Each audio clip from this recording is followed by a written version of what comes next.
rider she is. You almost lost her spot.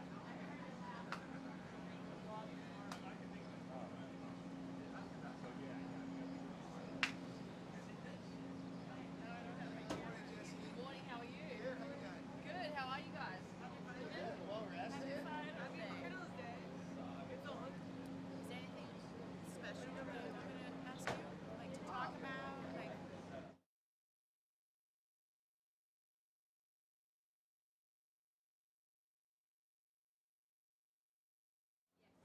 then I was like, how was it last night for you?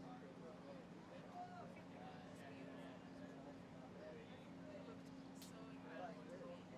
Right, so teams here are minutes alive and just stand in the shape for now. I know.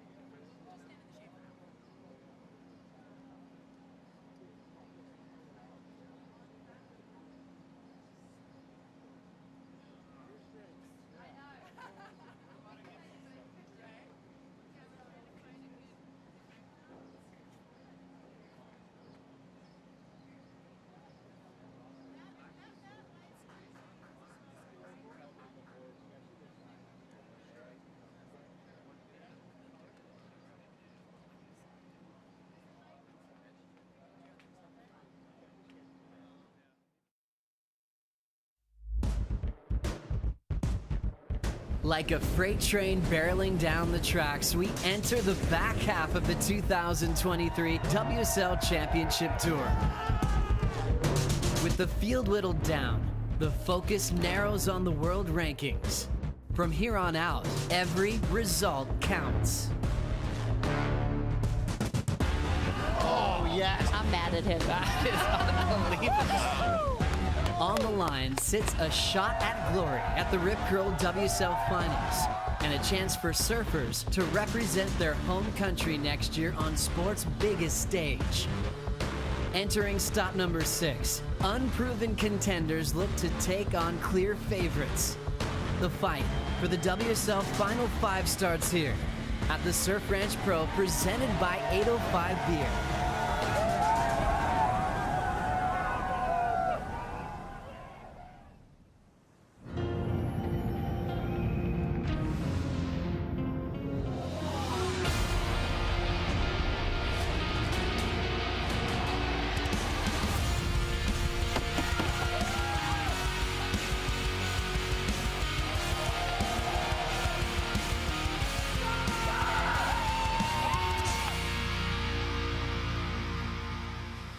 Good morning and welcome to the Sambazon Dawn Patrol for the Surf Ranch Pro presented by 805 Beer. Happy Finals Day. Raimana next to Italo Ferreira. Things getting exciting for this man from California, Griffin Colapinto. He was sensational last night. And the Dora family. Going over last minute notes. Always the man to beat, Toledo. Giving a warm embrace to Renato Hickel. As we set the stage once again in the basin. How about Lemoore? Look at this beauty that we have. Sheet glass conditions as we wait for this hydrofoil to fire up. Obviously making a quick call. 2-day event. Finishing almost close to midnight last night. Seriously, it was super late. I'm really impressed with these guys and everybody on staff. Congrats to all of our crew that made that happen last night for the first time ever, having a night session here at the CT format. Joe Turpel, longtime CT standout Rosie Hodge, and one of the best all-arounders of all time, Pete Mel. Rosie, first of all, have you been able to unpack anything from yesterday's action, or are you still packed up into finals day? I haven't left, Joe. I slept in this chair. Yeah, it was a lot to take away. I mean, yesterday, the night session, we had such a long day. It was fun watching those opening rounds, and then it kind of reinvigorated us, watching those lights switch on, watching the surfers. There were a couple stumbles. It got super exciting at the end, clutch performances. Yeah, it was rad. Pete, I ran into Mitch Colapinto, Griffin's dad, and he was just digesting it this morning, going, wow, what a different feel that he ever experienced watching his kid compete. Absolutely. And And I think that the night session was a pleasant surprise, even though we had had such a long day to go into that and just get reinvigorated, like we mentioned, go to midnight, and I was still partying. I was ready to keep going. And now here we are on finals day. And the format was a big winner for me. You know, just watching throughout the day, there was a lot of stakes throughout all of the rounds, through all the heats. So good job to tours and competitions for that. Because, you know, Surf Ranch, we come here, we get to see this wave over and over and over again, but you need to see the stakes lifted, and they were. They certainly did. Let's say a happy finals day to Louisa Florence and Chief of Sport, Jesse Miley-Dyer. Take it away, guys. Yeah, I have the boss here. We know we're running. Is your heart singing about last night? Oh, last night was so special. I mean, there's something that's just, it is so beautiful under the lights, and it's awesome for us to have the excitement here. You know, we had this huge crowd and everyone's cheering, and the surfers have this chance to be on the boat ramp and, you know, acknowledge those moments. And there's something though about the glitter in the wave, and I love the lights. I have no words for them. How is the day unfolding today? So today we're actually going to go back to our kind of so-called regular format. It's going to be quarterfinals for the men, semi-finals for the women, semi-finals for the men, and then in the finals. So we're going to head-to-head matchups. You know, we've talked a lot about the format this year and how we've changed it up, and, you know, this is finals day, and so we're going to go back to what we know, but it's been fantastic so far. It's been fantastic, and the crowd's already here. Oh, look, Felipe is already here. Do you want to say hi, Felipe? What's up, everybody? We're here. You ready? Yeah, always ready, always ready. Was born ready. Let's go, guys. Finals day. Let's go. He is always ready, even when put on the spot on finals day. This is Toledo's happy place. He's into finals day again, like expected. You guys made those predictions when we first showed up, but we also have some excitement with this head-to-head matchup format. 2 runs, 2 rights, 2 lefts, counting their best right, best left to get into the semifinals for the men. This, again, not a joke. We're going to go to the Surfline forecast. We know what the waves are going to be like, but obviously focusing on the wind, that could definitely affect the play today. Pete, what do you see? A little bit of a Groundhog Day. You know, you wake up and there's a little bit of a breeze right at dawn until it starts to warm up. It'll lighten up, but ultimately it's going to be blowing offshore on the rights. And we'll see if some moments like we did yesterday, where a little spin and the left will look like it's going to be offshore almost for a hot second. We'll see some crumble. We'll see all sorts of stuff as far as the wind goes. But ultimately, the wave is pretty darn uniform, right? The right and the left, you get to see it. It's 700 yards long, and it's going to be awesome. And I guess we really get to enjoy those little unpredictable moments. We had Kelly up here last night, and he talked about one section that caught him by surprise. And I was kind of shocked by that. A guy who spent more time than anyone in this basin still has surprises when he gets to his feet out here. Yeah, it was interesting. I mean, he did say, you know, I never fall on that section of the wave, so it surprised him. I did note there on the Surfline forecast, it does look like the wind's going to kick up a little bit of a notch today. So, yeah, we'll see. The surfers are so good at adjusting and adapting. Now coming into a brand new day, hopefully they got some sleep, because the night session was absolutely incredible, setting up some crazy heats for the semifinals for the women as well, losing big names like Steph Gilmore last night.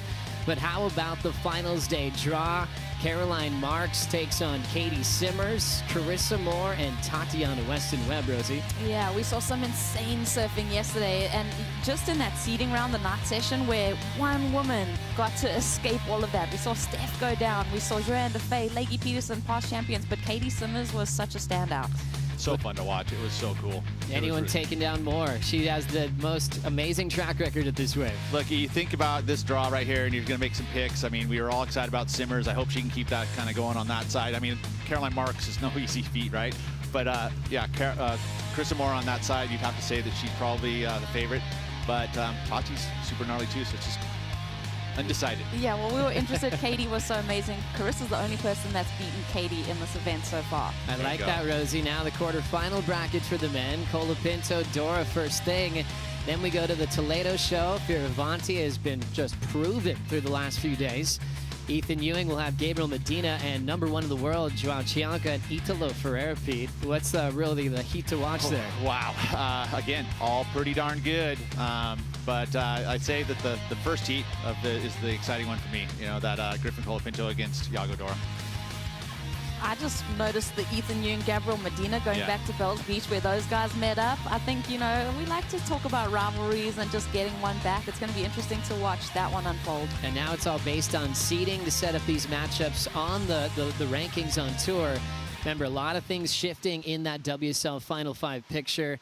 The big news yesterday, John out. He was number 6 in the world. Jack Robinson obviously trying to get back from injury, knocked out in the qualifying round. So things might be shaken up heading into El Salvador. Yeah, this is fun. I think people didn't expect it to happen so quickly. You know, people were almost shocked to hear that they had lost John. I mean, he got knocked out by Kanoa out of that top 2 spot. So much shuffling happening on that leaderboard. Excitement coming into finals day. Coming up next on the Sambazon Dawn Patrol, we're going to have a big recap on what happened on day 1 of competition with AJ and Mitch. We'll be right back.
We are at the 2023 Surf Ranch Pro. It's the 6th CT stop, which means the 6th stop that we have had at Rising Tides. And today we have under 12 and under 10-year-old girls who are so stoked to get out in the water. Their energy is contagious.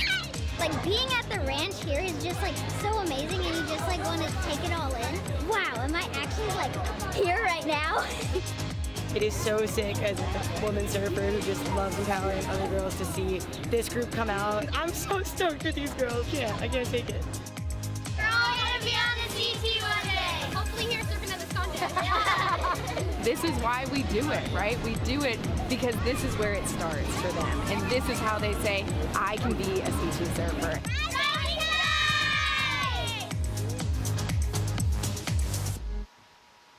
welcome back to the Sambazon Dawn Patrol. What a way to start off this second segment here. A really, really cool moment last night to do that rising tide, see all those girls get a chance to catch a wave here at the 2023 Surf Ranch Pro presented by 805 Beer. I'm AJ McCord alongside Mitchell Salazar. That nearly brought me to tears right there. I see a lot of those young girls in Southern California, a lot of the amateur events down there, and Ruby Stringfellow, Zoe Panettiere from San Diego, Tegan Mesa from the South Bay of LA, and it's just incredible when you look at Alyssa Spencer, who came through Rising Tides a few years ago, Gabriella Bryan, Betty Lou Sakura Johnson. I just think that this experience for them is going to be so magnificent moving forward.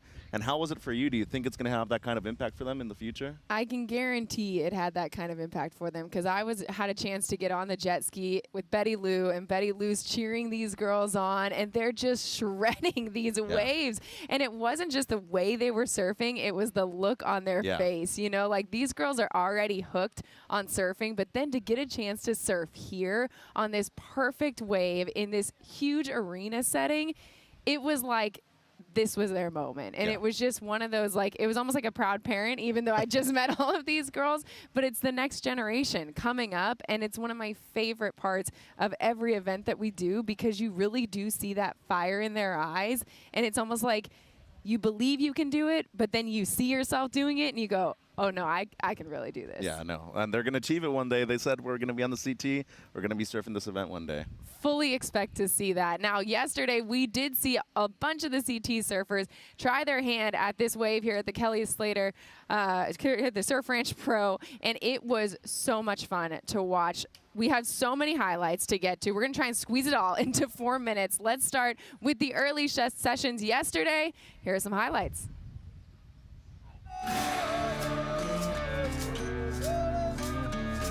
It is all about the title race from this point on. It's all about making the WSL Final 5 and also qualification season for the Olympics as well. Wow, that was amazing. Ooh. All right. Gosh, he looks loose. Leo's heating up. That's a big win for me.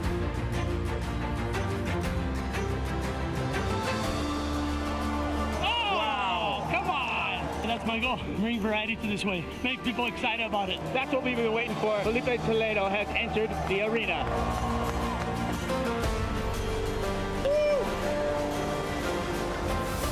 That's left. We've seen Redden all day long.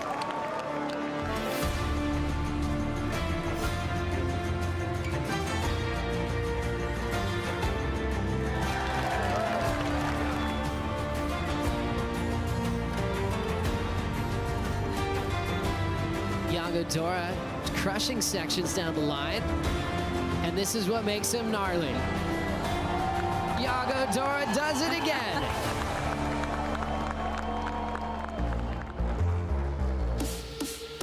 And time for the Medina show.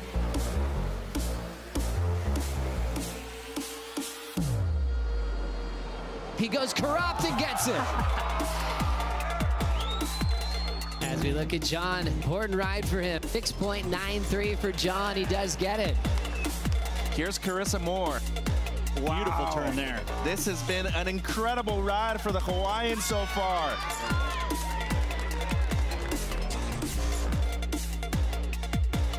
And the deep barrel.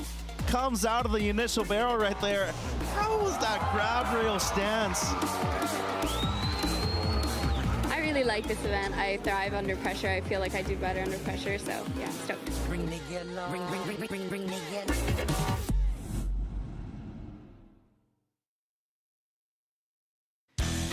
From the legends and the champions at this event to the ones who are trying to prove that they have what it takes to be on the CT, we saw so many surfers bring the heat during the day yesterday, matching the temperatures here in Lemoore. Mitch, what was the biggest takeaway for you?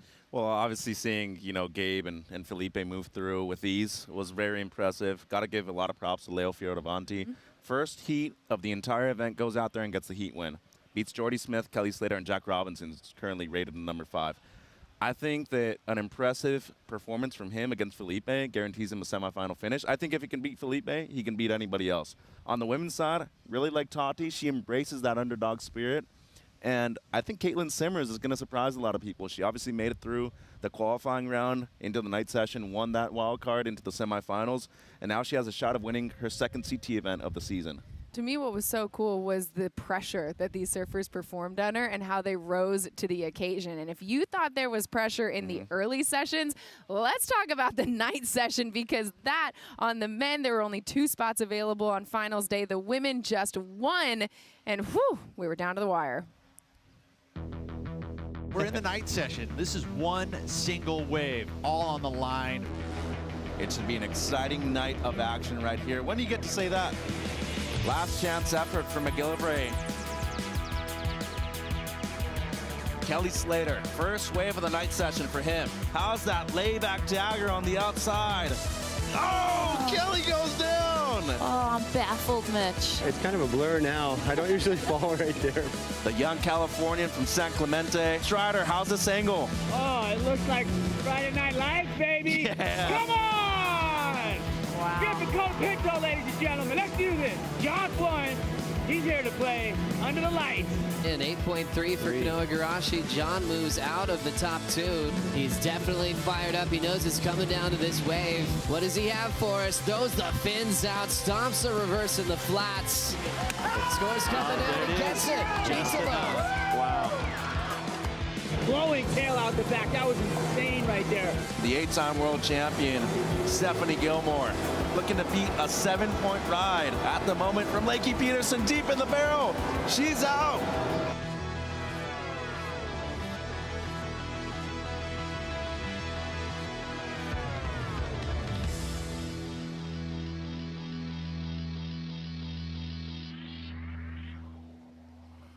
18 hours of surfing coming to a close last night like that. Talk about an epic way to finish a day that we had almost 100, or right around 180 waves ridden. And Mitch, that was such a cool environment for these surfers to get a chance to compete under, but really quickly they had to throw that aside and get down to work. They did, and it was a make-or-break moment for a lot of those surfers too. Only 2 men out of the 12 in the night session. 1 out of the 6 ladies qualified, and that was Caitlin Simmers. I think it was a great breath of fresh air, though, if I'm completely honest. I think the formatting here really worked out on the first day. Obviously, now going into finals day, you have everybody getting 4 chances. But to me, that was maybe one of the best days of surfing I've ever seen professionally. And I really liked that people had to step up to the plate. Italo Fajeda, I mean, came down to literally the last wave. He performed what he needed to. Canoa was in second for the whole time, and then Griffin Colapinto dropping the best score out of the night session. And then Katie Simmers, wow. That's all I can say. Wow, the Pride of Oceanside, she might be getting her second CT win. And all those Rising Tides girls were waiting right there when Katie got out of the water, cheering her on and so excited because she was one of them not that long ago. So much on the line here on finals day, but it's not just today we are talking about, because this is a really important season for a lot of these CT surfers looking for a chance to represent their country on sport's biggest stage. We're talking qualification season when we come back.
You're watching the Sambazon Dawn Patrol for the Surf Ranch Pro, presented by 805 Beer. Stop 6 of the World Surf League Championship Tour. It's a nice, comfortable 70 degrees Fahrenheit.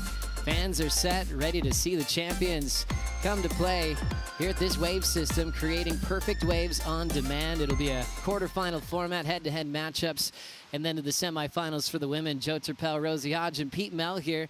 A lot more going on. When I first was looking at post-mid-season cut, I was thinking, oh, these surfers are going to have some freedom. They can relax. You're not falling off tour. Leo the other day reminded me that's not the case, because you're fighting for a spot in the WSL Final 5-for-1, but also this year, Olympic qualification season, Rosie. Yeah, and what a special place to be in, to represent your nation on the world's biggest stage. So there is a lot at stake, a lot of motivation for these surfers this season. As we check out qualification season this year, the WSL CT Championship Tour will provisionally qualify 8 women for Paris 2024. Each country can qualify up to 2 women through the championship tour, as we focus on USA and Australia here, Pete. Yeah, and you look at it, it's not easy, right? You got to get there and not limited spots, which is always so. Yeah, that's an added stress to the final part of the year. As we look at Carissa Moore, Caroline Marks, if it ended today, they'd be in that position. Carissa won the first gold for surfing in Japan. Also looking at 4 women who have already provisionally qualified for 2024 Olympic Games. Tatiana Weston-Webb, Joanne DeFay, Brisa Hennessy, and also Teresa Bonvalot got that announcement when we were at stop number 5 at Margaret River. They were so thrilled. They were honored. There's a beautiful presentation, and some of those are returning to the Olympic Games. They got to feel that first kind of energy back in Japan. Now they know what to do to try to go for gold. Yeah, I mean, what a special feeling. I can't wait to see who kind of rounds that out, though, too. We've got such a good mix of nations in the on the championship tour. It's true. And now, Pete, I know you got really excited when you realized, hey, wait, Paris 2024, Tahiti? Yeah. Oh, my goodness, what a venue. Right, and now think about an extra, allure to try and get to the Olympic Games, to surf that and win a gold there. Unbelievable. Let's focus on the men's side of what we have so far for qualification season as we check out how it's going to work out. 10 men can provisionally qualify for Paris 2024. Each country can have up to 2 men through the championship tour. Looking at Brazil and Australia, Chianca, Toledo so far in those top 2 spots. Jack Robinson, Ethan Ewing so far, Rosie, holding it down for Australia. Yeah, I mean, look how stacked those 2 nations are. Arguably the most competitive when it comes to the Olympics from what we saw over in Japan. So, yeah, those 2 spots so coveted. I mean, the USA's got a couple people in the mix, so it's going to be fun. Also looking at USA with Griffin and John in a great spot, and also a lot of surfers represent different parts of the globe with Leo, Maddie, Jordy, and Rio Waida. What are you seeing there, Pete? Well, you see the 2 that are kind of way ahead, I guess you could say, and somewhat with John and Griffin, and I know that those were high priority goals for their year, so they're going to want to keep those 2 spots there. And then you look at Leo Fioravanti, he is the Italian, right? So it's going to be nice to see him hopefully get a spot there. When I look at all the surfers representing USA, the positive for this country is I think anybody who qualifies will do incredibly well at the end of the road at Te Hupo'o. When you look at that whole list, there's really no weaknesses when it comes to performing on that slab. Oh, definitely. And I think that's one thing that Kelly really highlighted. He wants to be in that Olympic conversation. So that's going to really invigorate him for the rest of the season to make that qualification. So I can't wait to see who makes the games. We will keep you posted. And the cool part about the championship tour, Tahiti is the last regular season event where we could be making some of those announcements. Yago Dora was the man to beat yesterday, set the mark with the highest single score of the day. He's preparing for finals day in a big quarterfinal with Griffin Colapinto. The Sambazon Dawn Patrol continues after this.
Thanks for watching this Amazon Dawn Patrol for the Surf Ranch Pro presented by 805 Beer. Happy Finals Day. It is on. Quarterfinals for men, semifinals for women. Everything's nice and calm here in the basin as we anticipate fireworks to see who will be crowning our champions, or who will be the champions at the end of the day. Joe Turpel, Rosie Hodge, and Peter Mel here for the call. So much excitement coming off the night session. And just to note again, is a brand new format that we never experienced here at this venue. I just need to go to you, Rosie, with who is really exciting you the most when you look at this women's semifinal bracket. Ooh, the women's semifinals, Joe, have been really interesting for me. But, you know, off the bat, Carissa Moore defending the title and just, I mean, having such success here. She's so consistent and she was looking lethal. Yeah, it's so consistent. Really exciting to watch her perform. What about for you, Pete, last night? Yeah, I mean, I agree with Rosie here, but I mean, Caroline last night, or sorry, Caitlin Simmers last night, unbelievable. Just unique lines, just free. It was pretty authentic surfing out there.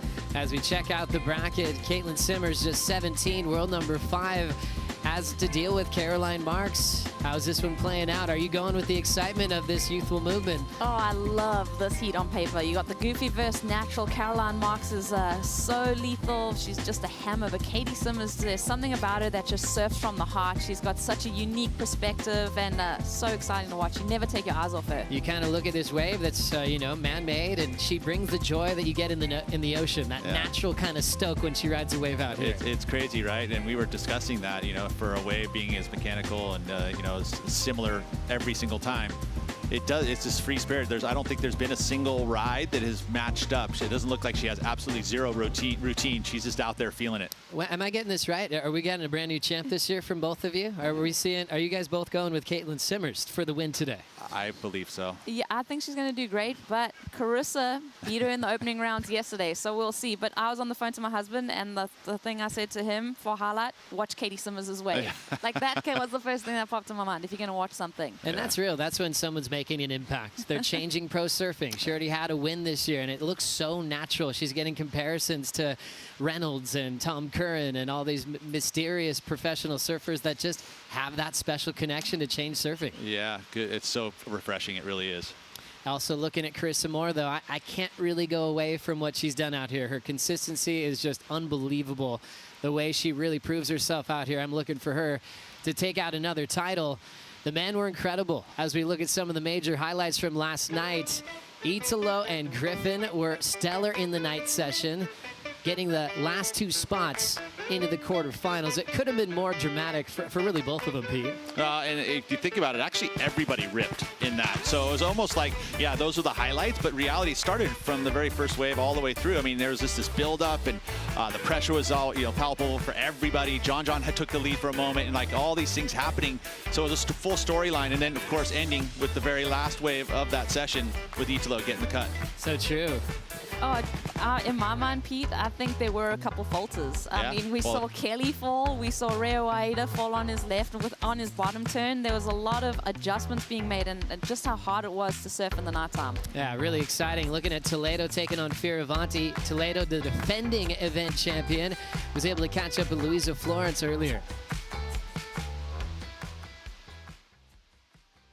Awesome. But did you have FOMO from seeing the surf last night? To be honest, not really. Definitely didn't want to be in that round, surfing at night. But, you know, it was just good to take a break, relax, save the energy for today. Today's going to be a big day. Yeah. A lot of waves to surf. So, yeah, just ready and excited for it. You were just playing ping pong with your sister. How do you prepare yourself mentally? Is the fun? Is the focus? How does it work for you? Yeah, I feel like, you know, like when we're having fun, that's, you know, like when everything happens. So just staying comfortable, cruising with the family, friends here. And yeah, just keeping it real, and it's been pretty cool. Amazing. We can't wait to see what's going to happen. Let's go. Good luck. Thank you. Back to you. Felipe Toledo looking comfortable, happy, just kind of cruising through his interviews. He looks like he's really enjoying his time, and even after his qualifying round waves, he looks truly happy. He looks very relaxed, which is a warning sign to everybody he's going to compete against today, Rosie. Yeah, Felipe is looking good. There's a lot of surfers that are pushing the boundaries out here. Yeah, hard to stay calm in this environment, but Felipe and Medina always had that ability to find it. This wave brings out the best in their game, Pete. Well, and if you think about where they're from, right? There's a lot of people that have, congregated around them. That's just their culture. They get used to that feeling and actually want to perform in that atmosphere. So it obviously shows. And I suppose on the women's side, I went with Carissa for consistency. They've kind of shared the love out here with Lakey and Joanne in the past. But on the men's side, it's really been just about Medina and the Felipe show. As I want to know your guys' picks for a champion today. We'll start with you, Pete. Right. Well, I kind of fell in love with Griffin last night, just the mojo that he brought to the table. I mean, I've always been in love with Griffin, but it just was neat to see him kind of step up in a really different type of atmosphere for to compete in. The fact that he had, he was talking about how his family was here and how it brought him some drive, and it was just a really cool story, but also the performance was at the next level. And then he said he got emotional when the crowd was cheering his name. What about you, Rosie? You going with Griff as well? Well, I love Griffin, but we've spoken a lot about Gabe Toledo. But to me, Yago Dora is the guy that has the highest wave score from yesterday. I hope he saved some of that for finals day. I think he does have another gear to get to. So he went up into the 9s. Let's see what he does today. Wow, your picks going head to head in quarterfinal number. We're going to settle we'll this see, Pete. Right here and now. Very quickly. Let's get prepared for the opening wave of finals day. Yago Dora, equal 9th, or instead 9th on the rankings coming into stop number 6. Griffin Colapinto already number 4 in the world, as he's produced some really big results, multiple final showings in the first half of the season. And these two have a great relationship, goofy versus regular, Pete. Really looking forward to this one starting. And ultimately, you think about this quarterfinal finish, it's already a good result. They're both going to keep themselves solidly up the rankings and feeling the drive to be to that final 5. Looks like we're getting started. Happy finals day. Yago Dora starting off with the right. Remember, 2 runs. That means 2 lefts, 2 rights. You got to keep your best right, your best left to make it to the semifinals. Quick pocket ride for Dora. Nice clean snap, belts it again. I love how smooth he is.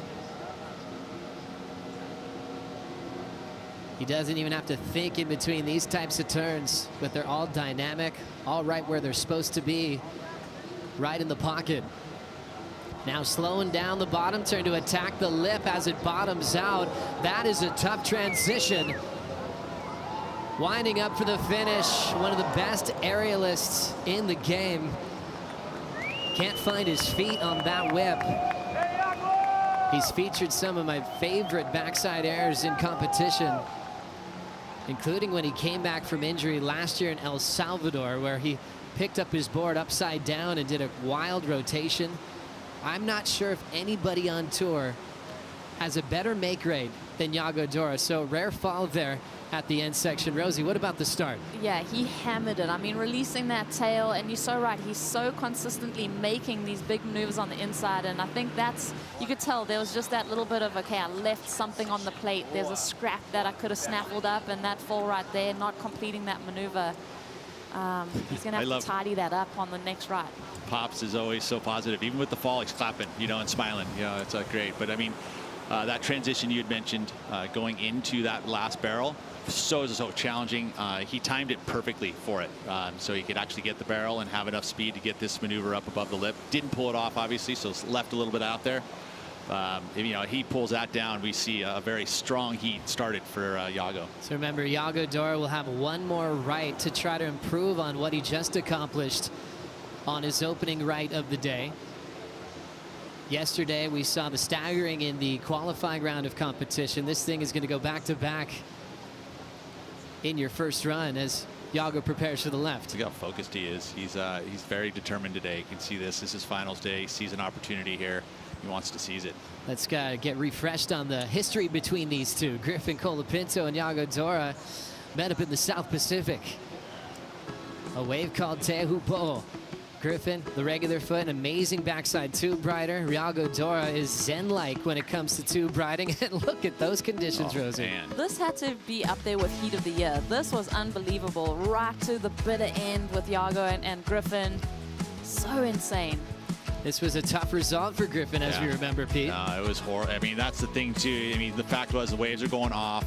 There was so much on the line. There was a final five berth on the line for Griffin. He needed to stay pace with Kanoa, and this heat was everything. You know, he had to keep it going, and it just didn't happen at the very last moments.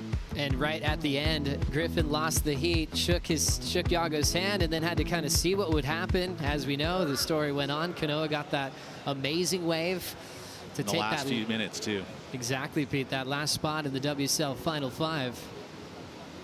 Yago got Griffin again earlier this year in Portugal. So these two have some early history. And didn't they surf yesterday in the opening round against each other? Gosh, a lot to digest here with these two. Yeah. Yago Dora's got some great friends back in Brazil. Different types of athletes, like Pedro Barros, one of the best skateboarders in the world. I will say that this opportunity here on these lefts, I mean, he's pretty much been the best on the lefts, right? So this is a big moment right here.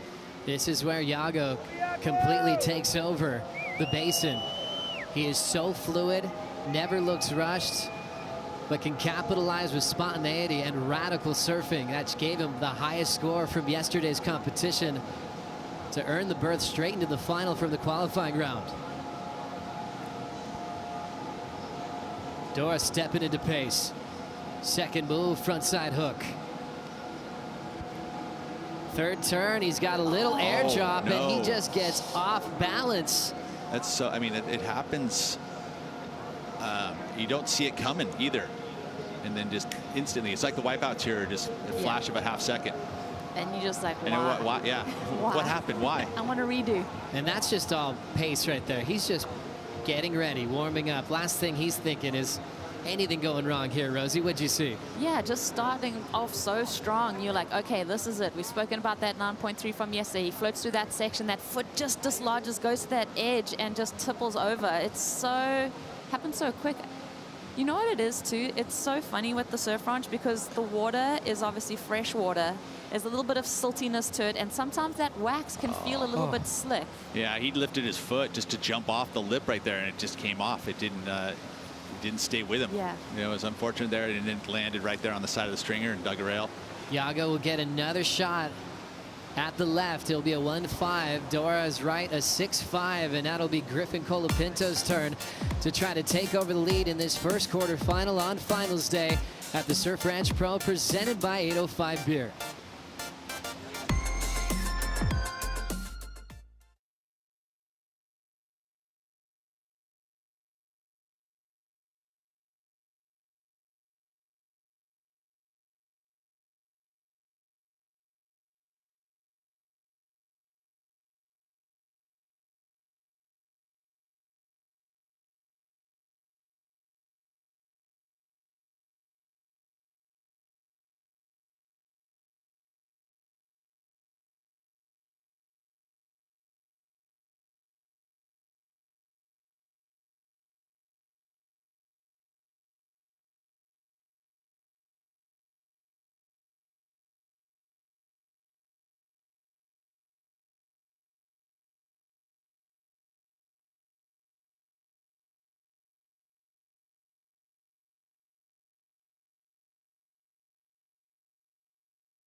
Welcome back to Finals Day. Yago Dora showing us that he did, in fact, hit the bottom after that fall on the left.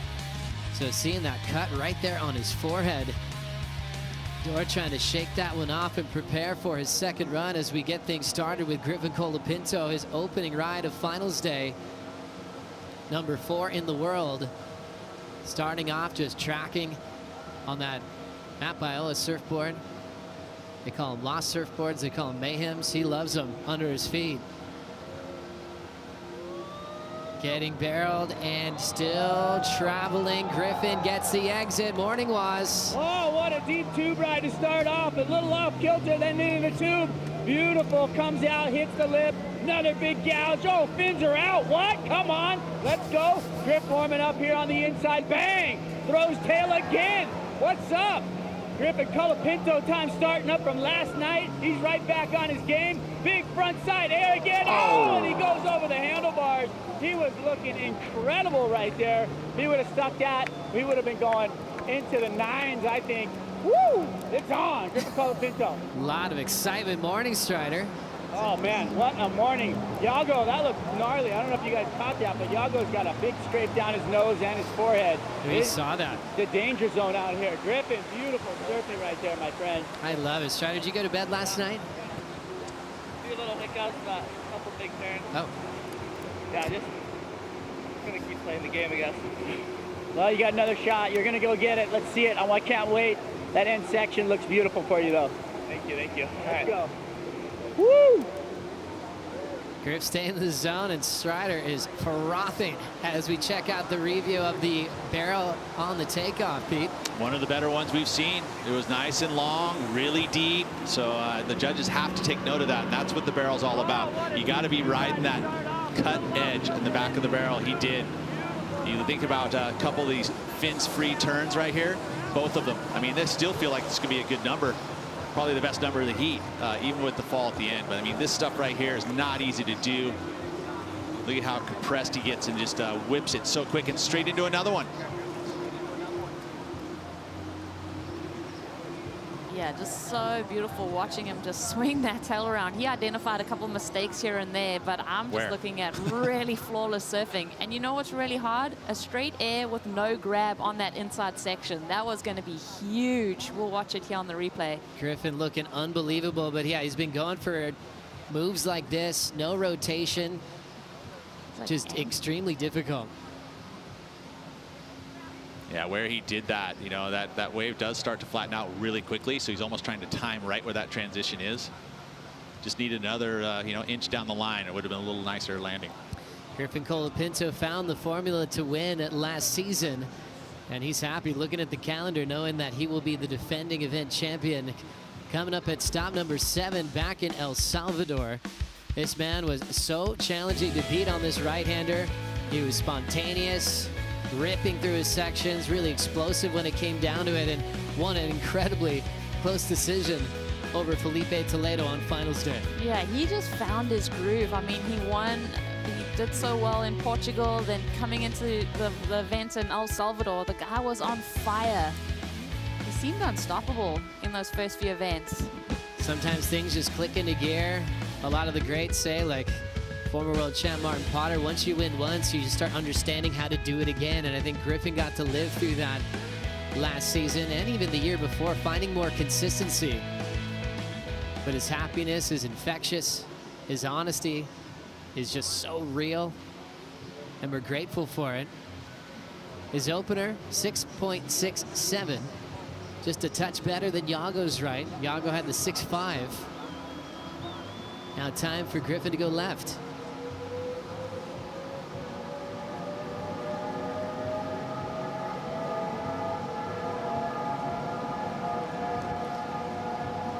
Current number 4 in the world, knowing that there's a lot on the line for points on the WSL Final 5. He's missed out on it in 2 consecutive seasons by about 1 spot. This year's feeling a bit different. Great start, nice cool flow there. This is kind of where Yago went down, and he crushes that section. Already a positive performance from Griff. Nice backhand climb, fin ditch to show variety. blasting the fins again, using that whitewater coping well. Big fan on the backside hack, so he's able to mix it up well. Blows the tail out in the hollow section. That was risky. Unreal transition. Maybe one more move. Backside blow tail reverse. How you feeling? How sick was that? I mean, all the way across. There's those fin ditches, the 3-turn combo, 4-turn combo at the end and mid portion of that wave right before the barrel. Incredible. You know, rail to rail once again, the tail ditch, the tap, oh, this is awesome. It was flawlessly choreographed. I mean, he was out in front when he needed to be. He ditched the fins, he slid the tail, he got critical when it was all about staying close to that pocket. I mean, you talk about utilizing the critical sections of the wave, and with creativity, I think for me, he's ticking all of those kind of criteria boxes. I think he's done better on the left in his first run, which is really going to open up when he has a second chance at the right. I would agree there. I mean, this is a big moment because it is a little tougher for the backhanders to get bigger numbers on these rights, and you have to do certain things that aren't easy and very risky. That little tail waft right there can get you caught behind, really, you know, all the timing there to have to come back around. Look, he's straight back on that inside rail because of the barrel. And he almost doesn't get that head under the lip right there. So that, like, we know that theatrical feel of just getting it under and hooking under that lip, but he does it so well timed. And there's a safe way to approach that end section. That was not safe when you're almost getting clipped. Judges have been rewarding that approach, and then to finish with a blow tail, nose pick reverse. Not everybody has that. And as clean as can be, getting out of it too. He didn't burn off any speed, not even for the barrel. He didn't have to butt drag to get particularly deep. He was just straight in, already in the right spot to get folded over. It was cool. Going into this quarter, I'm kind of in my mind going, okay, Yago owns the left. You know, where do we go from there? And for Griffin to turn in something like that, you know, with Yago's fall, advantage for Colapinto coming into run number 2. There it is. Scores are in. Griffin turns in an 8. After that first run. So I guess if you just look at runs, Griffin's got the advantage winning the first back and forth. They both get one more chance to make improvements. Well, it goes right back to Yago right now, and he can apply some pressure by putting a number up on the right. Although is he going left here? He is, huh? That's right, yeah. No, he's going right. He is. It's this thing so long that it looks like he's sitting at the other end of the pool. That got me too, Pete. Right? Yeah, what a great playing field. 45 seconds on these waves. Pushing the limits on overall performance. Not a piece or a section of this wave that can't go unridden. Let's get some insight on Yago with Louisa. Yeah, guys, as soon as he left that wave, I came to speak to him. And what he told me that is like he hit the footer too late and hit the edge, and he scraped the right side of his forehead on the bottom of the pool. So he came back and got some water, some care, and told me he was feeling good to go back. And then the funny thing was, like, his dad came over, added an extra layer of wax, turned to him and said, you know, son, we got punches like this early just to wake up, go back there and destroy. So let's see what's going to happen. Great advice. Thank you, Louisa. Dora already doing well in that opening section. Staying nice and tight in the pocket. Fueled off his dad's wisdom. Take that punch and come back swinging. He's already done that. Right here to improve, he's got a better 6.5. Pushing that point, that was risky. Big blowtail controlled, and hammers it. Tube time for Dora. Just a little bit out front, but this is what he's famous for. Big backside rotation, second effort on that move. Incomplete again. Well, he needed that last moment, right? I mean, to really push the number up, because we've seen what the judges do when you don't get that last move. It's going to come down to the final left for Yago Dora to see if he has a shot to make it into the semifinals. Finals day continues here at the Surf Ranch right after this.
The Surf Ranch Pro, presented by 805 Beers, brought to you by Yeti, built for the wild, by Apple Watch, official wearable equipment of the World Surf League, and by 805 Beer, properly chill.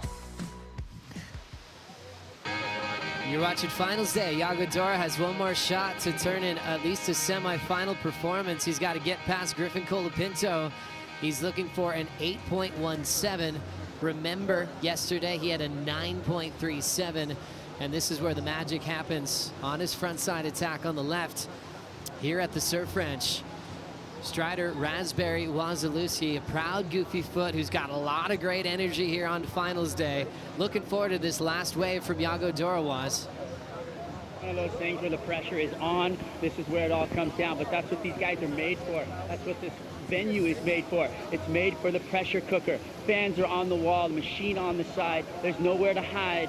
All your imperfections are going to fall out. If you have any mistakes, they're going to show. And right now, Yago is going to try and go excellent and show that he's got what it takes to jump up into the lead. Let's see what happens right now as this thing winds up. I can hear the rumble in the jungle behind me. The machine is turning, and you know what? It's one of the heaviest feelings in the world when you're sitting there waiting and you know that it's coming. So here we go. Yago, he's going to glide in. Beware of the wounded warrior, my friend. He's got a big gash on his forehead and on his nose, and he is ready to go. He's rumbling. Big snap into the top. Off the bottom, straight up through the lip right there. Buckets everywhere. Nice transition. Beautiful lip line glide right there with the fins are out. Again, great flow on this wave right now. Hasn't gone crazy, but it looks really good, Joe. It certainly does, Waz. That was a big blowtail, risky move for Dora, and that's going to be it. Couldn't find the magic from yesterday. Hit the bottom on his first left. Took a little deep breath, didn't improve on the right. And we will be seeing Griffin Colapinto into the semifinals.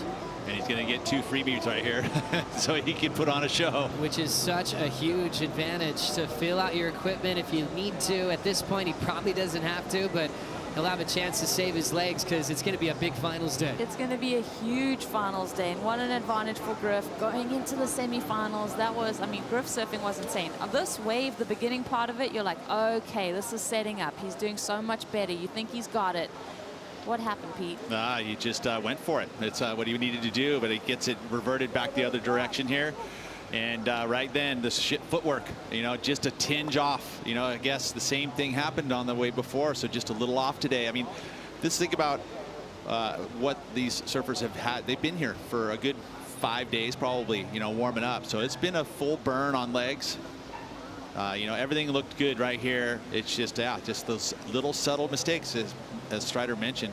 And unfortunately, that footwork, jumping back to his feet right there, just didn't put it in the right place, off balance, and goes down. Yeah, he was greasing those types of moves yesterday with no hesitation. But Yago definitely living up to his reputation at the base in the last 2 days, putting on such a great show. Can't wait to watch him for the rest of the season. World number 9 could see some points at his way, getting closer to the WSL Final 5 as we check out the numbers. Colapinto getting the win on his first run, so he's got one more right, one more left. Rosie, what would you do? Give him to Strider? No.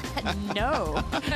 Absolutely. That's 2 votes down. No, I'd find a Grom in the crowd. I don't know what I would do. Griffin can decide. Highlining. Yeah. Well, let's get the reaction from Griff's coach, Tommy Whitakers, with AJ. That's right. So Griffin, going back out for these few waves, what was your message to him? Yeah, unfortunate for Yago. You know, he's one of the best guys that we identify here, and he's such a ledge. So unfortunate, but Griff's got 2 sort of free waves here, so all about leg conservation for sure. He's got to cruise it, and he'll play around with a little section here or there to sort of get a little feel for what the wave's like today. Little nuances, there's a few little things we've seen in the wave already today. It's a little different. So get the read and sort of cruise. You touched on it. Endurance with the legs is going to be a huge thing today, especially because Griff served so late last night. What do you have to do to make sure that they're firing on every wave? Oh, you know, these guys have support systems that are through the roof. You know, Red Bull are now on board with Griff, so it's an easy play. You know, he knows what to do. He's knowledgeable in it. So, you know, rest up. He's got the ice. He's got the leg canoe, whatever they are. So he's cruising. He's good to go. I can't confirm Griffin can do interviews during ice baths like we found out yesterday, so I'm sure that's where he's going to go after this, Joe. Guaranteed, AJ. I was really impressed by that, by the way. So was AJ. Talking through an interview, AJ to Griff, while they're in the ice bath, taking in the deep breaths. Great words from Tommy Whitaker as Griffin starts his second run. Remember, no consequence here. He's already in the semifinals, so he's going to be cruising. But I love how Tommy, with his keen eye, longtime CT standout, longtime coach, they picked out something different on the wave today. Yeah, I mean, and that's the thing is there's these subtle. I mean, we did have a long day yesterday. The machine was going heavily. You know, we've got sun beating, so occasionally the water moves around. I'm always so impressed by that. The wave looks like almost very similar to each and every day, but the coaches have to be aware of maybe a certain section that's changing. And I just love this crowd. Their reaction there was like everything was on the line. Yeah.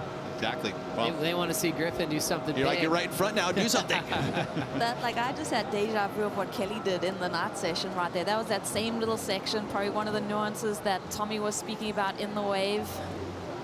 And just like, I think, you know, obviously you can cruise a wave and obviously you'll shut off mentally as well, right? I mean, you're just thinking, I'm just going to cruising, you know, and then you take your eye off the ball for a hot second.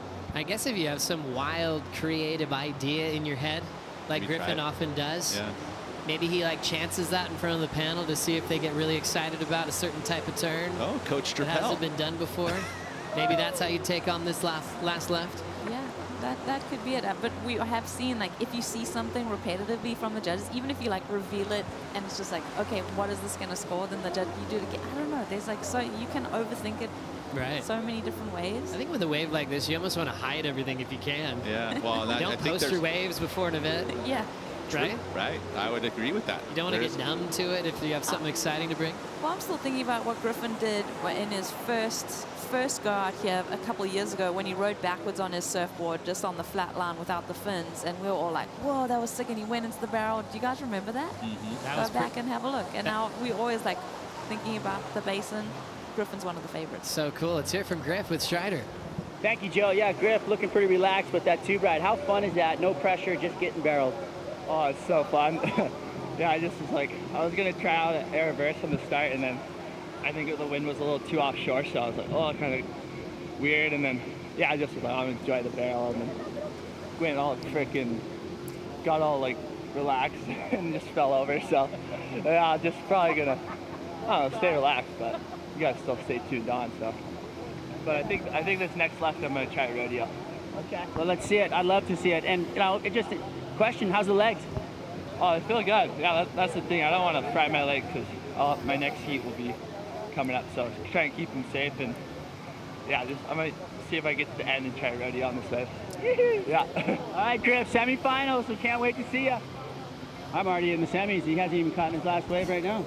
Look at that. I love that. I can't wait to see a rodeo. Have you guys seen Griff do a rodeo before? Nah, I haven't. I haven't either. It's like a game of horse or something. He's like chosen his trick that well, he's maybe that's do. the next format, skate. Or Oh my surf. gosh. Yeah. Call your trick before and then go for it. And Griff just called. We'll have He's a hat. looking for a rodeo. So probably skipping the barrel if you can. Rodeos I have seen out here, Pat Gudauskas, Jordy Smith. Obviously. What if you had a hat and just tricks in it and every surfer picked something? That would be a fun Hey, we can format. start getting, there's a lot of formats you can bring to the system here. Rosie Hodge for Choreographed, like Didn't they do that with like a spin the wheel? I think when the air show was still the air show tour. Oh, they did, yeah. How about doubles? Oh. Get two guy choreographed doubles run like they do on the half pipe. They had that on the Ultimate Surfer out here. Yeah. Right, they did. It was dangerous too, but really, really entertaining. Look at all these great fans. They're incredible. Happy Finals Day, you guys. Thanks for coming. Okay, Griff promised us a show on the end of this left. If he can, it's up to him. It's his Finals Day. He did call it out the rodeo though, so we have an expectation now. It's a very short list of surfers that have pulled this off here at the Surf Ranch, well, let alone in the ocean as well. In the ocean, I remember in heats like Maddie Wilkinson would pull it off. Such a really difficult rotation.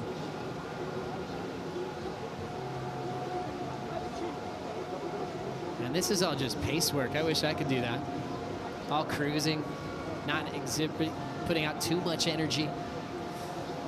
You know what's cool is that he did produce an excellent number on the backhand, and I think that's going to be a confidence builder moving into the semi.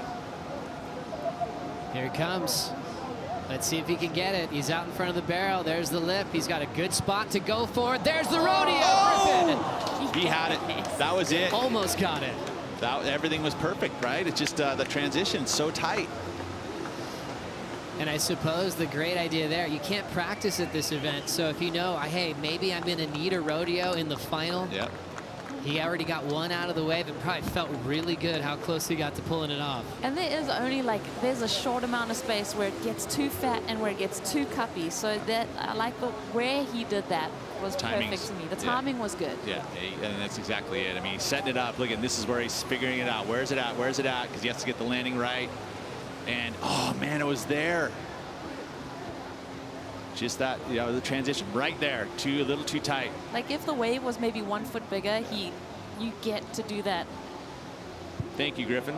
Yeah, that was fun. And I think by looking at his approach here, he's done this a lot. Griff, you got to post more of these when you land him in your free serves, because you can tell he's done that before. Great approach. I can't wait to see him do it when he needs it. On finals day, Griffin moving on to the semifinals. Will take on the winner of the next quarterfinal, either defending event champ Felipe Toledo or Italy's Leonardo Fioravanti.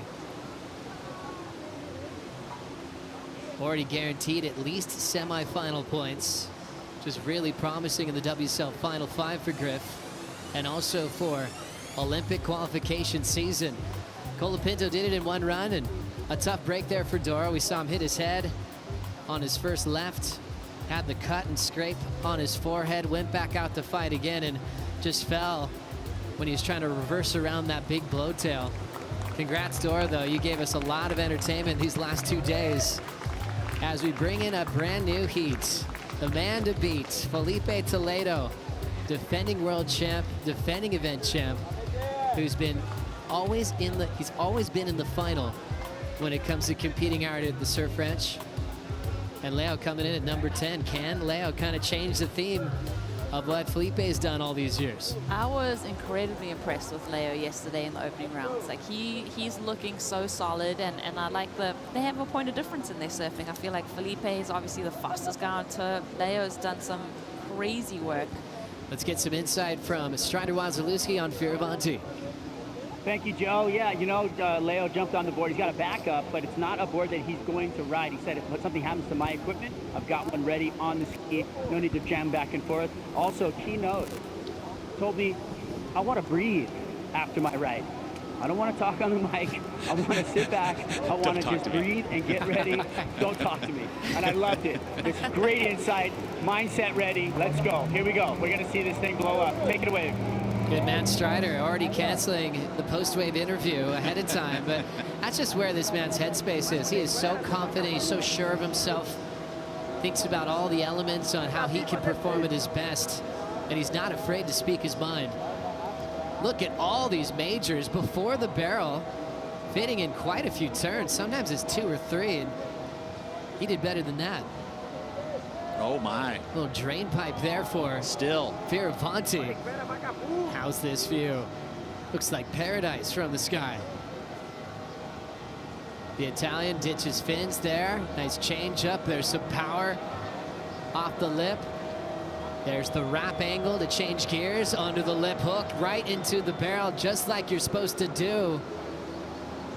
It's been throwing some big airs. There's a tail high reverse incomplete. Something he definitely was stomping in the practice and in yesterday's competition, Rosie. Yeah, yesterday he did it so perfectly. It looks like he's going for the board change. So proper preparation paying off here. And looks like there's the crease. He is well prepared. Wow, how's that? Just we haven't seen anybody bring a spare board for unfortunate error like that. But he's so in tune, he kind of knew it was going to happen. Yes, yeah.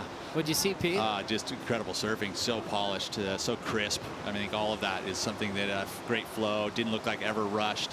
Just you know, again, you get to that end, and on finals day, you got to make that last move. And when you look at these turns individually, they all impactful. It's not like kind of like a down calf to set him up for the next thing. He's really putting an emphasis on every time that he's kicking that tail pad. Got super deep on the barrels. What happened on this end section? Yeah, well, that's the transition, that tight transition. You know, you get the nose pick. That's why they do the nose pick. It softens it a little bit and allows that board to come quickly down into that trough. But still whipping it around. You got to get it quickly whipped around because the energy of the wave dissipates super quickly. Strider, where'd the crease happen? The crease is right in, like, basically in the middle of the board. So on that inside section, when he ramped up, he hit that really vertical part of the wall, and that put him right into the cup of the wave. And when he landed, basically both ends of the boards hit the top of the lip and the bottom of the wave, and then he went right through the board as he compressed on it. So he's got a good compression, you know, just popped the board. Lucky for him, he's got his backup right there ready to go. Did his nose breathing, watched him, you know, feel good about it, and now he's going to go and attack this left right now. Pretty fun to watch that surfing, though. That was some incredible surfing all the way up until that last maneuver. But I feel that what went wrong there was it was just in the cup of the wave. He hit it a little too close to the lip line, so when he landed, he was in that really heavy vortex, which bucked him off. Thanks for the inside, Strider. Fioravanti in the zone. He has been looking incredible, even aware that he might need a backup handy with that crease. So smart at doing that. And how about an opening number? Already excellent surfing from the Italian. Without the finish, which we haven't seen a lot in this event. So they recognize the crispness and the flow and the variety that he brought to that wave. You think about how you would prepare when you have Toledo, knowing that Toledo zone, the right and the left. But you just saw the reaction from Leo here in the 8. That's the scale. That's the scale for the Heat. Now that we are in a man-on-man situation, like, he's thrown down the gauntlet for Felipe. Remember, quarters all seeded based on the ranking. So if you're a higher seed, you get to surf second to see what you need to do, as we get a great view of the judges' room. Probably one of the coolest looking judges' rooms we have on tour. Board rack there. There's a big locker room on the side. But it is so quiet when you walk in there.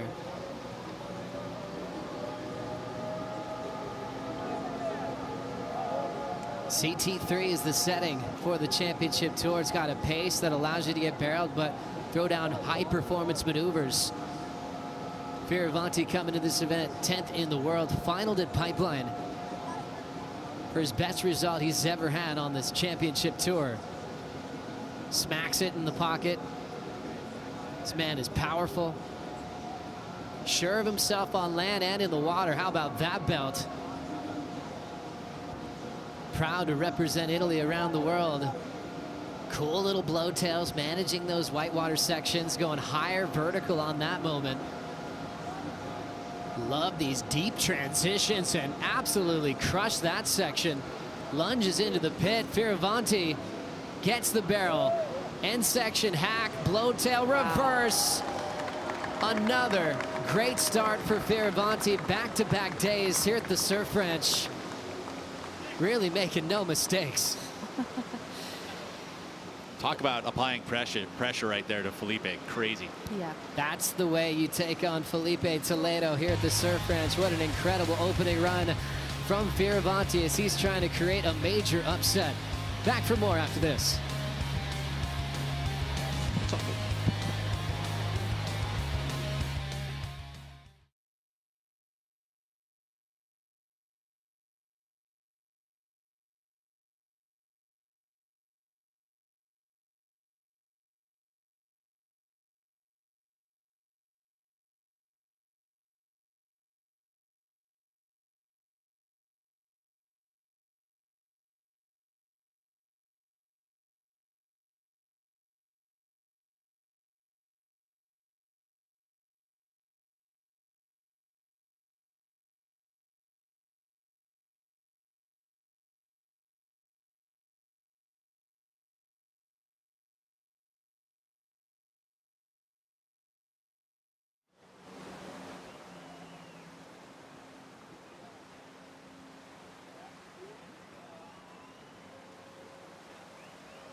Leonardo Fioravanti taking over his opening run, blitzing big sections, and judges react with a 7.67 at an 8.0 on the right, so a pretty heavy combined total to kick things off here in the quarterfinals. This guy looks so switched on, so fired up, and ready to compete with the best in the world. Right back to the bike in the Red Bull Athlete Zone to keep that flow going in the legs. And now we see the man to beat. Toledo has given us the most entertainment on this wave, already starting off with a big throw tail reverse on sections where most are just kind of pacing their way through.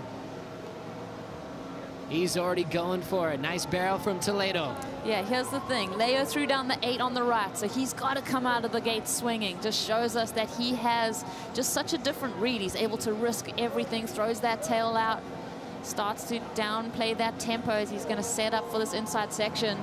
Big carve there, nice wrap. Strider, how's he looking? Incredible transition into the barrel. Are you kidding me? Timing on point, perfection as we've seen before. Already out into the open face. Bingo! Kicks the alley-oop and a cutback to Mick. Let's go. Calm down, everybody, he says. Woo! Some people get heads worried when they hear that crowd. It fills up Toledo's energy, and he is thriving off this. It's incredible. How are you supposed to calm down, Strider?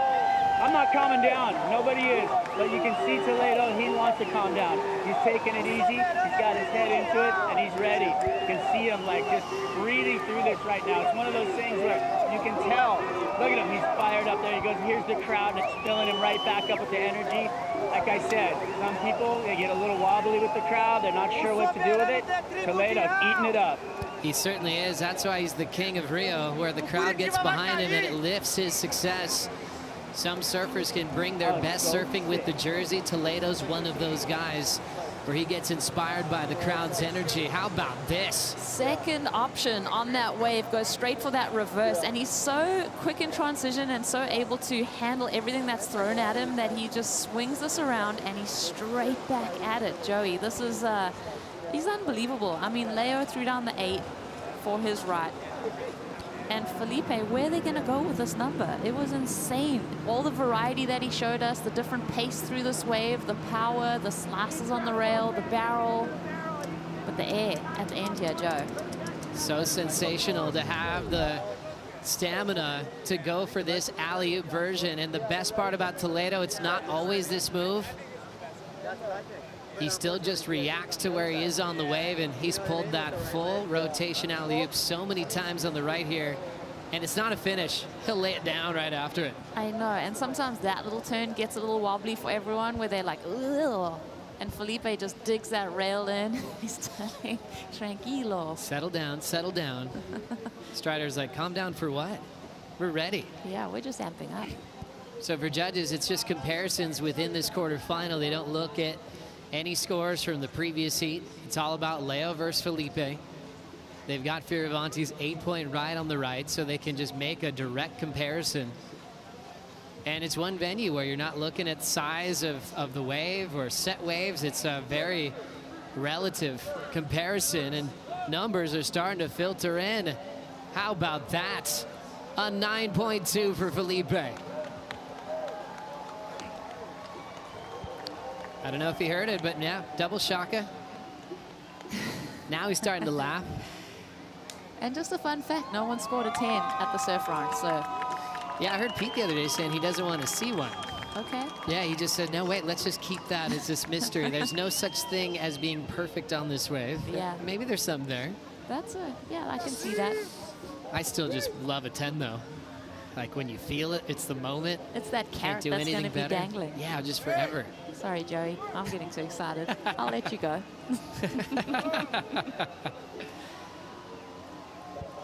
Toledo 9.2, so 6.47 on the left. We'll see him take the lead off Fioravanti. And we'll see if he can do it right here. Flowing through his turns.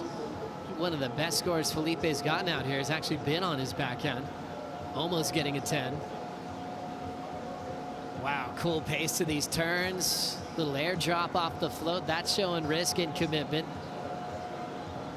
Readjusting for a moment there to set up the backside reverse. That's a point of difference from Leo's approach on the left. Now out in front, clean backhand carve.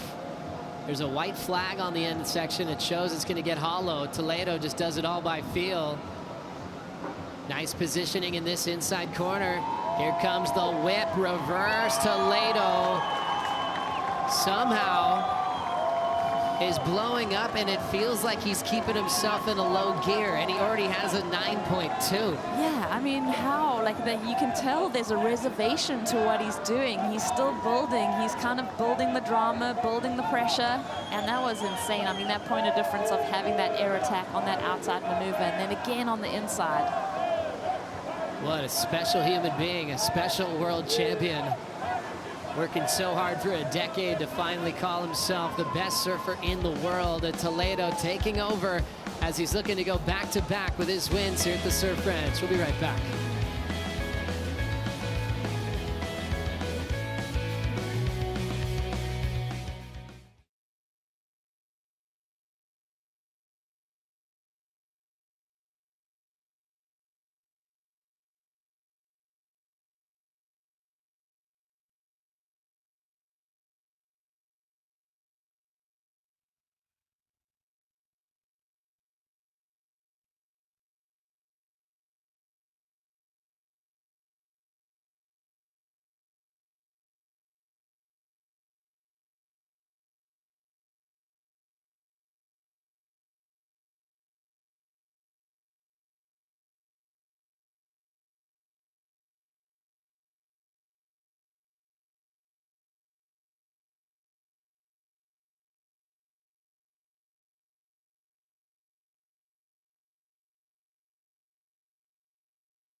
Felipe Toledo, current #2 in the world. I love this backhand tube approach. His first run, sensational. Remember the right, a 9.2.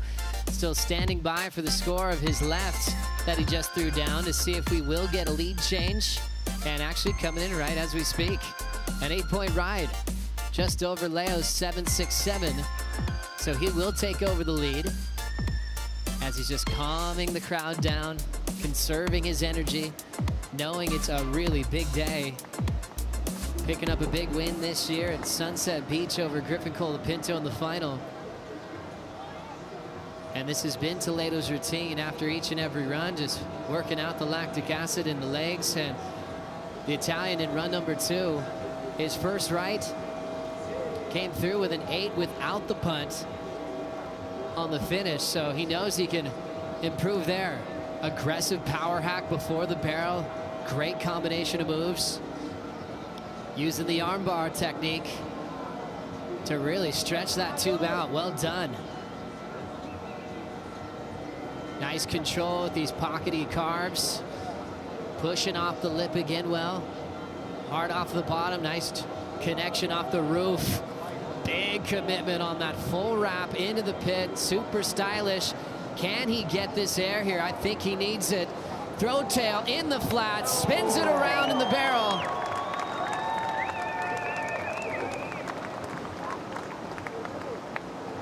There's some sort of magic behind the Italian here in Lemoore. His confidence is just higher than ever. The belief in himself is so fun to watch. Let's watch it from the Cup Noodle ski cam.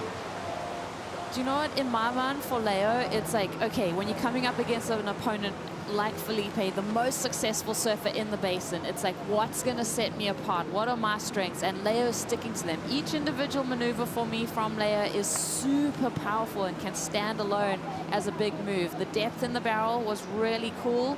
And then also this air, the air at the end, obviously we're going to get to that in a little bit, but it was so special to see him kind of flip up under the hood like that.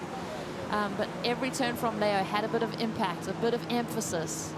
Does he improve on the 8? Like you said, Joe, he didn't get the finish and he was rewarded with that excellence. Let's see, let's really break down what he was able to do here. Goes for that air reverse, cups it out in such a crucial, critical part of the wave. So easy to get pushed down.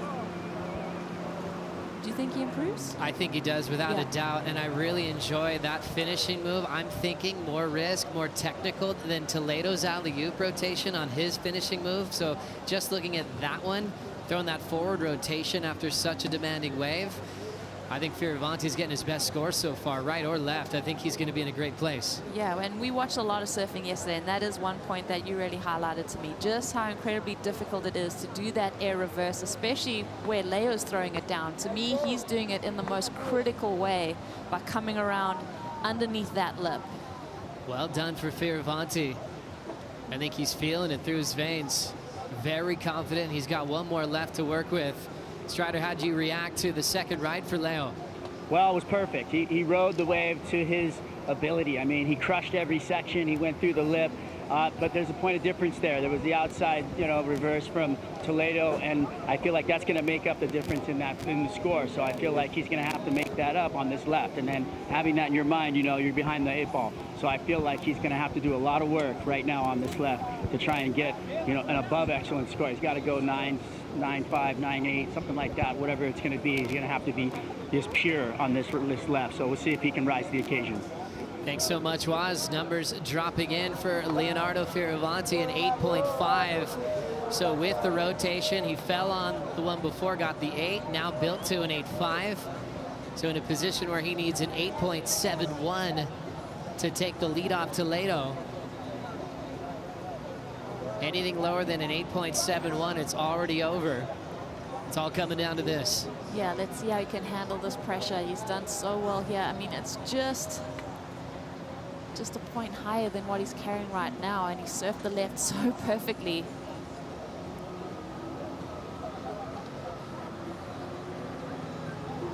Hydrofoil in motion, creating groundswell technology. Hydrofoil is like the bottom of a big ship's hull, and then the floor is out of cement, and it just changes different shapes to create barrel sections, performance sections. It's all coming down to this wave for Leo Fioravanti, number 10 in the world, taking on one of the best ever at the Surf Ranch. Needs an 8.71. Good start on the opening section, especially with that big power hack. Belts it vertically, super deep, catches up to it without a problem. Nice coil up through the white water, climbs the next section. Fioravanti, big vert, draws a little bit more out of that last turn and still makes it back out in front. Trying to get a bit of the barrel, changes gears, big punt, flies away and incomplete. Left chasing an 8.71 and now without a finish. How are you feeling, Rosie Hodge? Yeah, I mean, he needed that finish, Joe, if he was going to eclipse that score and edge it up to that 8.71 number. Leo, you've been unbelievable to watch. So entertaining, so fun to see you step up in this event. And I love how he's not letting up on the gas. He's not feeling any freedom making this midseason cut. He fell victim to it last year. Gosh, he's learned so much. I always think of resiliency when this man competes. Let's take another look.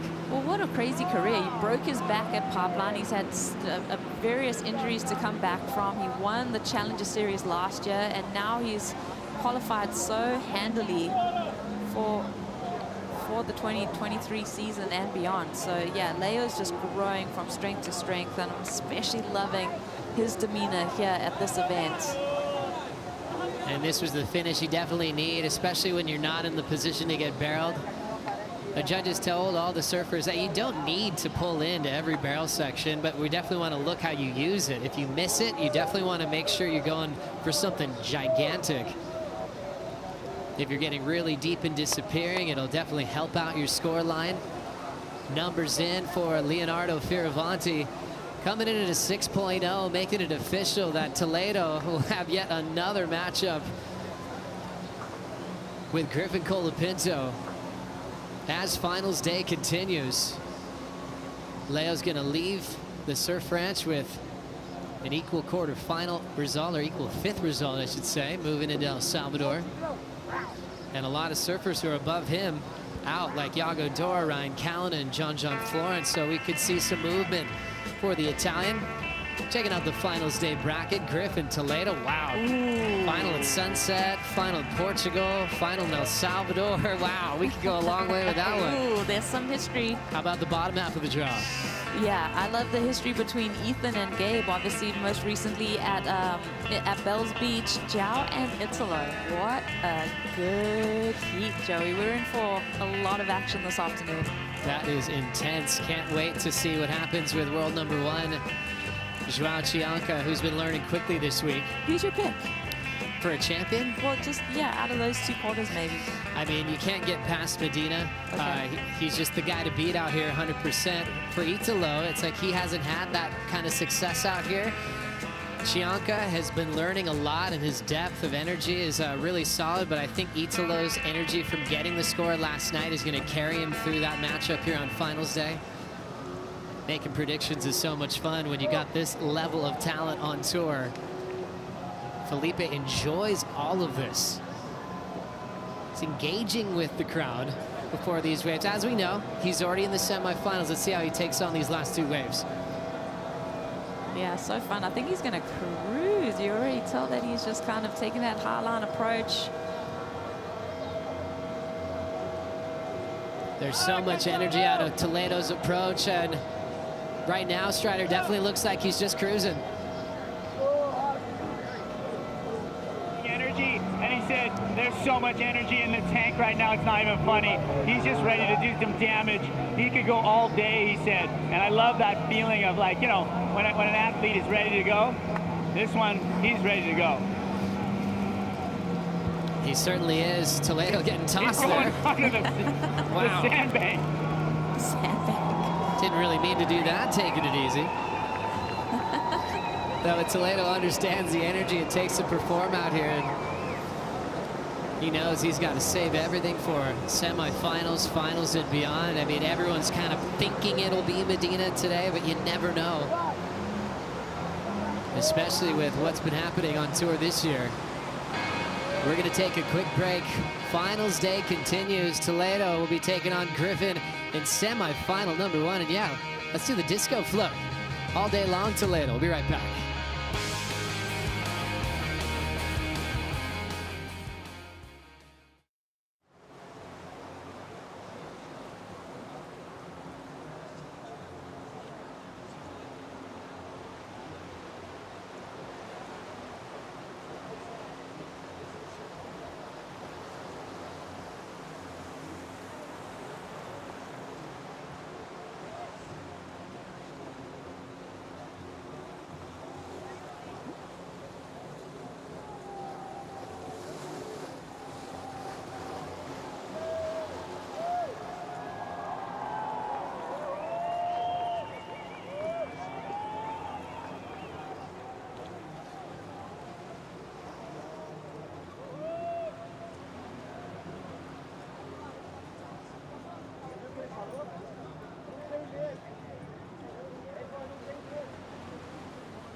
I guess for us surfers, the ocean is our playground, and so it's really important for us to protect it.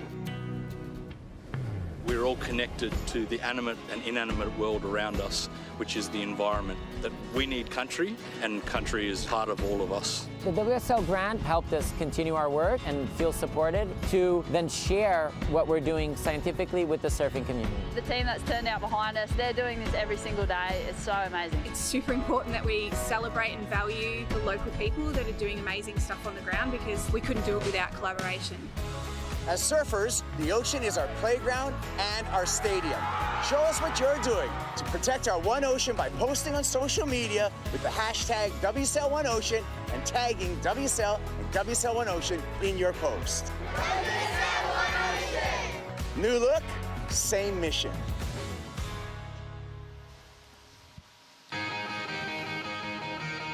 So proud of the great work for WSL One Ocean all season long, and can't wait to see what happens for the back end of the year. Joe Turpel with Rosie Hodge here on finals day. Toledo with a 9.2 and an 8-point ride has eliminated Leonardo Fioravanti in a superheat. Toledo is preparing for Griff. Griff kind of had a similar situation in his heat this morning in Dora, where he got his second run, kind of as to choose what he wanted to do. Griffin got to feel out a rodeo attempt. We'll see what Toledo does here, Ro. Yeah, hopefully we see something. I almost wish we had asked him what he had planned, but he got washed up the sandbank before we could get to him. I mean, the level at which he pushes out here, he knows he's got to save a bit for the next two matchups. I've seen him actually give waves away before. He's like, this is going to sound funny, but I'm actually done. Yeah. Because he knows what his body can handle. I was almost thinking he might grab one of his kids and a soft top.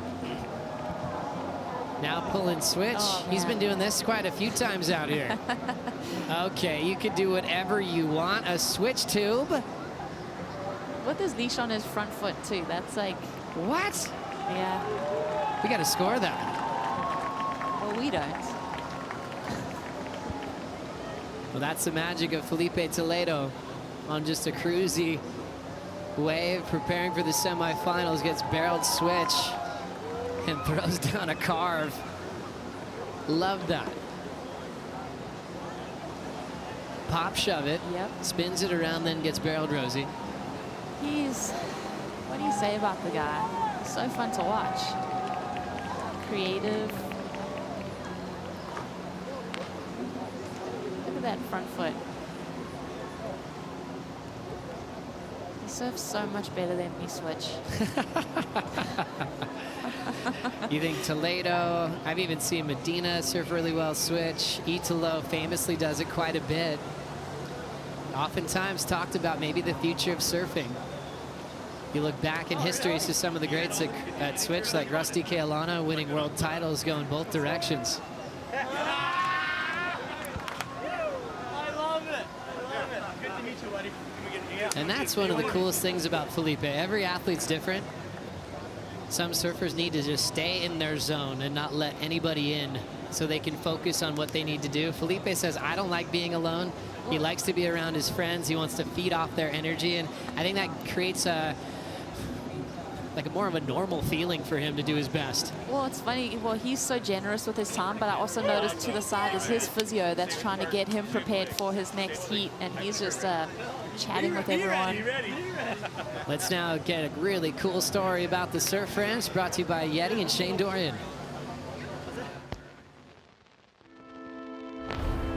The Surf Ranch is super surreal. You drive 100 miles from the nearest body of ocean. There's not a single hill for like hours. And then you pull into Surf Ranch and there's this perfect man-made wave just peeling through. And to be out in the middle of farm country is weird and cool and surreal. First time I saw Jackson surfing the wave, I feel like it turned us both into little kids. His smile and just his disbelief that it was actually happening was such a trip. Watching my son growing up surfing at a really high level is something that is incredibly special.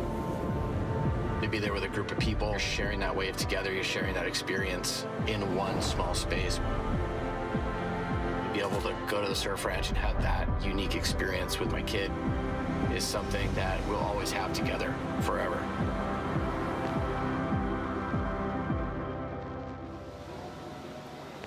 It's finals day at the Surf Ranch Pro, presented by 805 Beer, and what a quarterfinal clash we have on hand here.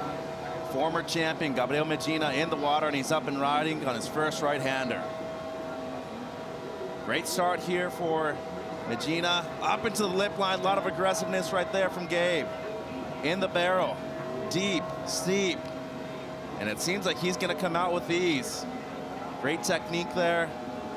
Once again up into the lip line. A lot of style and precision in this wave so far. And looks to go for the variation here in the middle part of the performance zone of this wave on the right-hander. Goes down with the attempt of the reverse. So we'll give the upper hand to Ethan Ewing on the right hand at the moment. Mitchell Salazar here with Peter Mel. As Pete, what an incredible quarterfinal clash. The battle of former world junior champions, Ethan Ewing versus Gabe. Really cool. I mean, all of these heats on finals day are going to be great matchups, especially this one right here. I mean, you think about what Ethan Ewing's been able to do, but Gabe Medina at this system here, incredible. He really is. Unfortunate error there. Hadn't seen him fall very often. You know, and again, on finals day, you start to push a little bit. And he still holds the highest single wave score out of every single event that we ran here at the Surf Ranch at 9.93. That was in the final as well a few years ago. But as of right now, Ethan Ewing, he's looked lethal, number 5 in the ranks. Medina coming off a huge win at the Margaret River Pro in Western Australia. He's looking to go 3 for 4 at the Surf Ranch though, Pete. He realized that he knew that he needed to start getting loose at the, I mean, we've seen it already, the numbers that fetched, you know, the 9s were, you know, some of the style of surfing we hadn't seen all event long. So him doing this turn in this kind of portion of the wave is high risk. And unfortunately with high risk, you end up falling down sometimes and just earns a 4.67. And the last time he was in the final out here in 2021, ended up losing to Felipe, the only final he's lost out of the 3 so far. Just a 4.67, he's gonna have another chance on the right. But his low score was just a 1.93, Peter. At that point of the final, Felipe had taken the lead. His backup was against the wall. He knew he needed to do something impressive. But when we talk about the left, he is the most incredible surfer we've seen out here out of everybody at the Surf Ranch. It is true, you know, and that's why he has the accolades that he has here at the Kelly Slater Surf Ranch. And these lefts are fun to watch, you know, and his style of surfing is definitely rail to rail. Yeah. You know, top to bottom. He's also got all of that flair. He can do those big airs on the outside section, the reverses. And with that, you know, he can fetch, like you said, 997 being the best number ever here.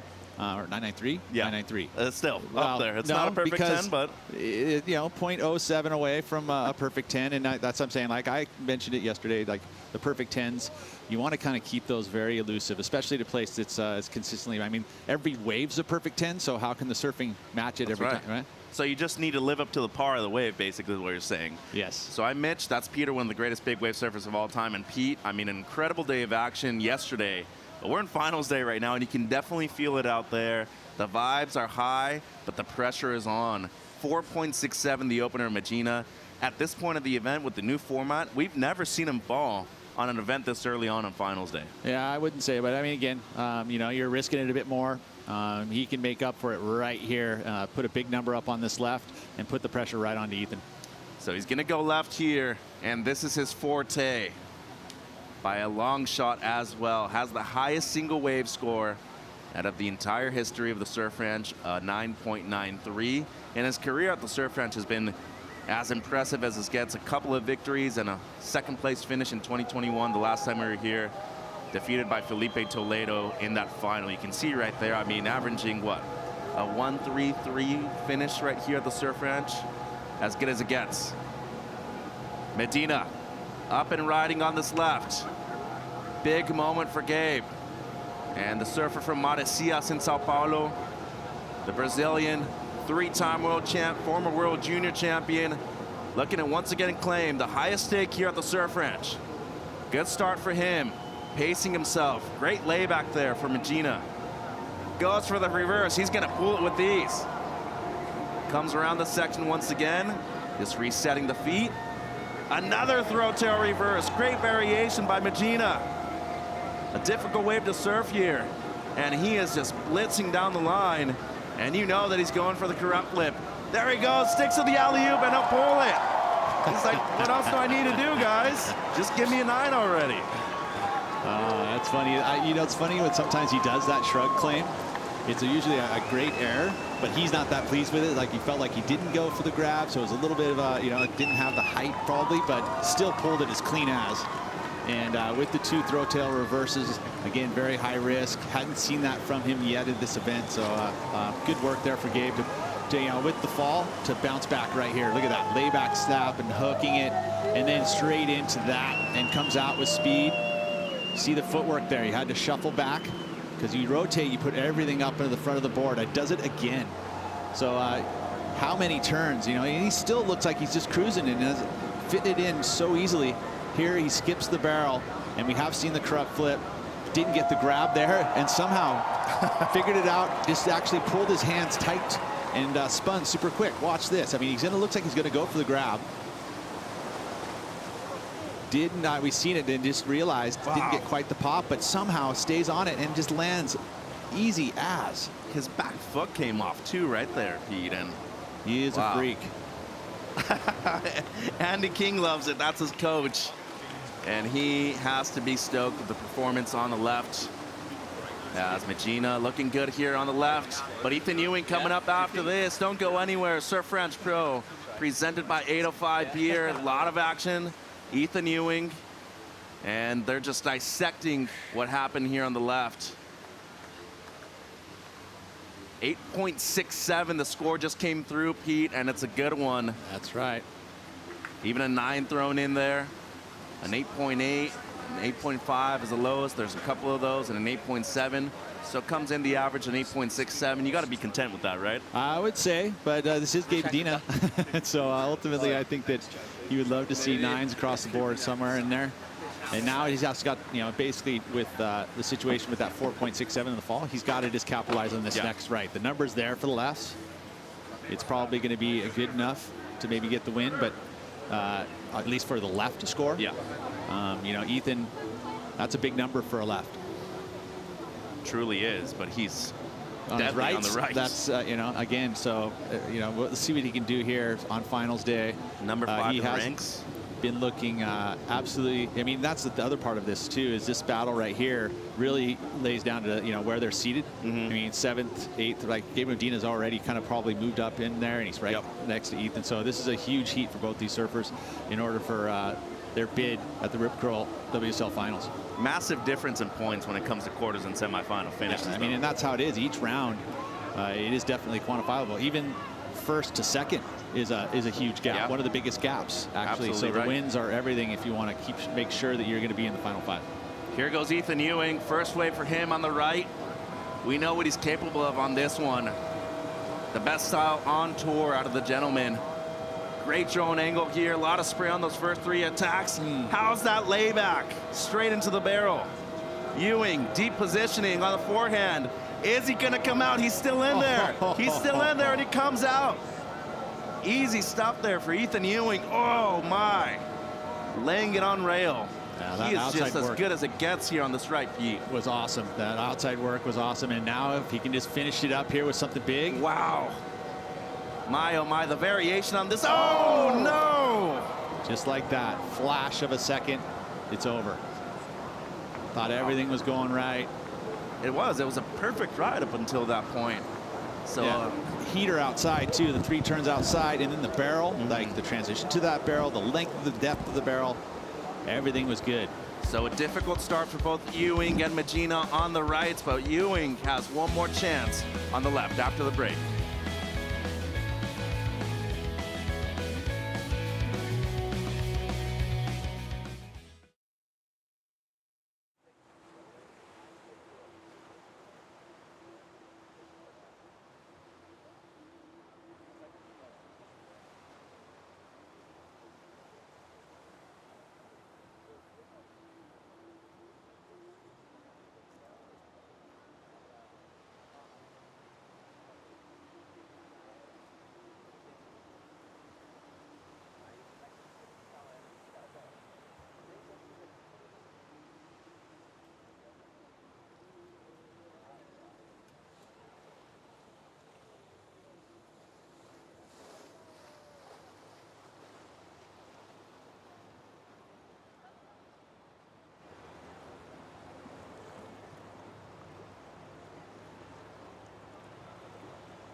The Surf Ranch Pro presented by 805 Beers, brought to you by Shiseido, official sunscreen of the World Surf League, by Nissin Cup Noodles, the original instant ramen, and by 805 Beer, properly chill.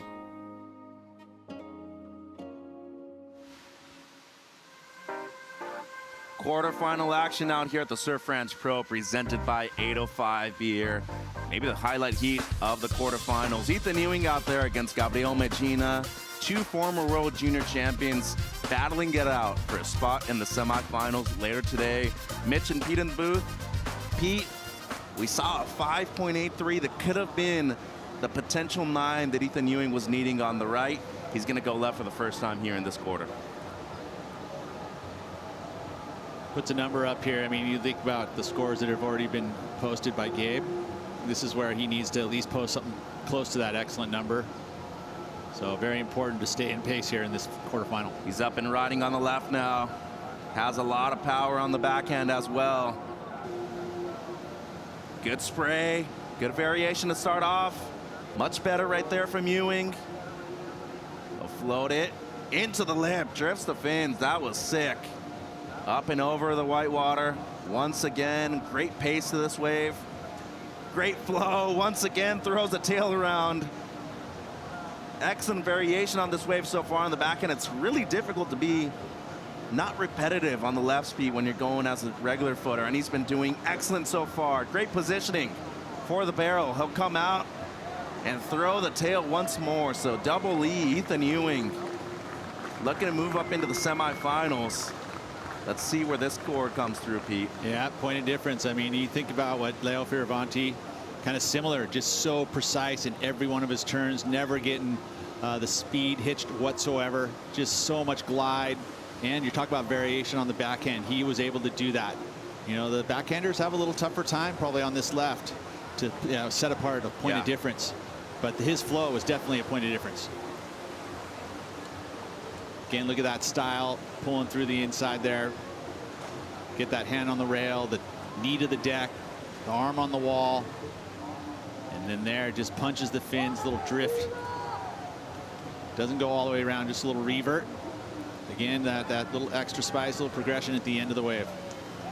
So a great start on the left for Ethan Ewing. Has one more chance on both the left and the right.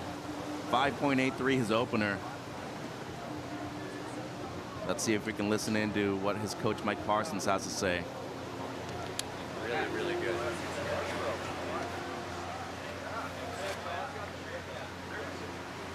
And at this point, you think about, you know, a lot of the work's already been done. Lots of days to practice, get ready for this. It's now like the coach's job is just to make everything comfortable, right? And then positive affirmations, right? There's those moments, you know, and I think that, yeah, again, the work's done previous to this. Now it's about optimum mentally.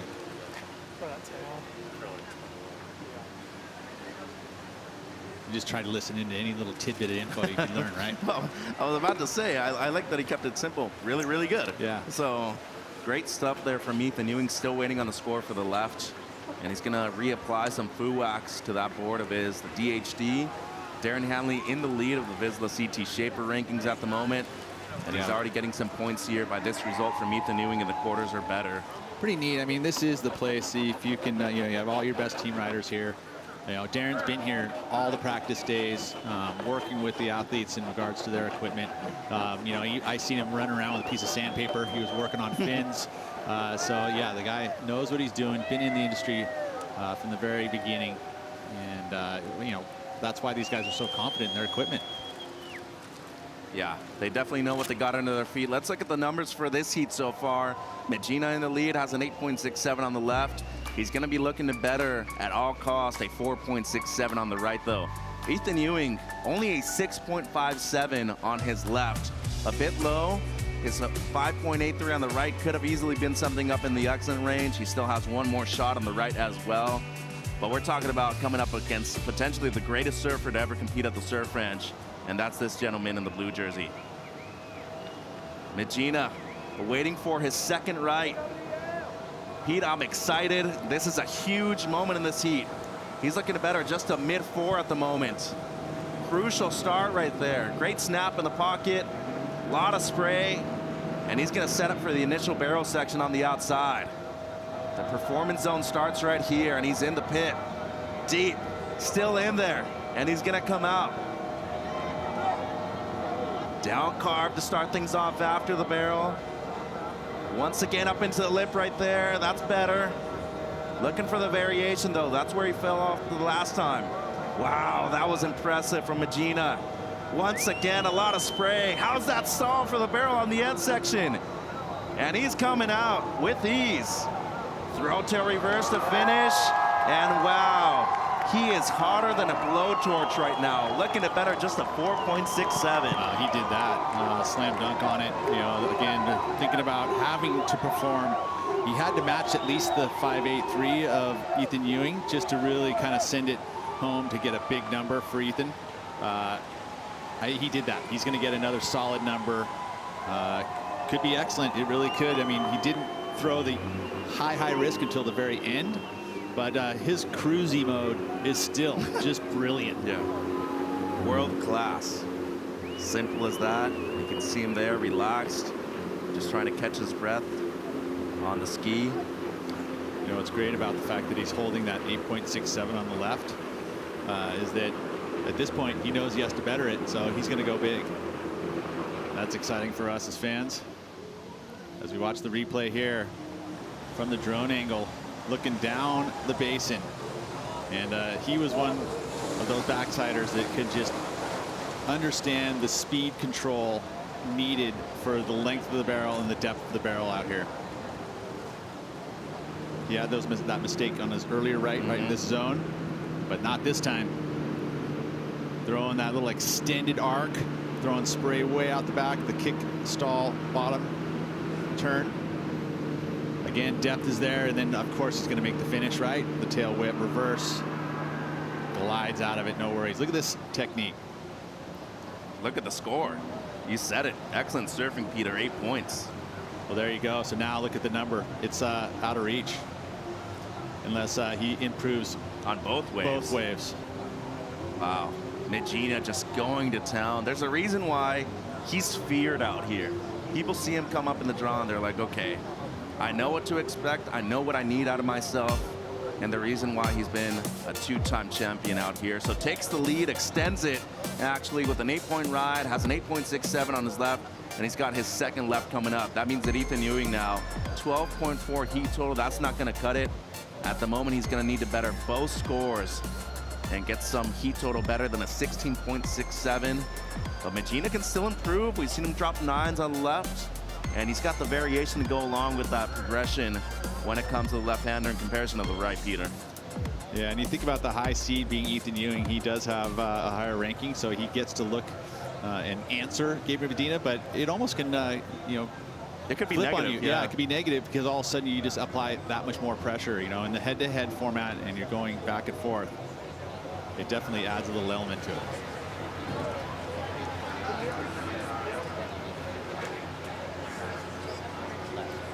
Yep, that's a positive. I mean, and Mike is full of it. Just great positive affirmations into your head. Maybe a little tid, a couple words here and there. Yeah. Just to put into the head there, put in the search engine. Elevate the confidence. That's all it is. 16.67 heat total. Listen to the crowd. They love it. Look at this is the thing. Pumping them up, pumping the surfers up. This is the atmosphere that these fans have created. And this guy relishes in this kind of atmosphere too. He's put up some huge numbers. In 2021, what he did at the Rip Curl WSL Finals to win the World Championship, his third one, ludicrous.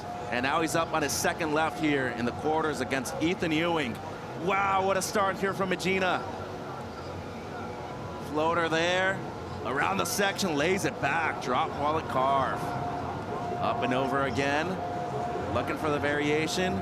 Just tap that section, he'll drop it down. It seems like the second third of this wave, he's been a lot more cruisy, Peter.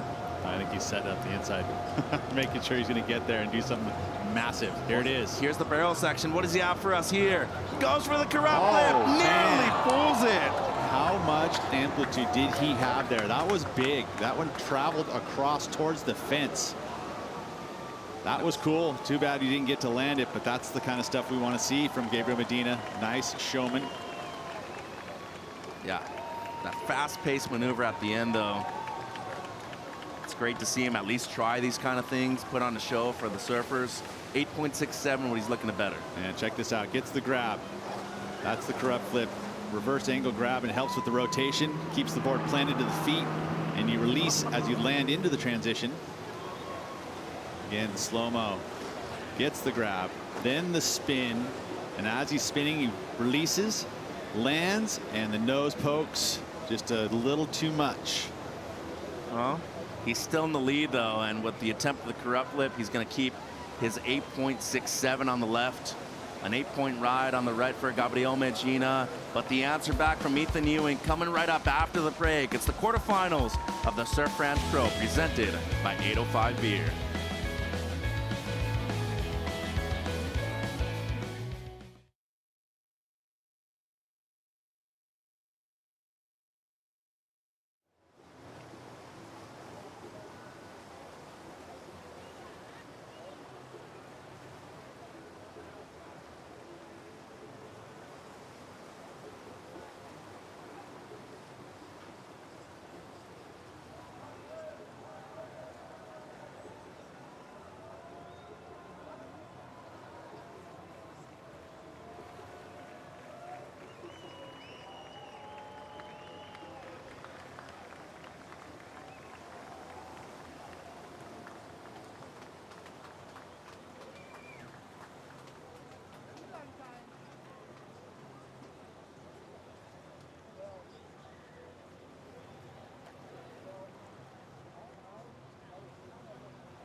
Happy Memorial Day weekend and welcome back to the Surf Ranch Pro presented by 805 Beer. Quarterfinal number 3 out in the water.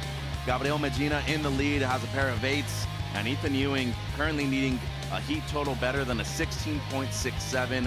Has 2 more rides to go, but it's imperative for him to do well here on the right hand, Pete. Yep, this is it. That's why that pressure is so applied each and every wave. So needs the better both scores. Up and riding now. We saw what he's capable of in the qualifying round. Won his heat, moved straight up into the quarterfinals. That's a great start for Ewing. Deep barrel, great positioning here from the surfer from the Gold Coast. Nice. And wow, he just capitalized on the tube time on the outside. That's great stuff from Ewing. Really utilizing those rails as well as he can here at the Surf Ranch. Throws the tail around, pulls it too. Ewing on the way to the best score of the heat for him so far. Once again stalls for the barrel. Wow, and this wave so far, Pete, he needs the bullets, and he does! Oh, he's keeping it interesting. Wow! He's out of combo now, that's for sure. Bang, bang. Needed an answer back, and he just got it. Needs 2 scores, needs to better both the right and the left. And this was necessary right now, Pete. Yeah, all phases of that wave. That outside section, he got his turns done. Maybe not as good as the beginning for his first ride, but it was still awesome, especially this part of the wave where he got the reverse after the big redirect. Anytime you get that nose pointed back towards the opposite wall, it's huge. And then again, going in here, we haven't seen a lot of this inside, this air moves by him, but he waited till finals day to bring it for us, and with that, he's going to get his best number. How's the nose pick reverse right here? And it's nice, no grab. You know, it's a little more extended, and look, he just rides the nose rail all the way around and pulls it off clean. Look where his foot is, all the way up to the very last foot of the nose. That's why you see a lot of surfers, they will put wax to the tip because your feet are running all over that board. And he had actually just reapplied some foo wax to that board right before he battled out. but clutch performance from the number 3 in the world last season, down to AJ McCord from some more on Ethan.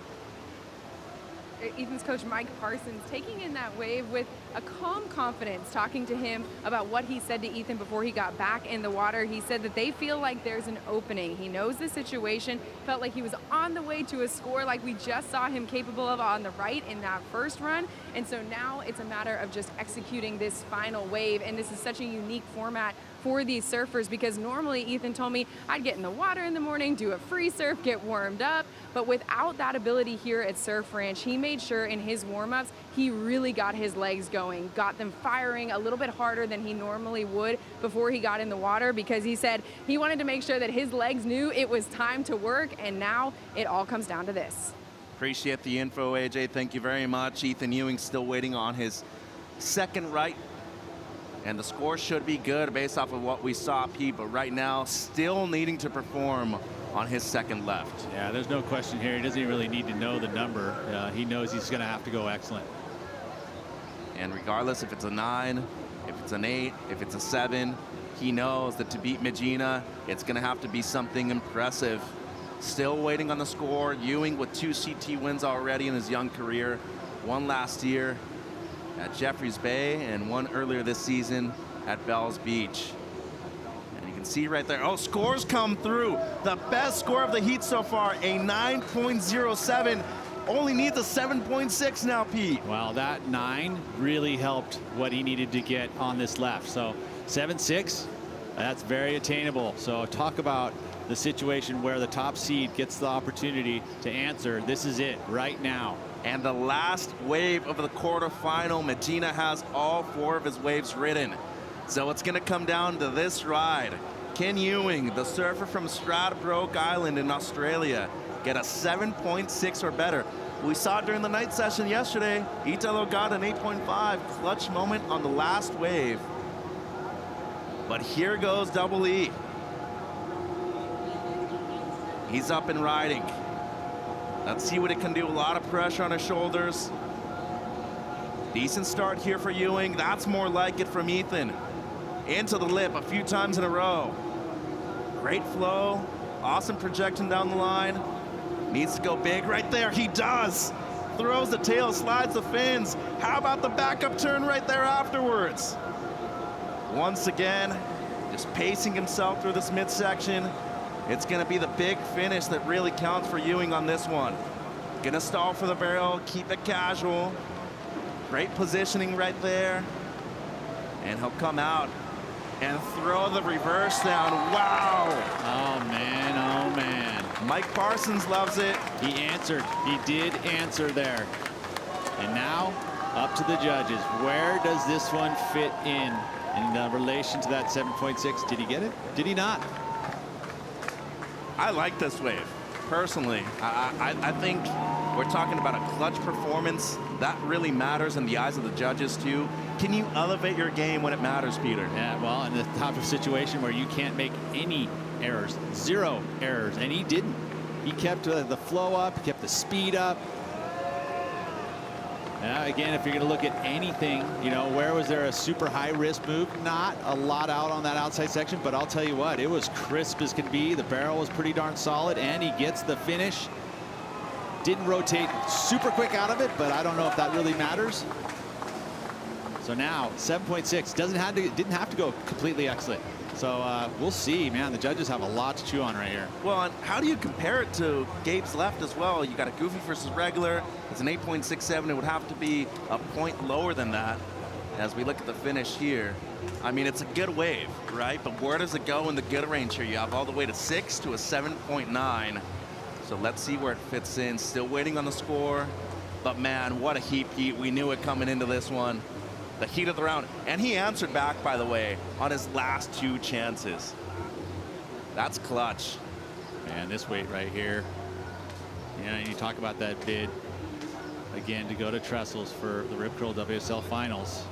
And this moment right here could be, you know, again, just waiting for that one wave. You know, are you an equal third or an equal fifth? Or at least, I mean, you could move into the final. You can end up winning. Who knows? You're right. Yeah, you're right. So either the equal fifth or much better. Yeah. huge difference in points right here. 30 seconds for the next wave, and he gets it right on the money. He flips the heat, gets a 7.6 on the dot. Wow. He's a little bit of disbelief. Wait, are you sure? And it was because they're tied, but since he has the highest single wave score of the heat, a 9.07, a 7.6 was just enough to take the lead. Single highest wave when they have a tie. Wow. And the 9.07 over the 8.67, and Gabe Medina is out. Unbelievable. It's the first time in the history of him competing in the 4 CT events at the Surf Ranch that he has not made the final.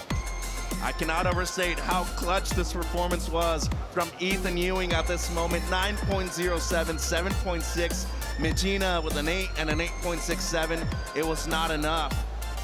Quarter 3 is done and dusted, and now we're into quarterfinal 4. Yeah, the foil doesn't wait. We're straight back into it. Didn't even get to digest. And it's the clash of the Brazilians. Italo Ferreira, world champ in 2019, and he came up clutch last night in the night surfing session. Came down to the last wave, got an 8.5 to get the second seed, and moved him into quarter 4 against Joao Chianca.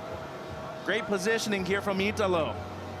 And he is deadly when it comes to the backhand. Maybe the fastest surfer on the planet right now. So good start here for Ferreira. Moving down the line.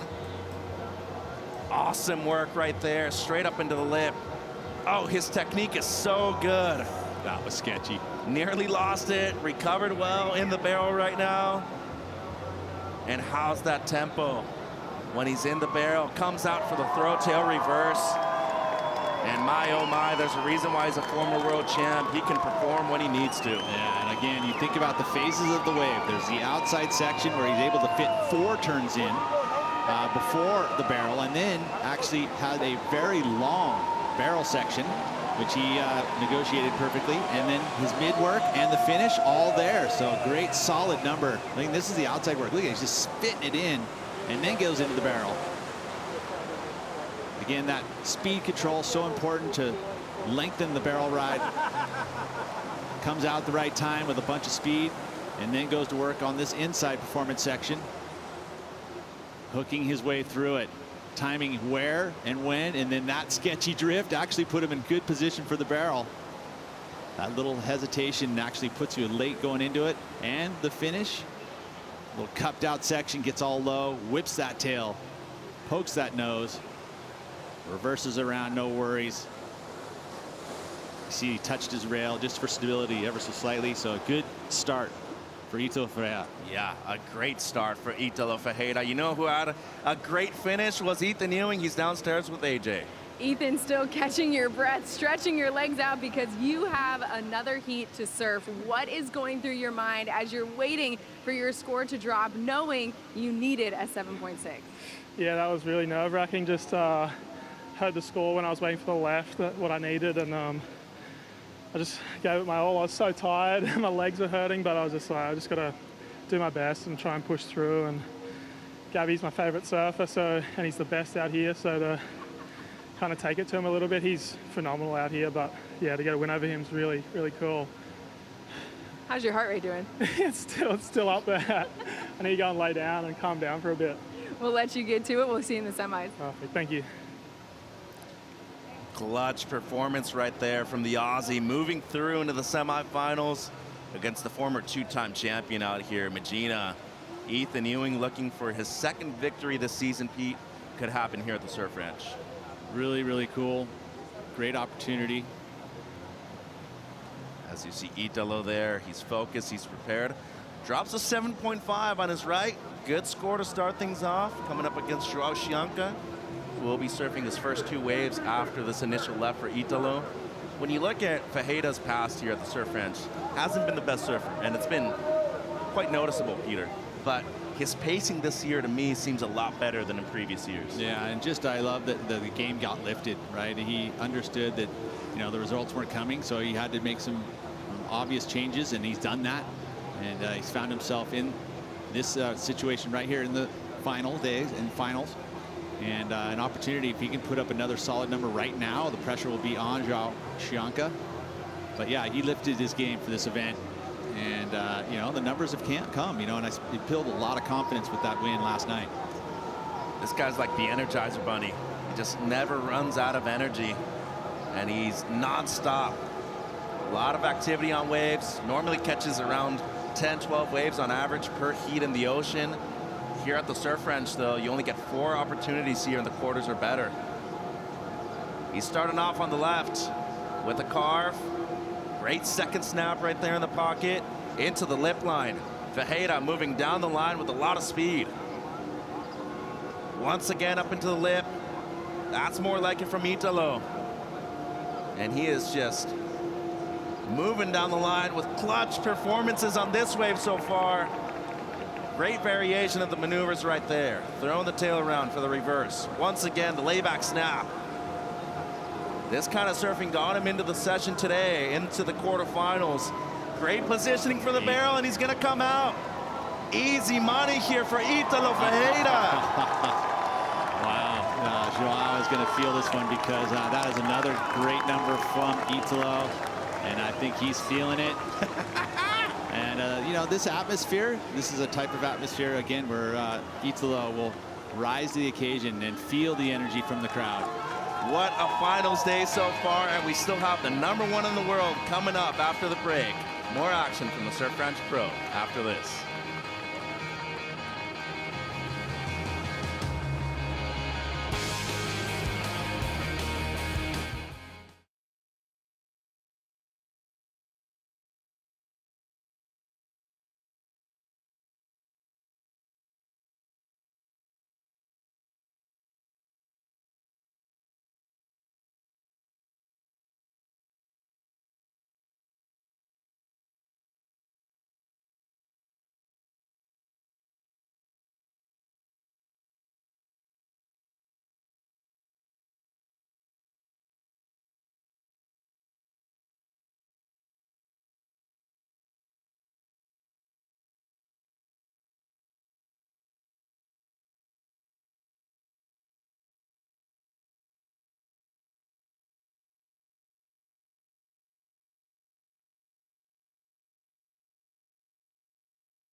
Italo Ferreira straight out of the water, and look at this, drops a 9.07 on his initial left, and it seems like, oh, he got some interesting things going on down here at the Surf Ranch Pro, presented by 805 here. Getting some work done, Pete, in between waves. We've seen all sorts of techniques to try to get that lactic acid out of your system.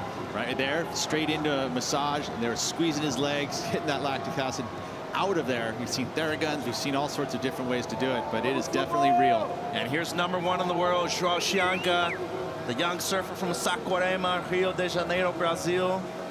And he is fast, he's explosive, got a lot of body language on this wave already. Looks much better on this wave than what we saw yesterday, deep in the pit. Is he still in there? And no, too deep. Finals day, pushing it. Hey, he was on fire. Again, those 4 turns on the outside, building momentum. Then the barrel is super deep, but then the trap door. And this is what happens when you see somebody compete here for the first time, especially on finals day too, Pete. Maybe you overamp a little bit. You know who you're coming up against, a former world champ, but he's #1 in the world for a reason. You think about what everything looks good though. I mean, this looks like easily this type of surfing that needs to happen on the finals day. Those 4 turns outside, and then the barrel holding the wall deep, and that point right there just falls through the bottom. He was holding on as long as he possibly could. Let's see if we can see inside. That fine razor's edge of being just too deep. See the foam ball comes up underneath the board. He's right there riding it. And then all of a sudden, just woof, it just disappears from underneath. You have to be on top, and almost you get pushed forward through it. But as soon as you fall and the board goes behind the foam ball, just there's the trap door and it's gone. Yeah, and that Channel Island boards look amazing underneath his feet right now. Joao Chianca on the ski, gonna wait for his opening left. Just a 2.17 on his opening right. Italo Ferreira in control of this heat so far with a 16.57 heat total. Let's go down to AJ with some more info on Joao's boards. I am with Britt Merrick of Channel Islands. You have said that Joao Chianca has the best board IQ of any 22-year-old you have ever met. Walk us through the process that you two went through to get the board he's riding and the board you're holding ready for Surf Ranch. Yeah, well, you know, this is his first time here, which is amazing. So it's a steep learning curve for him, but he did his homework and kind of knew exactly what he would want coming in. He knew he would want a certain rocker on the right and a certain rocker on the left, different tail for each one, even different fin placement. So we talked about those things together, and I took a swing in the shaping room, and they seem to be going well. I would say they do seem to be going well. What is the feedback you've been getting between waves? Mostly, you know, he's really confident in his equipment right now, so he's just trying to stay in his happy place and in that place of really zoned in on what he's doing and not think about external things, and doesn't like to think about the gold jersey, and doesn't want to think about his boards because the work is done. He just wants to do his best surfing. Cannot wait to see him take on this next wave, which we know he's going to do his best at. Back to you guys in the studio. Thank you for the Pacifico board breakdown, AJ and Britt Merrick. Joao Chianca waiting for his opening left. And Britt Merrick at the moment from Channel Islands, number 4 in the Vizsla CT Shaper rankings. You can see right there, Darren Hanley Designs, DHD in first by a lot. Mayhem in second, and Matt Bailos has a couple of surfers left in the draw in this event. It's pretty cool to have this in this season's rankings, to add a little extra there. And you know what it's done is it's inspired the Shapers to show up and be here and produce good equipment. So it's giving them a little nudge too. Yep. So it's good to see. And they're competitive too. they really like this format right here. And remember, Vizsla CT Shaper rankings only counting results from surfers quarterfinals forward. So this is a huge moment for Channel Islands. And Joao Chianca only a 2.17 on his right. Ooh, listening to some music, some beats out there, Pete, maybe in between waves. Well, there is music that comes out on the in the middle of there over there. You know, they're partying down there on the north end. I haven't been over there this event yet. If you want to have some fun, go ahead to the north end. Maybe on the next break, I'll head over there, chat up some people. But you know what? This is a huge moment when it comes to the rankings for the Championship Tour. Joao Chianca right now, number 1. Ethan Ewing still in the draw. Felipe. And, of course, can't forget about Gabriel Medina also getting a quarterfinal finish. He was number 7 coming into this event. All on the line for a spot in the WSL Final 5 and the Rip Curl WSL Finals. Chianca, first left here. Great start. I like the energy. Into the lip. Looking for the variation though. Strong turn in the pocket, that was nice. And does he get too caught behind? Might make it around this section. Seems like he's okay. And if he gets around, it's gonna have to be something gigantic. No, too deep. It's so hard. You're just 5 feet too deep. Hard to get around it. See Brent Power there, team manager for CI Surfboards. Britt Merrick behind him. Well, we know it can be done. We saw Ethan Ewing just do it. Put 2 numbers up back to back. That's that yellow jersey gets him that number 1 seed. Well, now he has no other choice. So Italo Ferreira has a 9.07 and 7.5 in his scoreline. What do you think went wrong here, Pete? Yeah, the hook underneath, you know, in that section right there, the read is, it's almost you have to float it. And it was like, it looks steep, but in that moment, generally that section's afloat because it starts to run really quickly.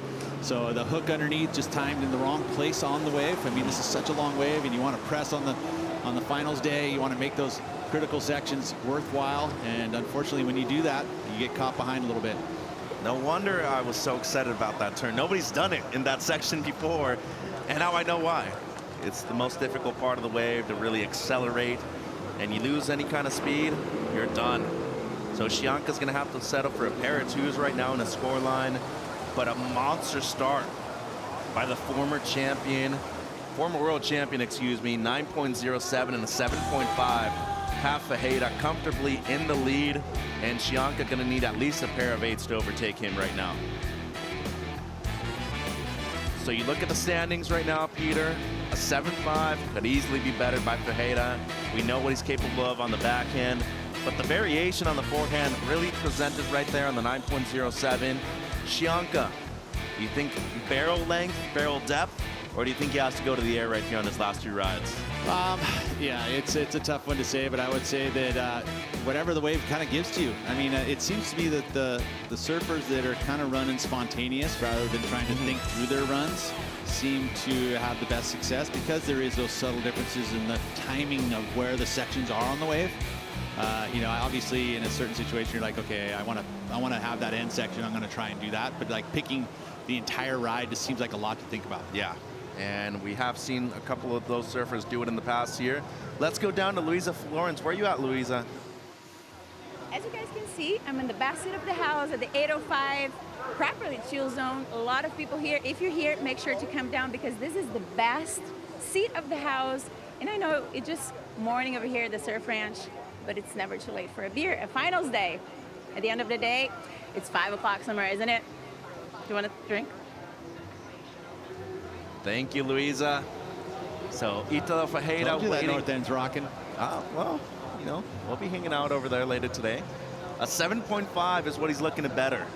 On the right, one at Bells Beach. He's won in Karamas, and I was thinking about the final in J-Bay the other day as well, because both him and Magina, there hadn't been a goofy footer that had won there in around 20 years, maybe even more, Pete, up until that point in 2019. Both made the final. That was a battle, big time. And the waves were pumping too. It was big, it was mean, nasty, and they just rose up to the occasion.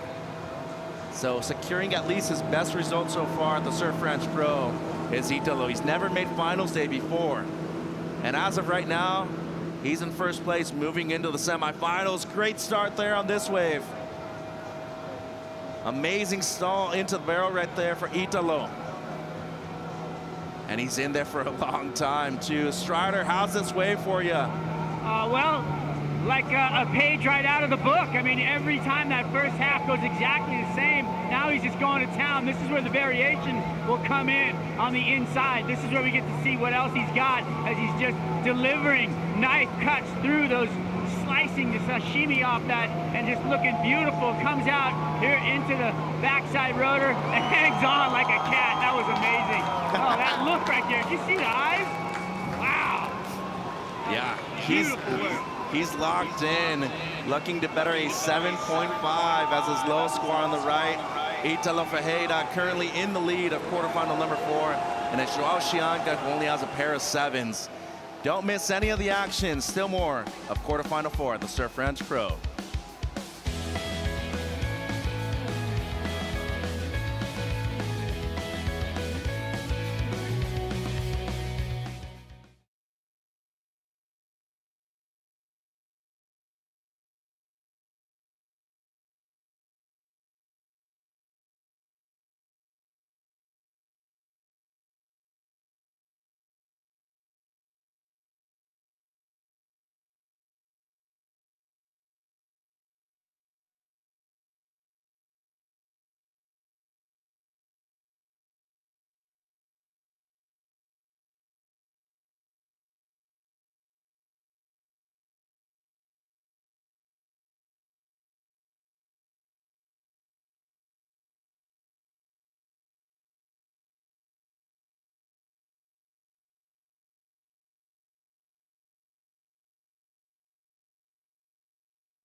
The Surf Ranch Pro presented by 805 Beer is brought to you by Sambazon, bringing you the delicious powers of acai, by Apple Watch, official wearable equipment of the World Surf League, and by Pacifico. Live life anchors up.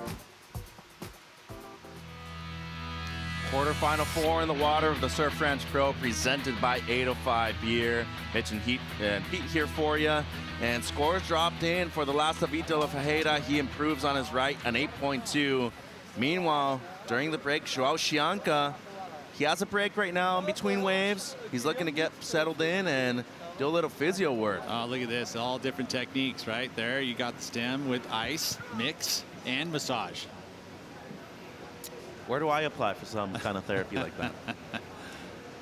Well, Italo, cool as can be right now. He's in cruise control.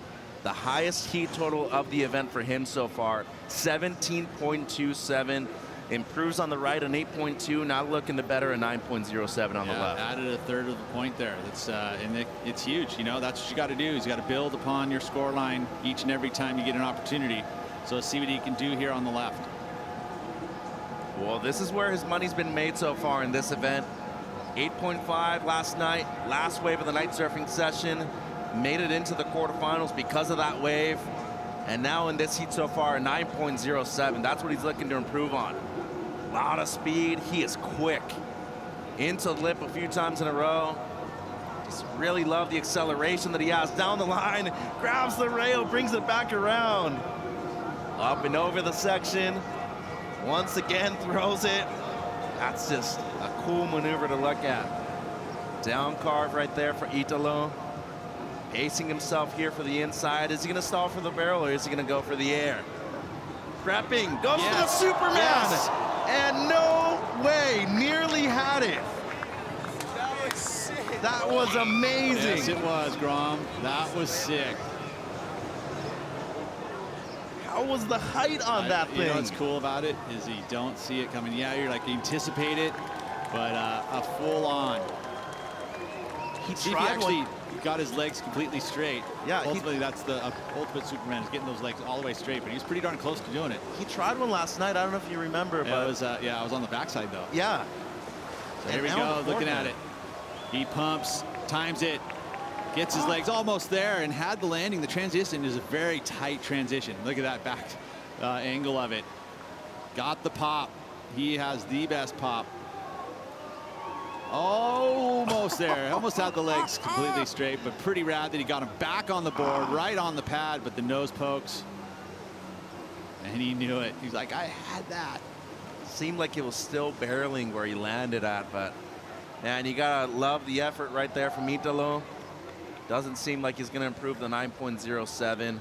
Scores coming through, that's what it indicates right now. He's gonna keep a 17.27 heat That's total. a good number for a quarter. He would love to know that if he last night said, yeah, I'm gonna get 17 points in my quarter, pretty good odds that he'll turn the heat, but let's not count out Joao, especially when you've got nothing to lose.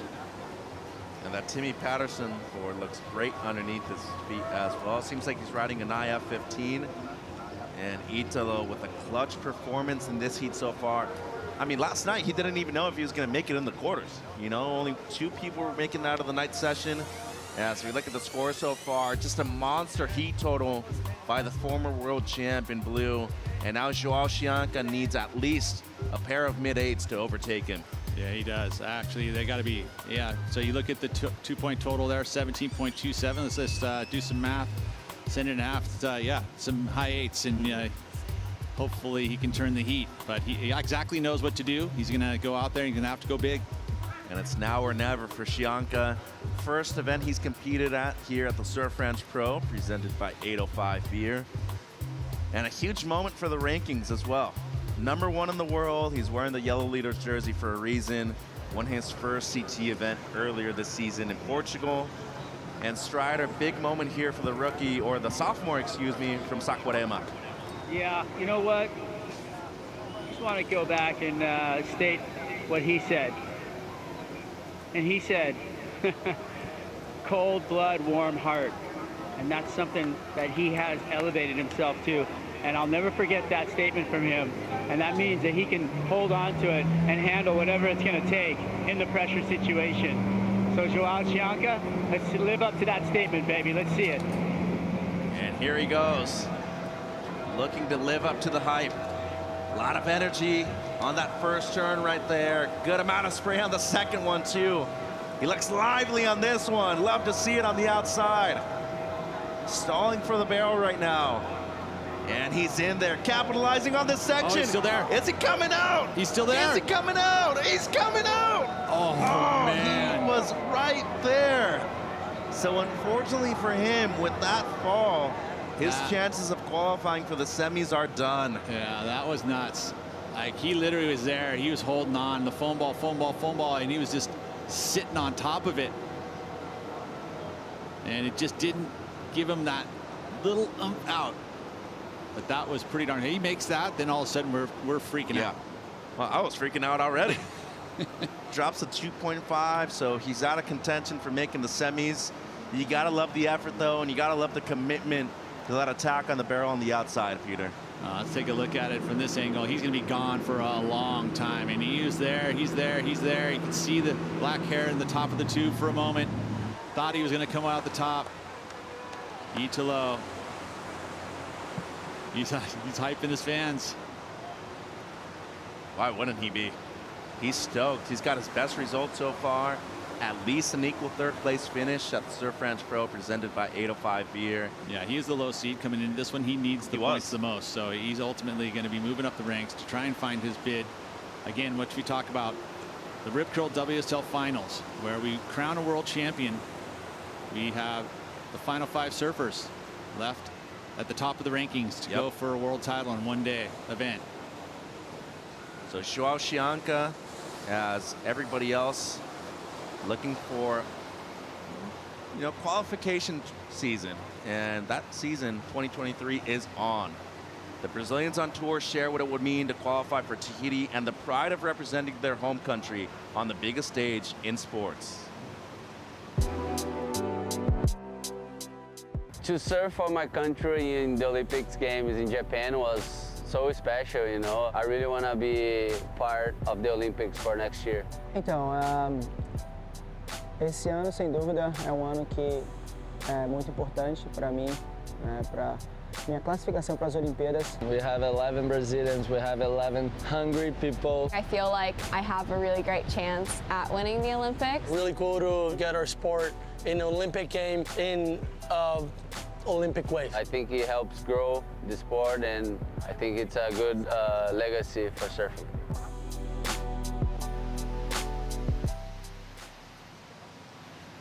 Follow the surfers, keep up with the rankings, and catch every qualification moment on worldsurfleague.com/qualification season. So Chianca out of contention for a semifinal slot right now. Free run. Looking to put on a show. Pete on the left for a lot of the fans out here. And I mean, when we talk about consistency, this guy has had it so far this season in 2023. Sophomore. Did not make the cut last season, and this year he's leading the rankings. And I will say though that you know, a quarterfinal, he may be disappointed right in this moment, but a quarterfinal finish at your first time competing here, that's right. It's solid, especially when he was probably, how he mentioned in the press conference that he wasn't confident. So within that turnaround of that day till right now, that confidence has changed. He knows he can score some points here and get himself into the quarterfinals. So you know, job done for Chianca. And looking at the quarterfinalists in this event, I mean, Italo made the semifinals last year in Punta Roca. Ethan Ewing made the quarterfinals, lost to Italo. Griffin Colapinto coming off a win there last season. Felipe, runner-up finish. Gabe, quarterfinals. I mean, the list can go on and on. The next few events for a lot of these guys in the quarterfinals, good stops for them, Pete. As we look at Joao right now, he's just going to try to put on a show on the left. His last wave of the event. Out of contention for a spot in the semis. Would need 2 scores. Flowing through the motions right here. Riding a different board on the left compared to the opening exchange. I love that. I think it's a perfect thing to do. It really is something that if you're in tune with your equipment, why wouldn't you? You know, find the wave or find the board that's going to work the best for you going whichever direction. I mean, I think the future is even subtle asymmetrics. You know, why not? Well, Britt Merrick did talk about positioning of his fins for this wave of the Surf Ranch. How about that stall in the barrel? One of the best in the business when it comes to barrel riding. And Shianka will finish his run here at the Surf Ranch Pro, presented by 805 Beer that way. So he's going to have to be content with the quarterfinal finish. And waving to the fans right there, thanking them. Appreciates all the love and support from all the people watching here on the sidelines and the stands. And how about we look at the final bracket for today on the men's side. It's been a great event so far for finals day. Looking at the replay here first, Pete. Yeah, and again, I think this is just, again, more practice time. I mean, ultimately, every wave that you gain here is going to be experience for the future. You know, ultimately, I feel like I'd love to keep the Surf Ranch on the tour, especially with this format the way it's set up now. Again, I love the diversity of the tour, all the different spots, all the different styles and pressures that you're going to deal with. You know, some you're dealing with nature, some you're dealing with the crowd and the fans. So ultimately, a well-rounded world champion is something that this tour needs to put out there.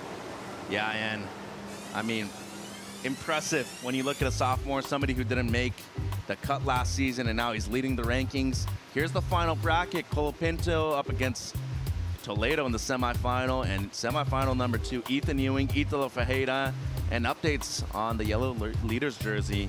If Felipe Toledo makes the final, he ends up moving to number 1. But if Griffin Colapinto ends up winning the event, he'll take the lead in the rankings moving into El Salvador, an event that he won last season. Crazy stuff. I like to see it. Like the matchups, too. Clash of styles again, Ethan Ewing, Italo, and Semi 1, must watch. Griffin Colapinto taking on Felipe Toledo. And if Griffin wins the event, he'll take the yellow leader's jersey. If Felipe makes the final, he'll be moving in to number 1.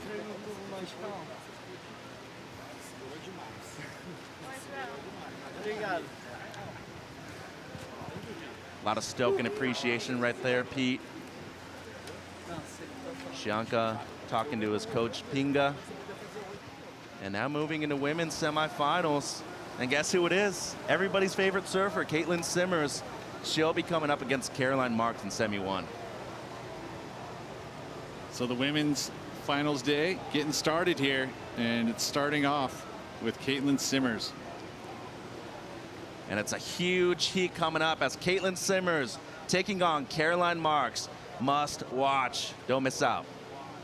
I'm really excited for finals day. I'm feeling a lot more to give, and I'm just like ready to send it.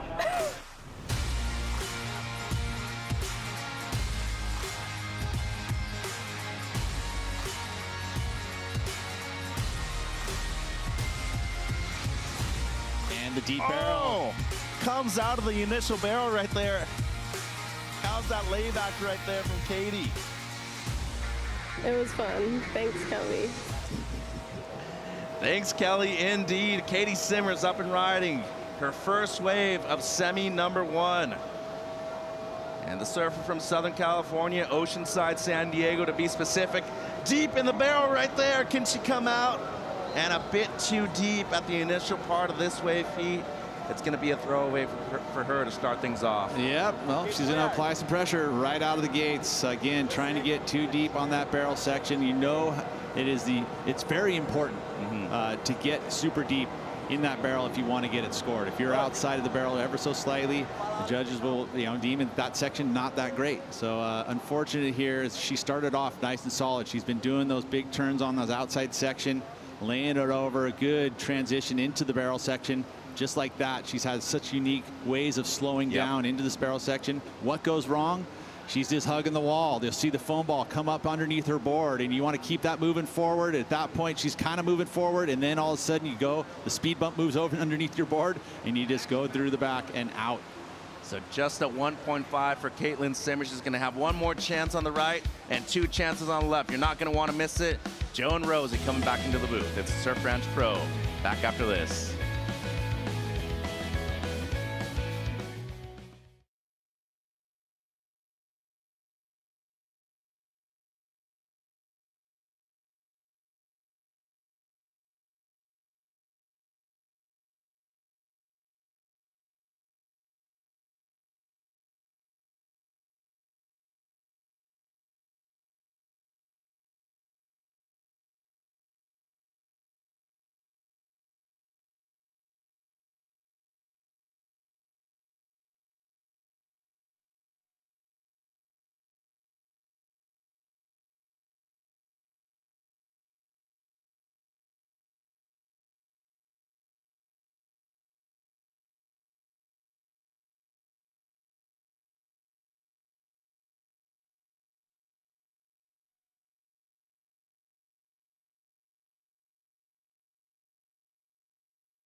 You're watching the semifinals of the Surf Ranch Pro presented by 805 Beer. Caroline Marks taking on Caitlin Simmers. Remember, we already saw one wave of Simmers. She got caught in the tube.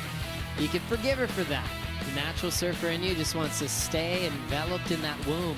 Not of Mother Ocean because we're in the basin, but it looks good, feels good. Caitlin Simmers, though, plenty of time to answer back. She'll get one more right to improve on.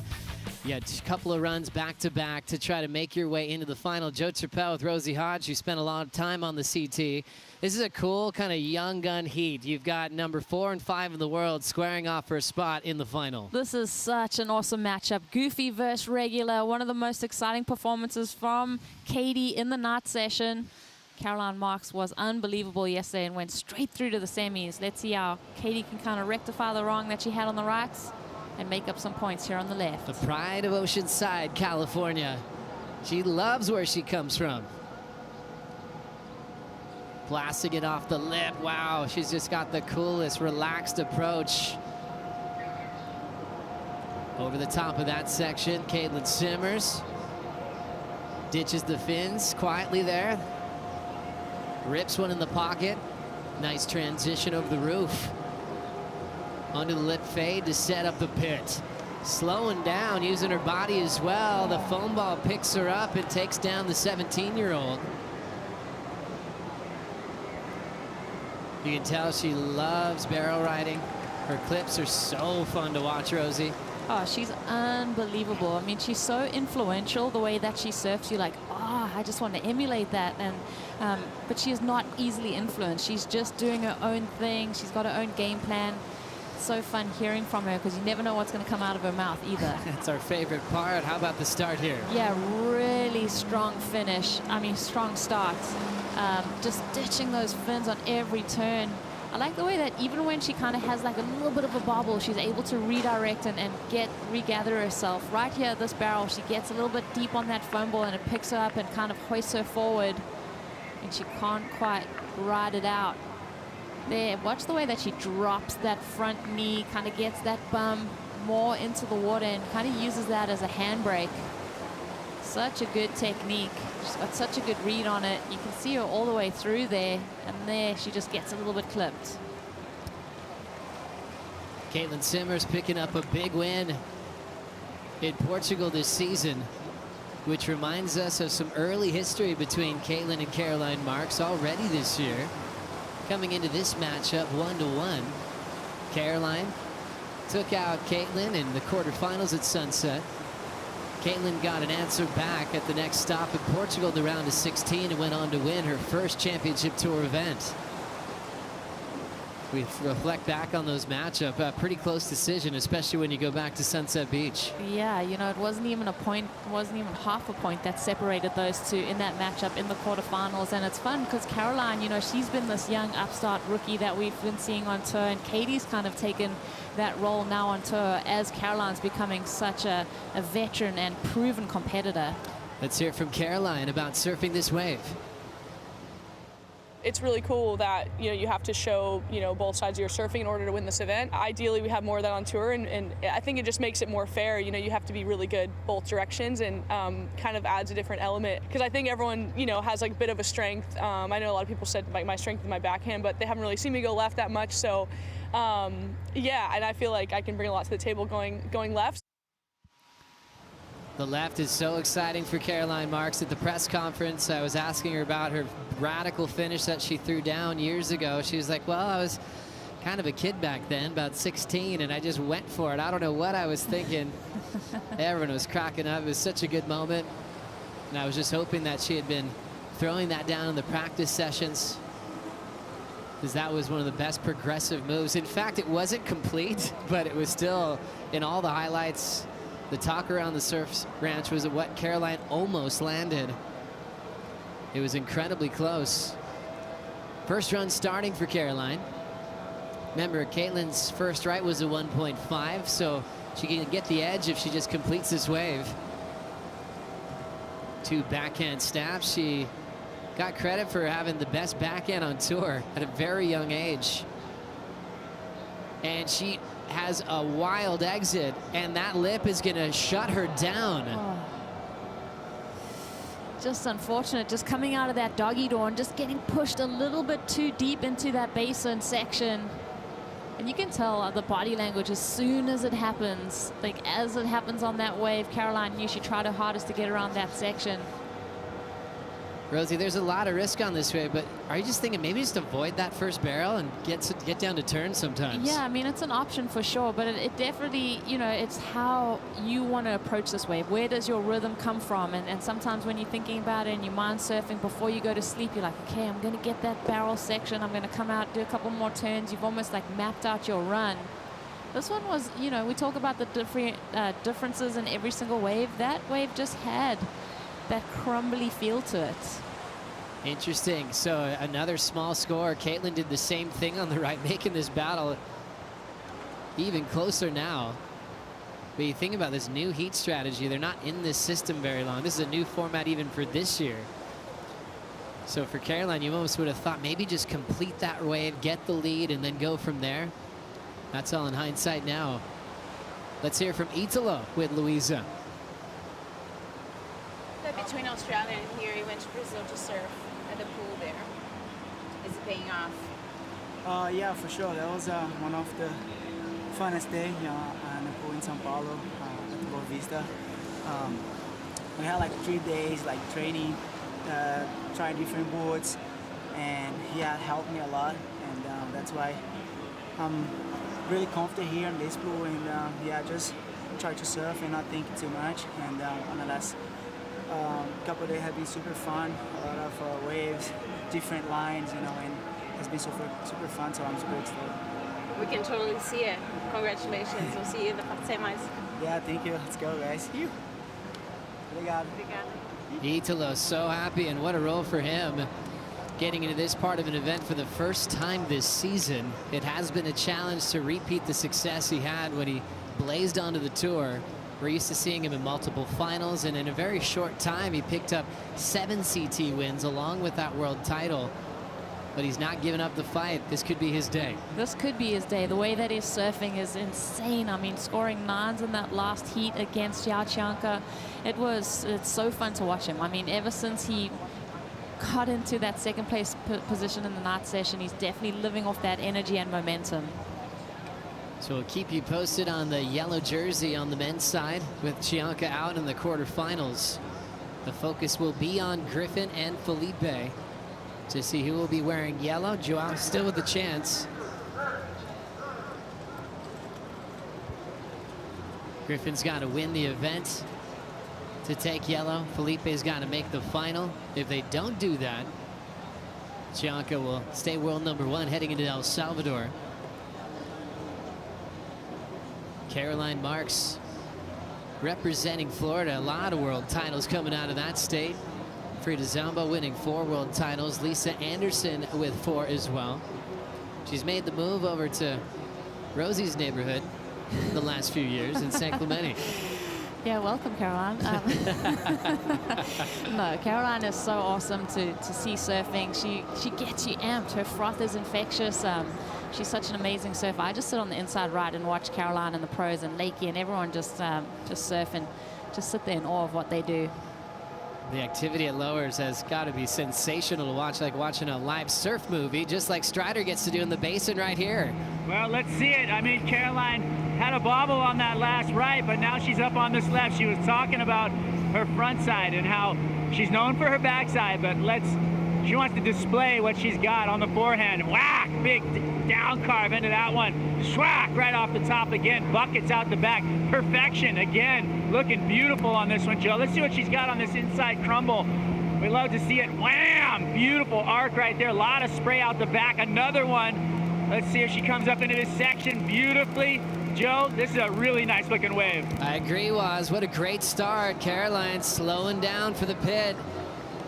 Nice and low, into daylight, hard off the bottom, nice crushing snap. She'll be able to combo it up to finish off her first left. And her opening run complete against Caitlin Simmers. They tied each other on the first right with their falls at a 1.5. She's trying to better a 6.67. That's what Caitlin got on her first left as the semifinals continue at the Surf Ranch Pro presented by 805 Beer.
What a great heat. Caroline versus Caitlin. Battle for Olympic qualification, also for spots in the WSL Final 5. Caroline loving this left. Always feel happy for the goofy footers when they get a performance left like this on tour, and she's gonna love the sound of the score. Judges talking it over. It's excellent. An 8-point ride to put herself out in front after the first run over Caitlin Simmers. Such a radical surfer, high performance, explosive when she needs to be. And I think she's left a little bit in the tank just in case she needs an answer to Caitlin on the second run. Oh, definitely. I think there's even room for improvement on this left for Caroline. I don't think she's shown us her best yet. I think on this forehand option here, she goes to this huge, critical hack. Gets barrel. You can kind of see her right there. But yeah, there's I think we could see her get more progressive on that inside section. She's been rewarded with excellence, so that'll alleviate some of the pressure going into her second left. Run number 2 just getting started. Caitlin Simmers fell on the barrel on her first opportunity, so this one has to count. A couple of smooth moves to get this one going. Cool, stylish carve on the open face. Now pulling in, you can tell she has the sense of urgency to make it out of that barrel. She might get a bonus. She's one of the rare surfers that have been getting double barreled out the back. Well done to Caitlin. Working with Tommy Whitaker this year. Enjoying that new coaching relationship. How's that loose snap? See how fast she's going, how demanding this wave is. Recovers from that arc. There's that mid-face slice she loves to pull into the end section. Drainer for Caitlin Simmers. Sets that rail. A cool looking grab rail carve to finish a dreamy wave. That'll be her keeper in the semifinals on the right. Yeah, well done, Caitlin. Just to get that completed ride, to get a little solid score in the score line. She got really barreled on that wave. I think, you know, you talk about who's getting that second option barrel. I think Steph's one of the people that really spends a lot of time underneath the hood. Caitlin right here. Love her style, and it's a narrow stance that she has, and she kind of swivels between that narrow stance and weights and unweights. So fun just picking apart her surfing and watching everything that she's doing. She's so fluid in motion. She almost gets a little bit hung up there, but rectifies the situation. Look at that style. Look at that back knee, the way that it drops. It's so easy when you drop that back knee too to get that caught in the face of the wave, but she stayed so compact. She has so much self-awareness of where her body is and the body dynamics on the wave. That grab rail, look at the length that she lays it on rail for. That's what I always like to look at when you're breaking down those rail turns, is just how knifey she got. It's like playing True Surf, that video game. Yeah. Because you can do anything you want, like things you can't do in the water. You do it all in True Surf. You can download that today. Go to the App Store and Google Play and surf like Caitlin Simmers. There's some surfers that just balance the art of surfing in competition. They bring that soul element into this game where we're talking about numbers. It reminds you of Tom Curran, because back in the day when Tom was winning, you know, a lot of surfers were going away from competition, but you had to love Tom, no matter if you're a competitive surfer or part of that underground. I think Caitlin kind of meets that these days in 2023. Yeah, I agree with you. Look at that number. The judges love it, but she's not influenced. She's not looking at what the judges want. She's just doing her own brand of surfing, and she's being rewarded for it. I don't think she's punk rock in that way. It's not like, oh, let me create this formula that's going to crack the code for what's going to get excellent scores. It's more like, I'm going to surf like this, and it's either going to get rewarded or it isn't, but I'm going to enjoy doing it. That natural instinct, you can definitely tell she's got the gift. And staying cool, calm, and collected against the best in the world, deciding not to take her spot on tour a year ago. We had only heard that once before, and that was from Taj Burrow in the late 90s, where he said he wanted more time to develop his surfing before moving to the championship tour.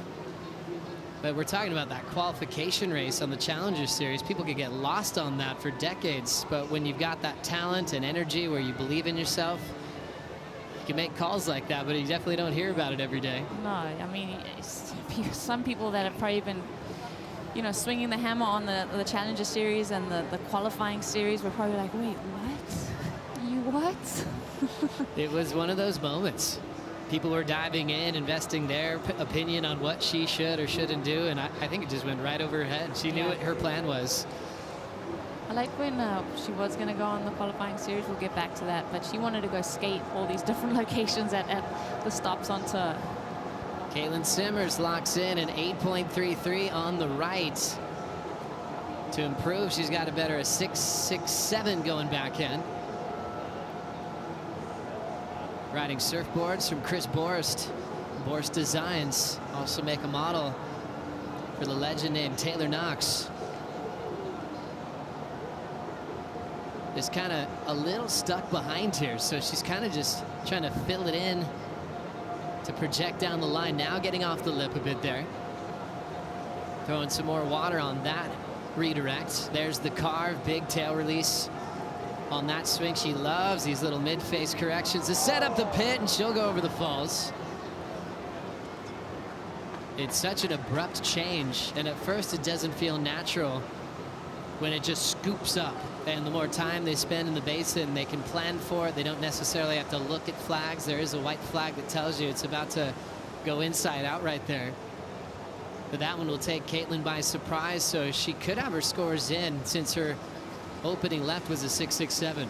Yeah, I don't think that's going to better the situation for Caitlin. And abrupt is such a good way to describe that change in the wave right on that inside section. Just a little bit off pace on that one, Joe.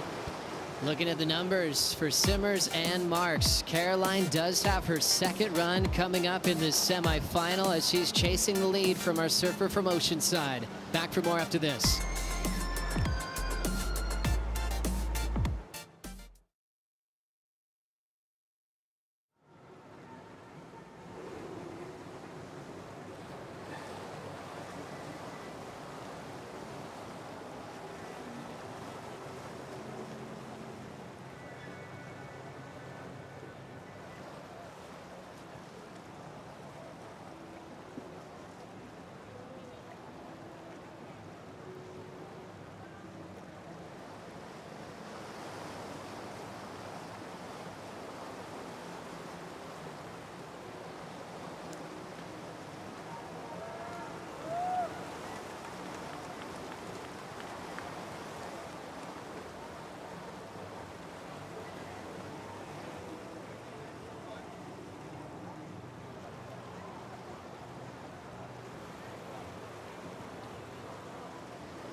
Katie Simmers wins the male Rip Curl Pro Portugal in just her 3rd CT event. Marks out in front, jams it again. She is on her way and seals the deal. Molly Picklum is your Hurley Pro Sunset Beach champion, and she's feeling it right now. Now the Hawaiian lights up that section. Carissa Moore takes out the Western Australia Margaret River Pro. 2-time world champ Tyler Wright, end section approaching. She just hammers it. Tyler Wright has done it in back-to-back seasons.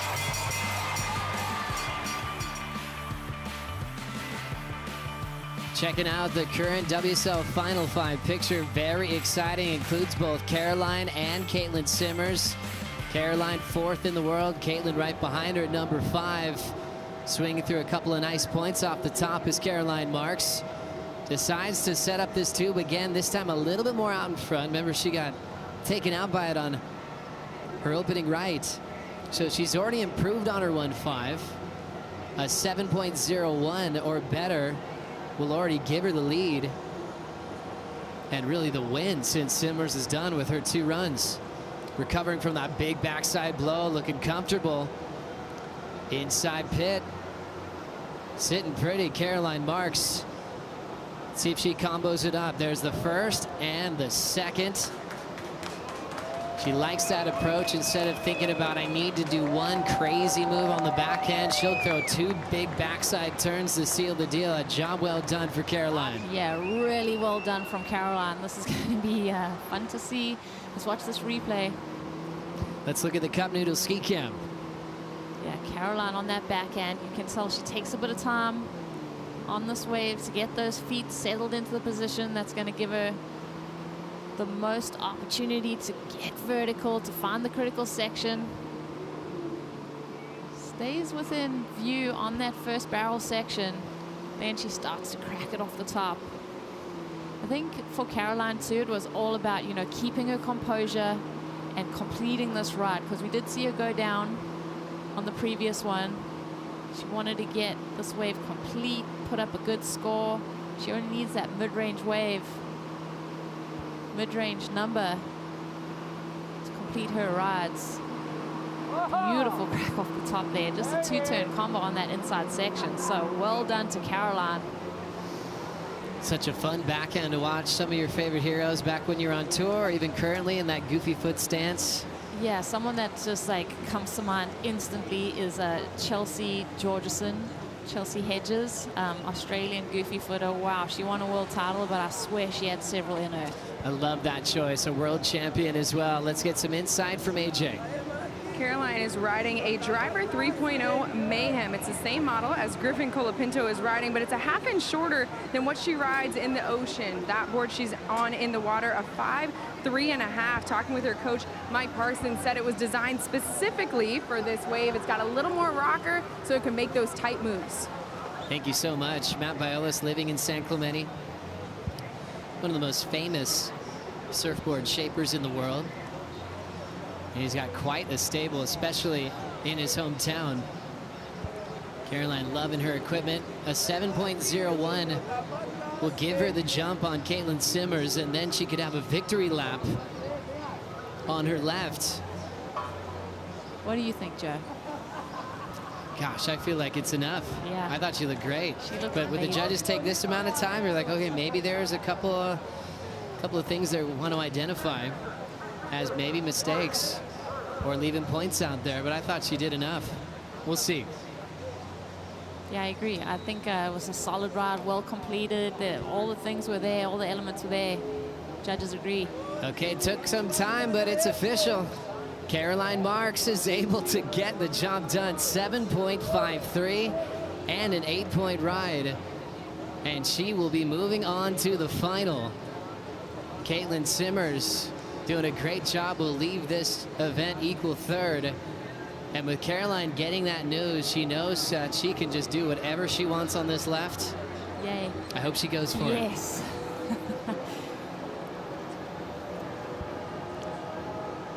Strider, what do you think? Is she going to go for a blowtail? Is she going to relax? No, she's going to go hammer time on this thing. she was saying after that, she felt like she might be getting it. I thought she was getting it, and then she said, you know what, I got a left to serve, I'm gonna go off. And she knew she wanted to do the big finish, so we'll see if she comes through on that, but you can see her feeling it right now. You can see the confidence in the surfing. Nice big sweep off the top, straight back into the corner right here. She's loading up. Let's see what she's got right here. Bang! Big, solid turn right there. A lot of strength. Foam climb off the bottom. Boom! Again, throws the tail out. That's what I'm talking about. Feeling loose. This inside section is going to be really fun to watch. You know what, Joe? I'm going to let you take this one because I think it's going to be really exciting. Good man, Waz. Thanks so much. Here's a little pit right there. Well placed with her line. Little look back. Why not have some fun? And she'll save something crazy for the final. Doesn't want to show anyone too much. You could tell that she was like the family's like, oh, she's going to do it. She's going to do it. They're like, save it. Save it for the final. Wow, crazy. She's in the final. How good is that? So Caroline well back done. in a CT final. This is what we've been waiting for. Took some time off last season and then extended her time off. Even when G-Land showed up, we thought she wouldn't be able to help herself as a goofy footer, but just wanted to do it her way and her process, building her way back to the position she is in today. Remember how important this is for a qualification season for the WSL Final 5. Caroline taking out number 5 in the world. So we'll see if Simmers can hang on to that spot in the Final 5 picture heading into El Salvador. And Caroline in the final. Coming up next, a 5-time world champ, a former event winner.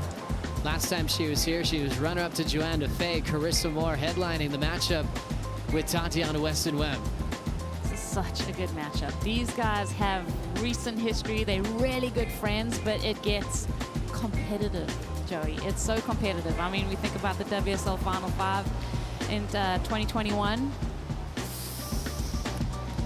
Wow, we should go there. I mean, they've had a lot of heats. 10-7 in favor of Carissa over the years, and they've just shared battles at different locations all around the globe, but you almost can like wipe that all out, and it comes down to the title match in 2021 that you're talking about. Tati forced a third and deciding title match decision where Carissa did accomplish her 5th world title, but the whole story of that was maybe that Tati was one turn away from changing that whole narrative. I think when you put it in that kind of perspective too, to have it just be that close, I mean, there's 2 ways to think about it. You were that close, you were that good, like you were right there, and then obviously there's that disappointment of being that close and not being able to clinch. But Tati is just a phenomenal competitor, so happy to see these two going head to head. Let's hear from our finalists, Caroline Marks with AJ. Caroline, you are already on to the finals here at the 2023 Surf Ranch Pro. What did it take for you to get those waves, the most out of them in this semifinals? Yeah, look, obviously Katie's a very, very strong surfer, and we've matched up a lot this year, and it's been really fun to have her energy on tour. Kind of reminds me a little bit when I was younger, just had nothing really going on in my head and just surfed, and everything was like super fun. And yeah, she's awesome and such a great surfer, so I knew I had to surf really good, and we both fell on a few waves, and then you're like, okay, now I have one more chance. But yeah, super stoked to come out on top. Congratulations, we'll see you in the finals. Thanks. Caroline Marks back in a CT final. Well done. 2 runs, 2 rights, 2 lefts, scored on your best of each. Tati starting things off on her backhand. Big blast there. Great timing. 2 in a row that looked perfect. Now backside tube riding. I love her style here. She's even moving. Higher line there, back to a low road. Right into a really solid backside hack in the pocket, using the lip line well there. Drills it again, nice pace, looking comfortable. Critical section to attack. There's that mid-face slice just to set up the pit. This time she's a bit deeper than what she did out the back and still getting drained. And she'll set up maybe 2-turn combo if she can. Snaps it, and it's good for 1 move on the finish.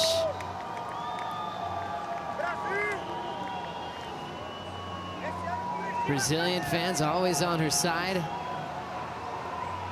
Born in Brazil, moved to Kauai at a young age. represents a lot of regions in this planet, as she will get her first score of the semifinals right after this.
Here's Carissa Moore. Wow. Beautiful turn there. This has been an incredible ride for the Hawaiians so far. I was just really happy to win that heat and make it through to the semis tomorrow and skip out on surfing at night. And the Brazilian knifing the whitewater section. I really like this event. I thrive under pressure. I feel like I do better under pressure, so yeah, I'm stoked.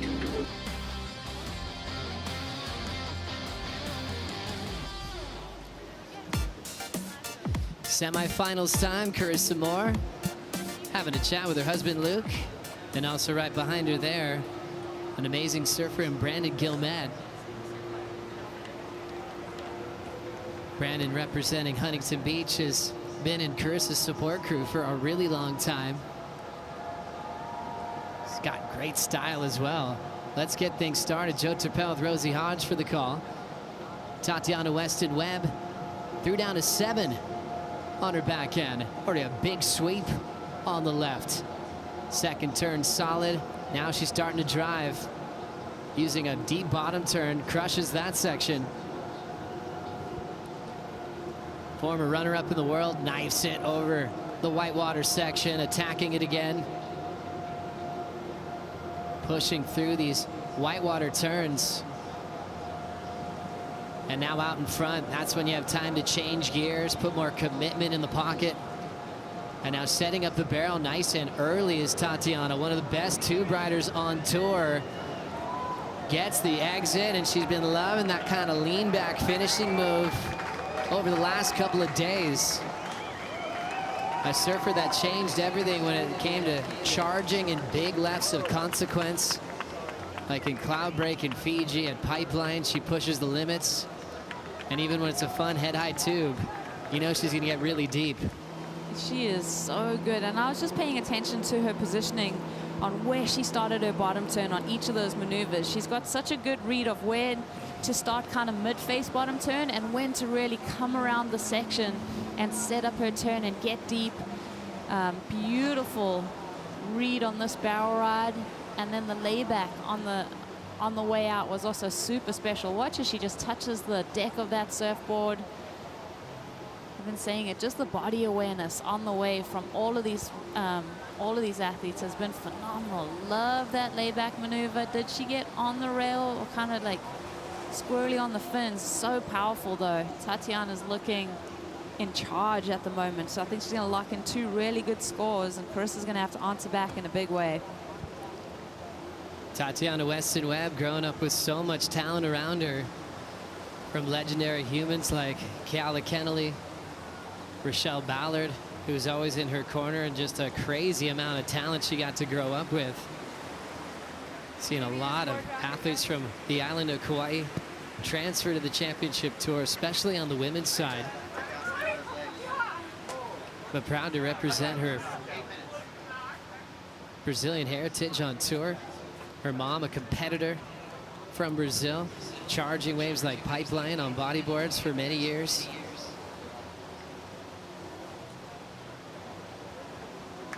Yes. As we wait for those numbers, Rosie, 7 on the right.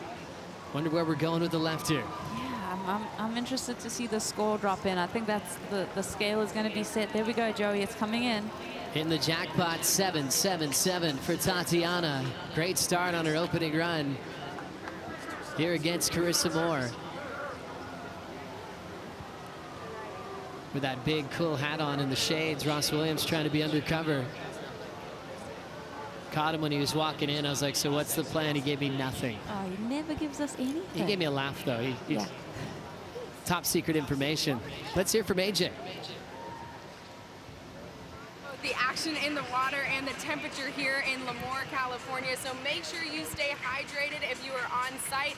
Luckily for you, you can bring your water bottle down to this Yeti hydration station. There's a few of them around the site. Fill up your water bottle. If you forgot a water bottle, don't worry. There's a Yeti set up over in Sponsorship Village where you can go get one. And even cooler, you can get it custom engraved with these 2023 Surf Ranch Pro logos. So come on down, stay hydrated so you can keep cheering these surfers on.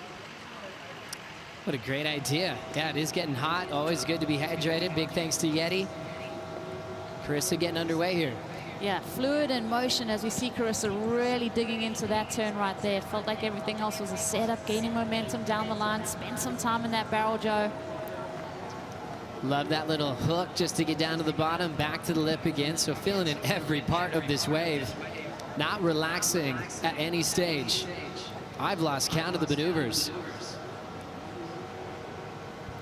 Beautiful transition as this wave starts to steepen up. She knows she can deepen that bottom turn and really hack it off the top. See all of that spray. Now she's going to dig deep and get barrel. Disappears from view. Extremely deep right there. What's she going to do on this end section? Hammers it with the layback.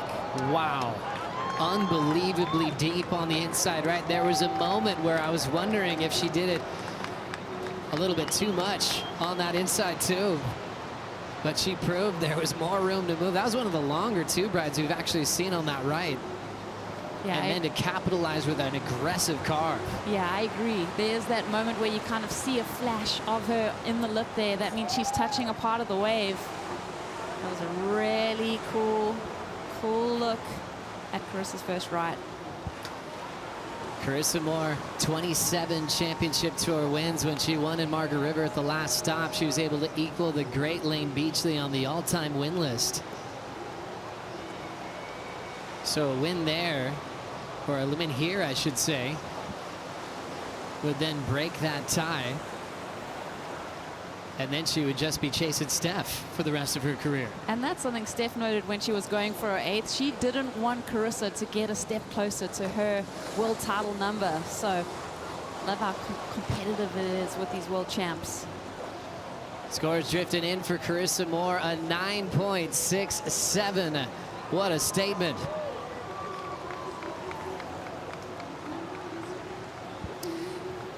Thanks for watching Finals Day, and thanks to all of our viewers watching on CBS News Los Angeles. What a great time to be watching pro surfing. Semifinal number 2 has just featured one of the biggest numbers of the event, a 9.67 from a 5-time world champ named Carissa Moore. And we'll see if she can go all the way to another title at this event. Stop number 6 of the season. Joe Chappelle with Rosie Hodge, a longtime competitor on tour. That's just greatness. We get to watch that in real time with Carissa Moore almost maxing out the scale. Well, the most successful female surfer here at the Surf Ranch, just picking up where she left off. She's got a special connection with the basin. Let's have a look at a replay. This is near perfection. Wow, it's all about the power of Carissa, the way that she's able to dig that rail in and really release every bit of power out of that surfboard, and then quick transition into this barrel ride. She gets so deep. Watch that board disappear from view. There was a moment there where we were like, uh-oh, but she comes flying out, Joey. And then this move right here, watch the way that she's able to turn this board over on a dime, on that knife edge. That is the most powerful turn on the Women's Championship Tour. That was sensational. That version of, you know, just that raw power from Carissa, that's my favorite trademark move from Carissa Moore. I think we sometimes try to answer who's the most powerful surfer on tour. Well, I think that's it. For right now, no one can touch Carissa. With that authority on the finish, after she's ridden a wave for 45 seconds, 9.67, lethal. She only needs a 5.10 now to take the lead off Tati. I don't think she can help but smile. She's in her happy place. Everything's working. But power for power, that layback. Sometimes that layback, to be honest, sometimes, you know, when you watch it on tour, can be a bit of a smokescreen if the board's not moving. That's the version you want to do. The version that Carissa did multiple times, where the entire rail of that surfboard is committed. She's not holding back. If you could harness that power, you could light up a little city for about 15 minutes. The wattage. Maybe that's how the lights turned on last night. Hydropower. Powered by Carissa. Carissa Moore enjoying this amazing technology. Made the cover of Surfer Magazine just on an empty wave because we knew surfing would be changed forever. The prototype changed to the real thing back in 2017, and it's always been Carissa in the mix to win the event, whatever it was called. Setting up the back end. Fresh off her win at Mark, she won a Pipeline, so already multiple wins this season. Throwing down a nice clean backside snap. Using a lot of the open face here. Cool tight backhand jam, swinging right off the top again. Deeper off the bottom, more spray off the rail that turn. Drills it again, perfect motion. Barrel super deep. Well done for Riss. She's got more backside roundhouse cut back, falls on the rebound. I don't think it's gonna matter. What a run. Absolutely fantastic. Hi, that's Carissa's parents-in-law. Yes, exactly. Luke's mom and dad enjoying that performance. Yeah. Can't help but smile when you see see that kind of surfing. Yeah, One more time here, Rosie. Carissa is adored, and I'm just watching, you know, the technique from Carissa, the way that she swings around that shoulder circumference and really swivels the hips. But I do get the feeling that on this left, she kind of had it in her mind to complete the ride. She's obviously going for it, Joe. She's doing everything right. But I definitely think on the next option, we're going to see even a touch more on the left option. But she does get super deep on this left. I think it's going to be a really good score. Just watch her. She just uses her hands on the deck of that surfboard to center herself and then shifts that weight as she comes around that back leg, pushing as hard as it can and really directing with that front foot.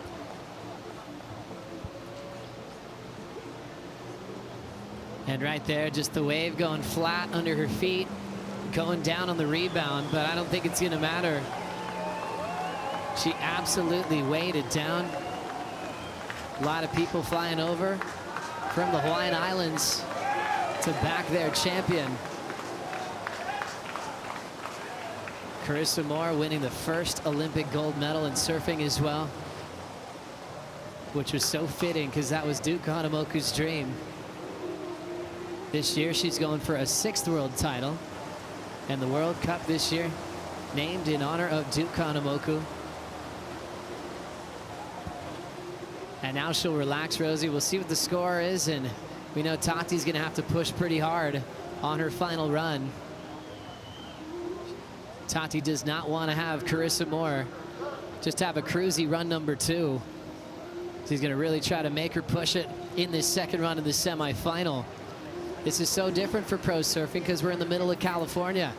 Let's see exactly where we are If you're not familiar with this state, you probably have heard of San Francisco and Los Angeles. Well, those are a few hours away, about 100 miles off the coast where people are surfing in the ocean. Here's a place called Lemoore. Yeah, this is just a phenomenal location. I remember my first time coming to the surf ranch, and it never gets old. It was about a 4-hour drive for me from San Clemente, a little beach town in Orange County. You show up and you see a perfect wave and you're scratching your head. You're wondering what's going on. Why am I seeing a world-class wave in the middle of Central California? It's sorcery, and you just see the way that bottom kind of undulates. Those shallow sections really create different sections of the wave. The barrel section, the high performance section where you get to do a couple turns, but look how long the length of ride is. And right back to action. You're on a wave for about 45 seconds.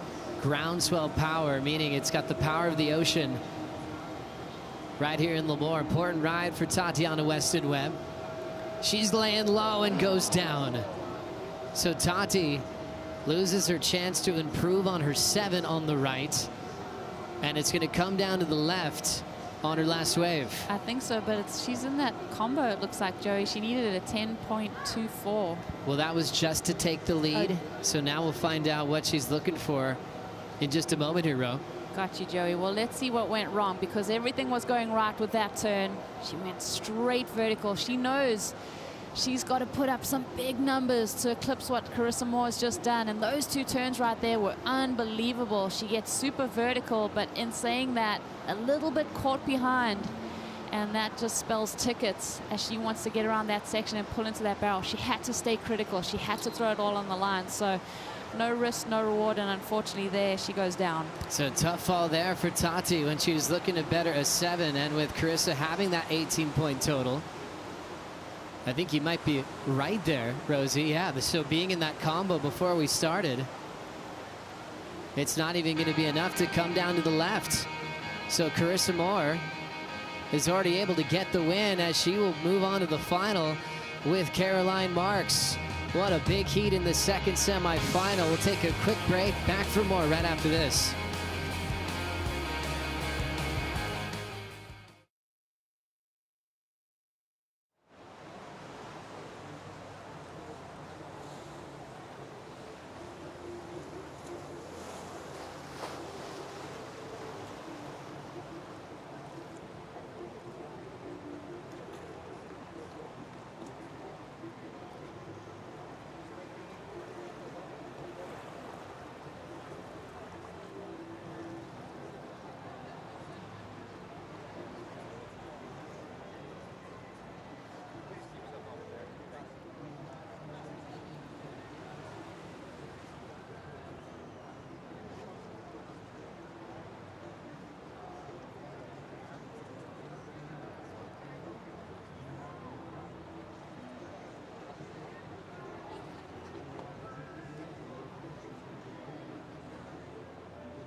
Enjoying finals day here in Lemoore, California at the Surf Ranch Pro, presented by 805 Beer. Carissa Moore now leading the rankings into El Salvador, has a final to surf against Caroline Marks.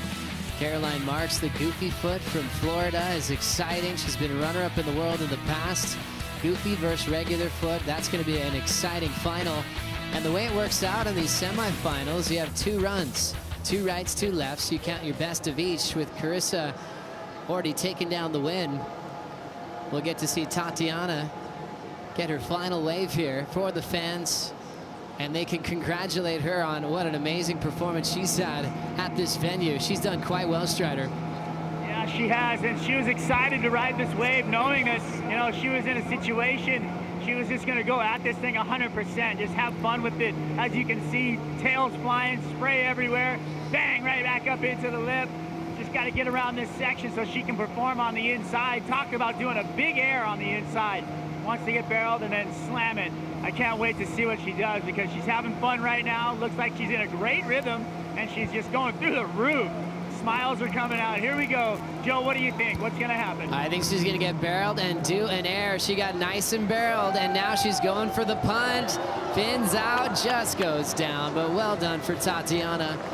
Equal third here at the Surf Ranch Pro. Strider Wazalewski's voice on the call, riding on the jet ski. Often driven by the great Raimana from Tahiti, who's got a heart of gold. He's always hoping for the best out of everyone surfing this location. But it's such a unique place to be reporting. In motion on the ski for the Waz. Breaking down Tatiana, really in her overall performance in the last 2 days. Yeah, Tati's been unbelievable, and not to mention she's going to take home an equal third. This is going to help her cause to make that final 5, to be in the Rip Curl WSL Finals at Lower Trestles in September. Yeah, just really cool to see Tatiana rise to this challenge. She's in the semis. She did so well yesterday. And just going down on the finish there, she came into stop number 6, tied with points, equal 6th with Steph Gilmore. Gilmore not making finals day. We'll already see that jump. So moving a bit closer to a final 5 position. Still early. We've got El Salvador, we've got Brazil, we've got Jeffreys Bay, South Africa, we've got Tahiti. Oh my gosh, dream tour. These next few events are amazing. I mean, Jeffreys Bay and the women is just like my favorite thing. And also seeing them perform at Choku last year, this woman, Tatiana. Gosh, exactly. You hear fans always asking Tati and all the other competitors, well, what's your favorite on tour? And sometimes it's just hard to answer because they all offer up something different. Yeah, that's so true. Catching up with Ross, your coach. You can tell you're intently. Rip that left too. I was so snapped with the mental. close to you. I know the click was perfect. You're like in there. Really nice. I thought I was gonna land it. Hey, good surfing all week. I'm proud of you. You're ripping. So stoked. Running to him. Good job. Good surfing. Good job. Great surfing on that last left too. Thanks. Love you. Love you too. Have fun. Go smash the rest. Great chat there with Ross Williams. Ross from the Momentum generation, spent a long time on tour. He's finaled at every venue on the North Shore of Oahu. He even finaled at J Bay. When he was competing full time, I think he became more famous for his movie parts that he worked out with Taylor Steele. But God, he's fun to hang out with, isn't he? He's unbelievable. He rips. It was so funny because we get to work with him as a commentator, but he was someone that I absolutely idolized growing up, watching his movie parts and obviously his success as a pro surfer. And it makes sense that he would be a guy you'd want to hang out with as a coach. He's just so calm, keeps things loose, really funny, really witty as well. He's got a dry sense of humor. Yeah, keeps you grounded as a competitor. And now with Carissa giving up her last run here as she's already in the final. The WSL and everybody involved paying tribute to the late Larry Haynes with these 2 waves. Larry, a good friend of ours, one of the best cameramen in the game, giving us footage from inside the pit in Tahiti, at Pipeline, Waimea Bay, for decades on decades. His spirit is always with us. We love you, Larry.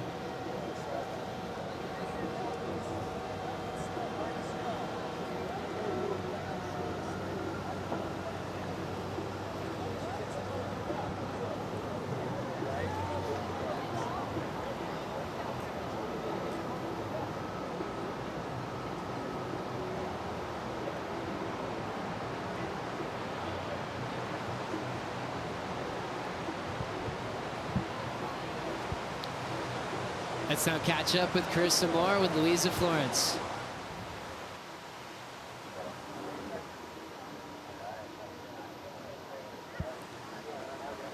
We'll catch up with Riss in just a moment as she's gathering herself after a brilliant performance.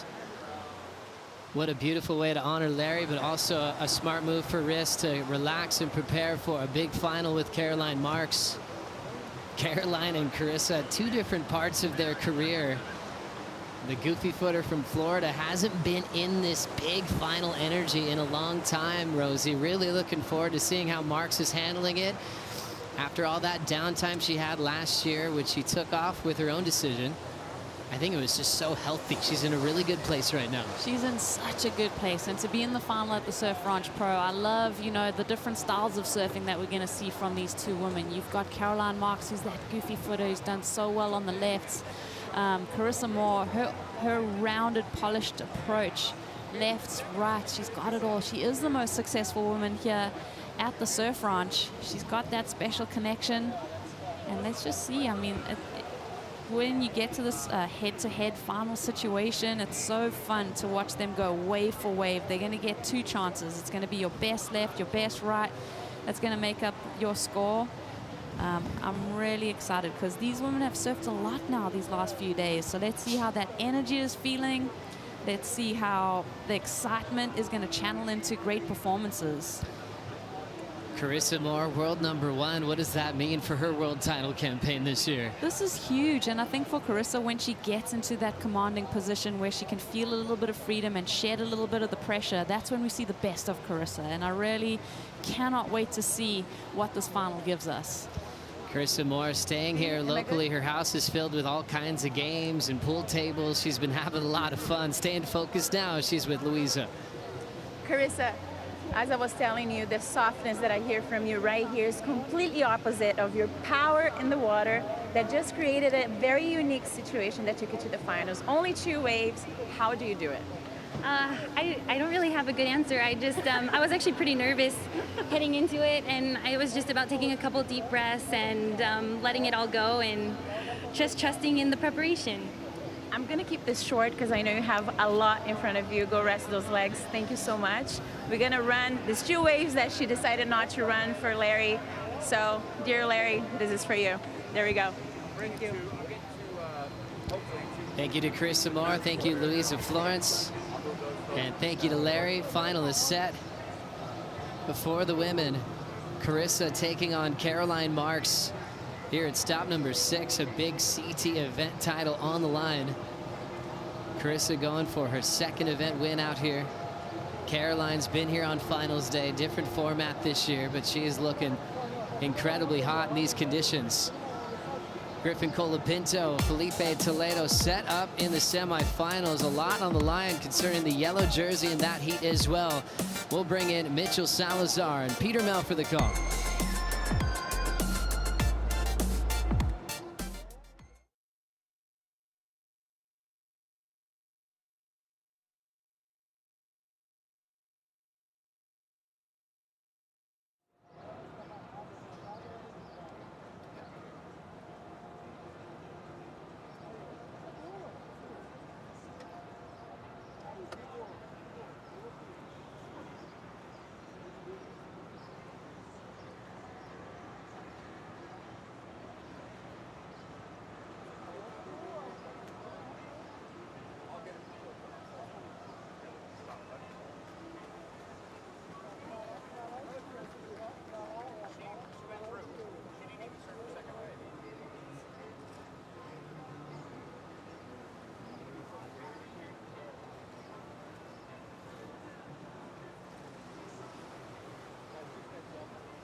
The Surf Ranch Pro, presented by 805 Beers, brought to you by Yeti, built for the wild, by Apple Watch, official wearable equipment of the World Surf League, and by 805 Beer, properly chill.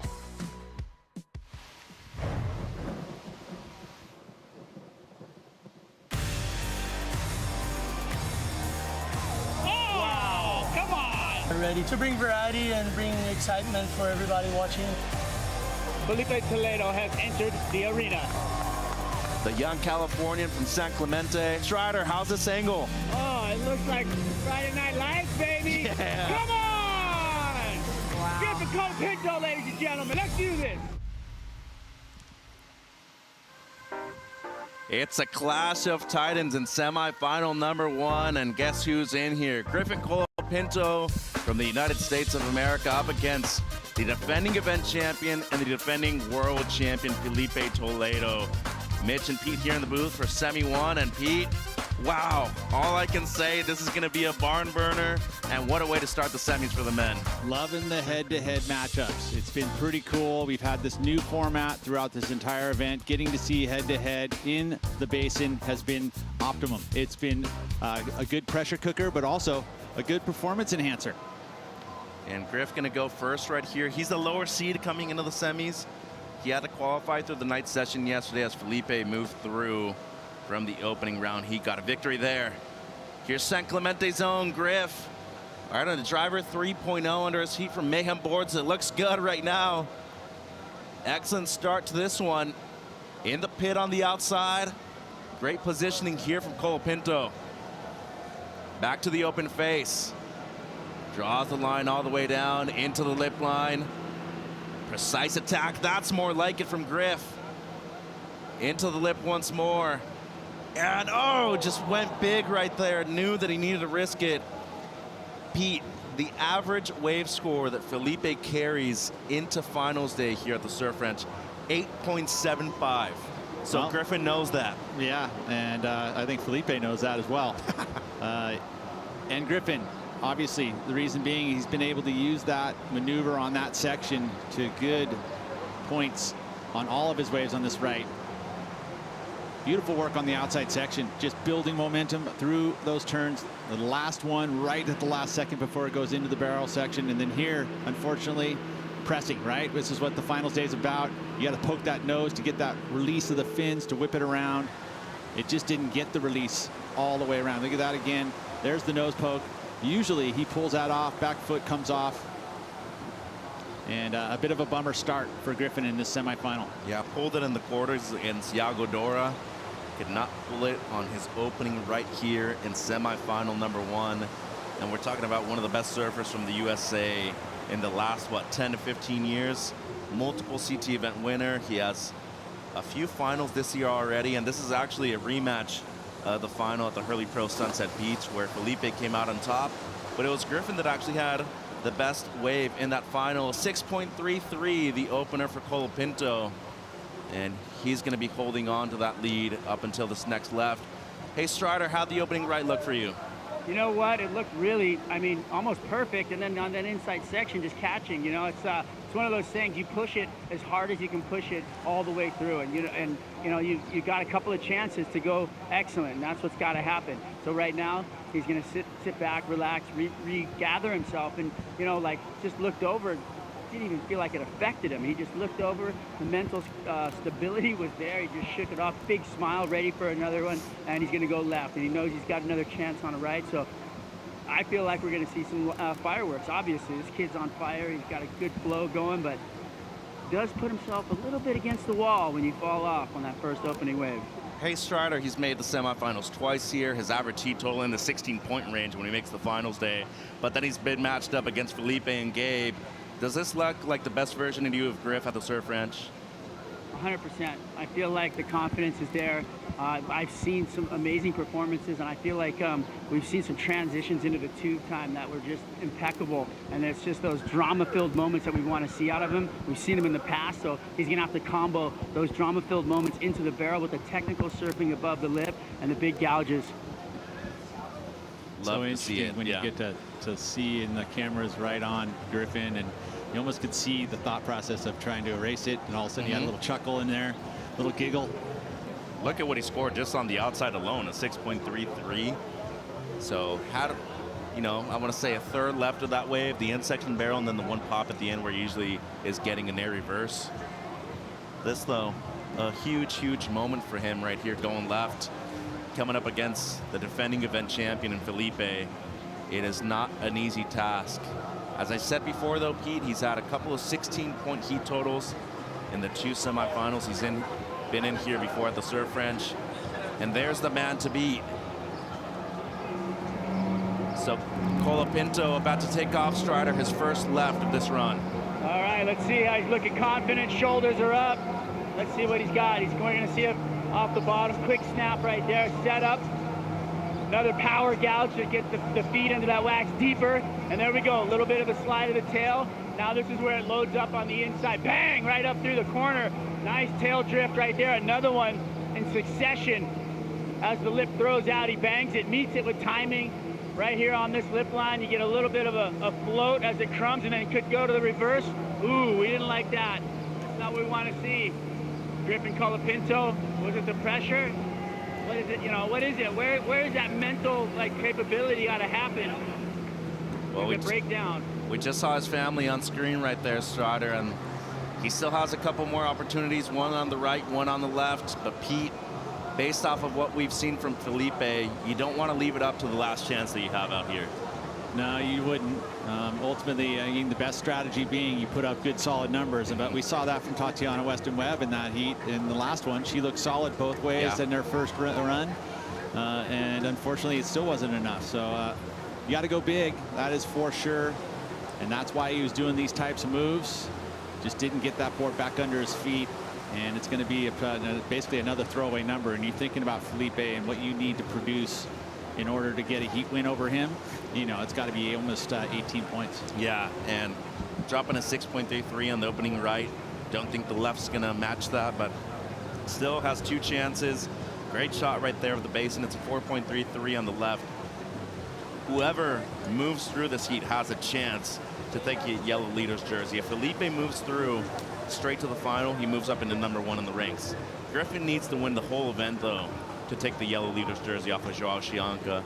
So a big opportunity here, especially when we're going into an event where both these gentlemen were in the final at the next event in El Salvador as well. Well, this is the chance for Felipe to put a ton more pressure on Griffin. And he is ultra consistent in regards to his finishes here. Just depends on how big he goes on this first run. I'm expecting some huge things from Felipe right here, and nobody scored a perfect 10-point ride here at the Surf Ranch before. And if you score a 10, you get a Yeti Tundra 110. It's 110 for a 10, and there's only been one perfect 10 so far this season. That was Callum Robson in Super Tubos in Portugal. That's a big boy Yeti. Yeah, 110. You can keep your food chilled for months. Well, and here at the Surf Ranch, you do need to stay hydrated, Peter. It's warm today, a lot warmer than yesterday at this point of the day. And you know who's warming up is this gentleman on screen as well. I just feel a different sense of aura around him this year personally. The pressure is off after winning the World Championship, and it just seems like he's in a better headspace now. Yeah, you think about sometimes when you look at surfers after they win their first world title. You know, generally you're like, oh, we did it finally, you know, and you kind of the next year is a little more challenging, you know, to get those event wins and so forth, but not for him. Felipe right there, goes into Hawaii, wins in Hawaii, you know, top of the rankings once again. Yeah. And looking very good to get another world title back to back, especially if he can get through this heat and just extend his portion. If he walks away with the yellow jersey, you know, at this portion of the year, solid. Oh, you look at the next 3 events after this. El Salvador made the final. We go to Rio. He's won there multiple times. And then we go to J-Bay. That's his backyard. And he is just a lion on the prowl at the moment. Here he goes. Speed master here at the Surf Ranch. Felipe up and riding. Throws the reverse on the outside. How easy was that? Into the lip. Stalls. That Sharp IFT model with the Dark Arts material looking great. It's a quad. Lays it back. into the lip. Oh! No! Wow. Well, well, well. Hey, outside work. Think of those two turns together, right? He came out of the reverse into another gouging layback snap straight into the barrel. So that transition from that outside section to the barrel, beautifully done. Just unfortunately right there, you know, sometimes it happens. Did you just feel the vibe completely change as soon as he fell? Everybody went quiet. Yeah, straight up silence. I think I see the load he gets here. There's the air, the whip, the footwork, just unbelievable. Look where these feet go. Forward, front foot, and then back foot. That's the rotation out of it. He's riding the nose rocker, comes out, watch the feet again. Straight back to the pad. He was able to go back up into another beautiful turn and then into the barrel. Everything looking good for a huge number. Layback snap in there. Oh, chuck. Usually, you know, again, it steepens up slightly, but that shorter board, sometimes it just wants to poke down in there. And that's what happened. The most simple of turns tend to be the hardest ones out here at the Surf Ranch. Let's see if Felipe can recover on the left. More action after the break.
The Surf Ranch Pro presented by 805 Beers, brought to you by Shiseido, official sunscreen of the World Surf League, by Nissin Cup Noodles, the original instant ramen, and by 805 Beer, properly chill.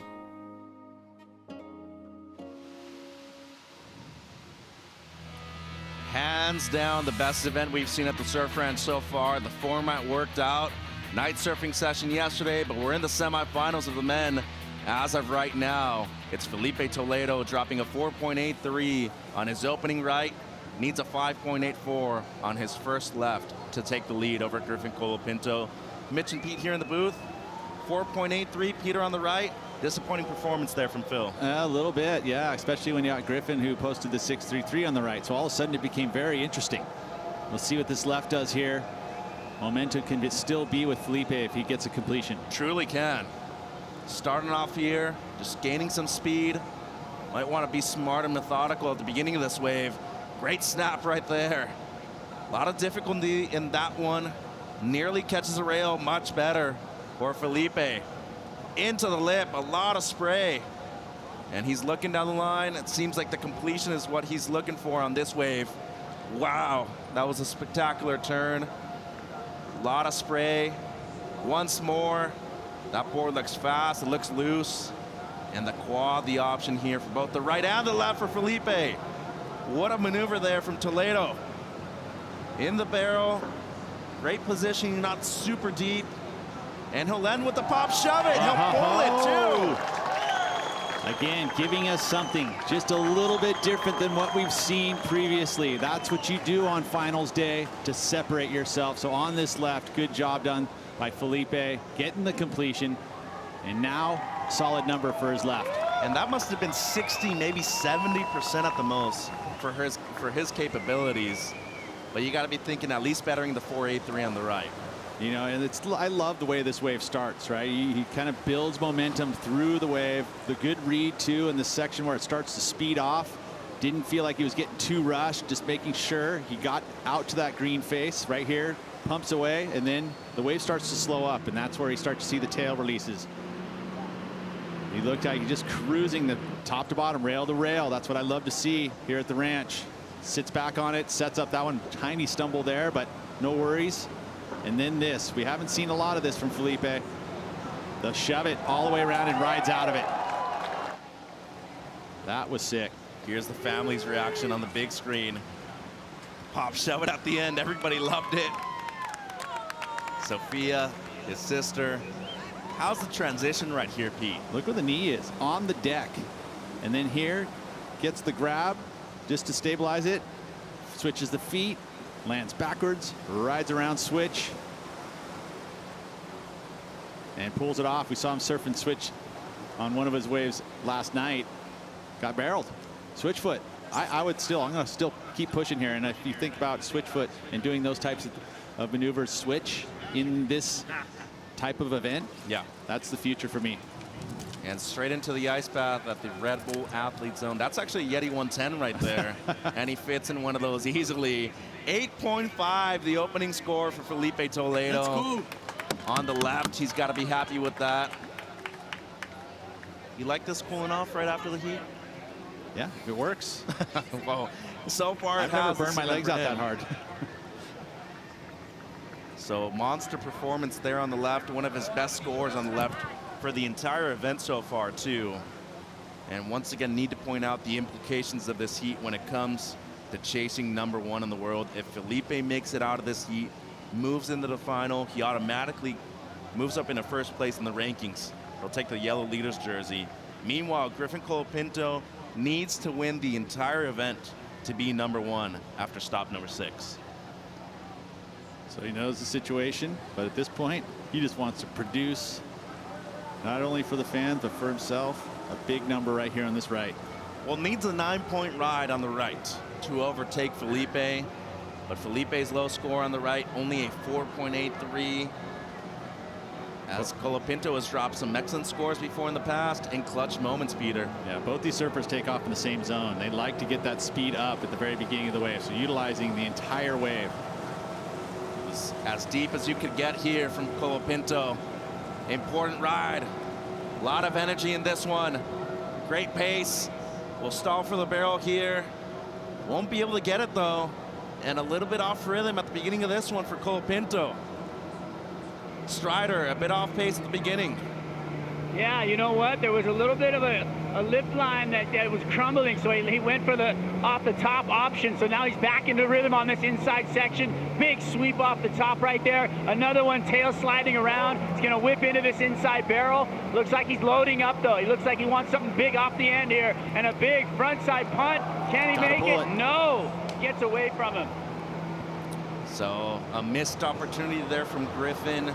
Seemed like being that deep maybe put him off rhythm a little bit for that one, Peter, but needing a 9-point ride on the right to take first, still has a chance to better his 4.33 on the left. And that's a prime example of one of those waves that had the subtle differences on that outside section. It didn't quite have that steepness to be able to do those bigger turns on the outside section. It came in here, and that's where he gets loose on that part. That maneuver last night got him onto that 8.77, and then the barrel. But I think in order to really produce a solid number to rival what we saw from Felipe, he needed this air for the completion. Up and over, gets the grab, releases it, lands. What goes wrong? The slip a little bit, puts him off balance, couldn't recover, and goes down. Yeah, seems like he had too much weight on the heel side rail right there when he was coming out of the maneuver, but looking to better a 6.33, that would help him out. Going left right here. Felipe's opening right, just a 4.83 though. And with his talent, knowing what he's capable of and the 9s that he's dropped in the past, there's a good chance that he will be doing this in the next few minutes. Meanwhile though, Colapinto, now or never, Peter, really has to go big and would have to produce the best left he has surfed in the history of competition here at the Surf Ranch. Well, look at the number there, still for Colapinto, not too bad. 7.17, So he does improve his situation. Big time. Now needs a 6.17 on the left. Yeah, for the lead, right? So you're not out of this, Griffin. You still have an opportunity. I mean, he produces a huge number right here. He's put big time pressure back onto Felipe. Oh, and it goes to show you how important that crucial air was at the end, too. He lands that, probably seeing something up in the 8s. He's going to have to settle with the 7.17, though. And talk about consistency from Colapinto. 3 years in a row where we've had this event here. Obviously, 2-year hiatus between 21 and 23. But at least 3 semifinals in a row for this kid. And a lot of pressure competing at home in California, too. No, he's learned a lot, you know, in these few years that he's now become a title contender. And all of those experience, he's already gotten his wins on the championship tour. Those can be elusive for, you know, career competitors. And he already has that. So now that all that experience and all that confidence you gain from those big wins and beating the best of the best in those major events, he's here to play. The scary thing, he's only 24 years of age, too. Yeah, no, he's not even in his prime. He's got plenty more time to blow our minds. Still a baby in comparison to the rest of the tour. And when you look at the way that he's peaked so far this season, a real good solid string of results so far. 17th place finish at the Billabong Pro Pipeline, but at Sunset, Portugal, Bells, and a 2nd place finish in Margie's. Very, very happy with the surfing so far, Peter. Yeah, and already guaranteed at least an equal 3rd here. But again, one more chance to produce a big number. Let it fly, kiddo. Patient moments here from Colapinto. We can hear the foil in the background just setting up this wave. High pressure moment for Griff. Can he pull it off? Needs a 6.17 for the lead. Felipe still has 2 rides left. Up and riding, the surfer from San Clemente. Great pace. Great snap right there, a lot of spray. You can see the way he's setting up on his board. Great attack, once again. Love the energy on this wave. Awesome stuff from Griffin up and over the section. Oh, he surfed that section so well. Another floater too. Wow, he's just on pace for a big score right here. This might be the best lefty he's ever surfed at the Surf Ranch, and that's exactly what he needs. Nailing it, rail to rail. Look at this. Once again, combination. And Griff stalling for the barrel here. Let him hear it. Comes out into the throat tail reverse. Can he pull it? Can he hang on? He's trying. Oh, he can't, but did a lot of great work before that. Oh, you gotta love it. That was, you thought rail to rail. Single rail, I love it. Off the bottom, just nailed it. Just missed the finish, but man, that was some great surfing on the outside section, especially that more difficult section that you have where it runs. A lot of surfers will go by it, but he was able to go top to bottom on it right there. This is where it's steep. He goes up and over. You see a lot of surfers will do just get to the open face, but he went over twice of it, and then now it slows up, and he's still going rail to rail. So amazing stuff done on this wave. Look at it, just ripping into the top. Would have loved to have gotten the finish here. Absolutely, but still going to be a pretty good number, and he's going to take the lead. Man, that was a massive maneuver right there at the end, too. Just nearly lost it. Transitions at the end of the barrel have been difficult, but for Colapinto, they've been quite easy, Pete. Not the completion on this one, but solid effort. Well, I mean, think about Griffin and how well-rounded he is. Spent a lot of time on the North Shore to hone those massive waves. He's good in Tahiti, good at Pipeline, good at Sunset, obviously, a finalist. Good at the ranch. He's one of the most complete surfers in the world. Yeah, exactly it. Wow, so a fall right there at the end, or an incompletion, better said. As you see the reaction there from the Colapinto camp. Dad Mitch, Noah Cohen right there in the corner, also residing in San Clemente now. Right on Griff, ripping. There with Tommy Whitaker. Let's see where the score comes through right now. Only needs a 6.17. Have to be thinking that it's that and more. No, for sure it's going to be the number. And, you know, so any added extra, he's going to want everything out of these judges right now. So Toledo has an 8.5, but on his left, he'd be needing better at 4.83.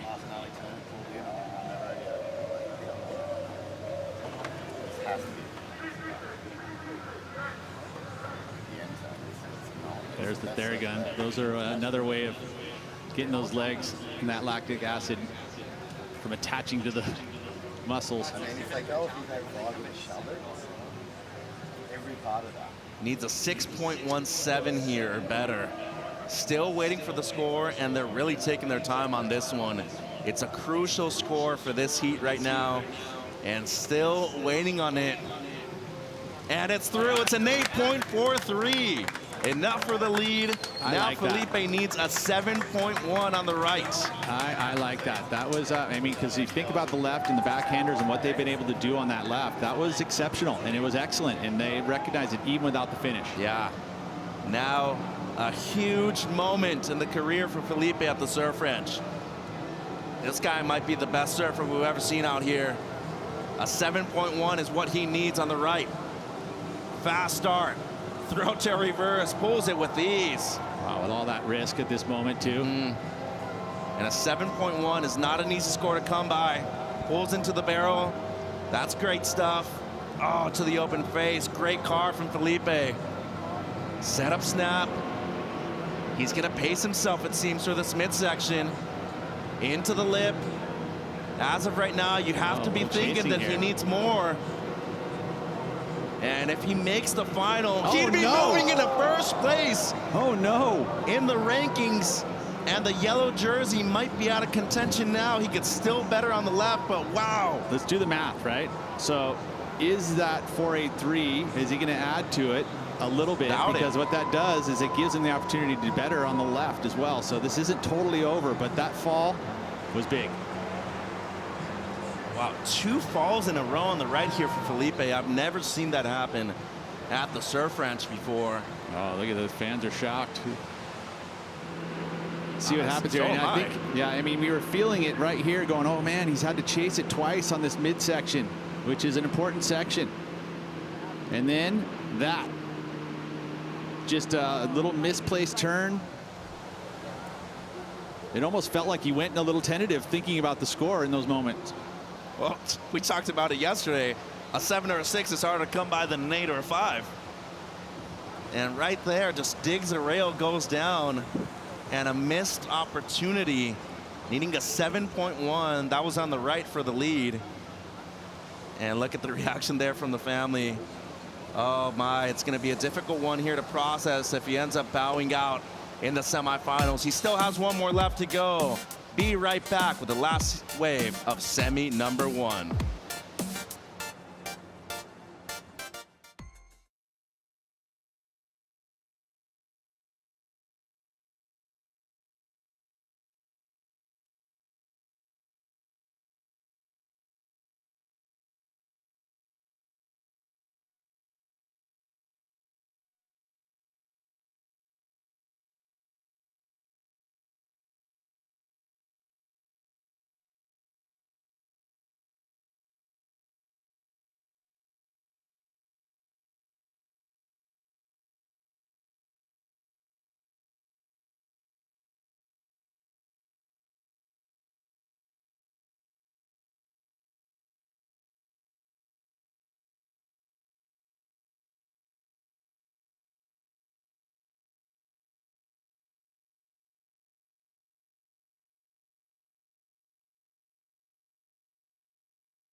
Scores are in for Felipe Toledo's last ride, a 5.6, and now needing the first perfect 10 in history at the Surf Ranch Pro, presented by 805 Beer. Mitch and Pete here in the booth, and Pete, we've never seen a perfect 10 at the Surf Ranch. You don't think that there should be a perfect 10 at the Surf Ranch? I bet you Felipe wants that right now, though. But he needs it right now. Well, that, you know what that does? Hey, fans out there watching, it means he's got to go off. Perfect 10 needed to turn this heat. And he's going to go left for the second time in this one. His last effort. And he's up and riding. This guy never gives up. He's the defending event champion, the defending world champion. And if he makes this heat, he'll be leading the rankings going to the next event in Central America. Do it, Felipe, do it. Well, no other choice but to go for an air. He's going to stick with the rail right now. Throw to reverse, pulls That's it. a start. Hold on. He will. Is this a perfect wave so far, though? Is he on his route to a perfect 10? That's the real question. Slides the fins once again. Nice pace, but really needs to go big. Up shove it. Into the pull tube. It. Pulls into the barrel switch. Goodness. He's in there. No He's way. in there. He's coming out. He loves it. What? Hey, and switch is so difficult. He was bumping inside Look the at even barrel. Griffin's. I love it.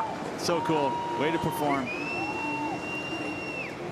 I mean, a 10's probably out of range if we're being entirely honest, though, Pete, but what an effort. It just seemed like... He is challenging the criteria, though. I mean, I've always pushed to see that, you know, the surfing be rewarded for switch. It's so challenging to do. And he was drained He was. on that one.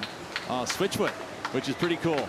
But I think I agree. I don't know if that goes to a perfect 10. I think he realizes that the opportunity was really on that right. And with that fall and only earning the 5.6, that made it very difficult to turn the heat. Some cool moments on this wave, though. Oh, yeah, I know. And this goes to show that you can do these types of moves on the outside, but you're going to have to sacrifice a little bit of the wave. You know, it takes away from the flow of the wave. He had the varial on the end section before. This time, just the shove it. The varial actually gets the grab with the hand. According to Kaipo, I got a text from him. Kaipo's involved. Thank you, Kaipo. But there it is. Did he get the touch? There's the varial. So it is a varial. Yeah. And then he rides out and into the barrel switch. Everything's pushed forward. Pretty cool. Look at that. The amount of control you need to have over Look at your the body. nose. It's almost poking, and he's somehow holding it together. And the claim right there at the end. Love the attitude, the never die attitude, and never wanting to give up. I mean, if he does have to settle for a third place finish, so be it, but he put on a show as always at an 8.5 on his first left. He's looking for a perfect 10-point ride, and it would be the first one in the history of the Surf Ranch if he is able to pull it off. But the implications for this heat, once again, Pete, if Griffin Colapinto moves to the final and wins the entire event, he'll take the lead in terms of the rankings. Felipe Toledo looking to advance out of this heat into the final to be leading the championship tour on the men's side. Still waiting for the score. A 10-point ride is exactly what he needs, and it has to be unanimous. Yeah, and judges are taking their time. You know, again, they haven't seen it. It's something that was pretty special. A lot of the moves that he did on that left are challenging the criteria. They were. Throw tail reverse outside. Nice varial, and then obviously the switch stance barrel. It's a 6.6, so not even close to enough. He's going to have to settle for a third place finish. Meanwhile, though, a very happy surfer from San Clemente standing by with AJ. Griffin, the emotions throughout that heat that you had to manage, from what was happening on your first set of waves to then waiting, seeing what Felipe was going to do on his last waves. What did it take for you to punch your ticket to the finals? I don't know. My mentality was just go for it, just go all out as hard as I can. And, you know, I felt like I did that on the rights, and I didn't end up finishing them, but I did big enough turns to still get, you know, somewhat of a decent score, like a 7. And then, yeah, I think we've been here like 6 days surfing this pool every day. And so, like, you know, the fatigue's starting to kick in, and both Felipe and I were both starting to fall a little bit. And when I saw him kind of like his left, the 8.5, he did that super gnarly shove it, but he had like a few little bobbles throughout the wave, and it looked to me like he's fatigued because he fell on that right too. And I was like, and then after I got my 7 on the right, I was like, okay, in my head I'm like, okay, I gotta go for a rodeo because he's gonna get a huge score. But then I like second thought it and was like, well, if I apply the pressure and get one big score, then he'll have to get a something on the right, and like just the pressure, that who knows what could happen. And so I was like, if I go ham on the left, I'm just gonna try and finish it. And so I felt like my connection was super good on the left, so I was like, okay, I'm gonna finish this thing. Ended up not, but still got the 8.5, and then pressure was on Felipe, and he just fumbled on that right. Like, I don't know, it looked like he just thought he almost had it, and then a hard position to be in. But I don't know. I'm pretty stoked. As you should be. We'll see you in the finals. Thank you. Big congratulations to Griffin Colapinto, moving through to another final and his first one here at the Surf Ranch Pro, presented by 805 Beer. During the interview, Pete, one of the best rides we've seen during the entire event by this young man from Stradbroke Island. And it's just that he does those turns on the outside so easy, but there's just water flying everywhere. And again, a big, deep barrel, and he did not disappoint through this performance section. Once again, getting some release out of the fins, up and over, trying to mix up the angles of approach, gets the little pop reverse, spins out of it straight into the barrel. Watch this again. The nose pokes, everything shifts forward, and then centers back over the stringer, spins around, and then glides right into this deep little inside pocket barrel. And he's going to get the finish too with the big arcing carve, which is what he's known for. This is going to be a big number. Great start for Ethan Ewing. So precise in his approach. Everything placed in the right spot, the arms placed in the right spot, big hook all the way back into the pit, underneath. Nice work for Ethan Ewing. Oh, they're claiming not going to be complete, and I believe they're right. Didn't quite ride out of the whitewater there, so the last turn not going to be counted, but man, good work on the outside. I don't think it's going to matter in this one. Semifinal number 2, Ethan Ewing, number 5 in the rankings, coming into the event.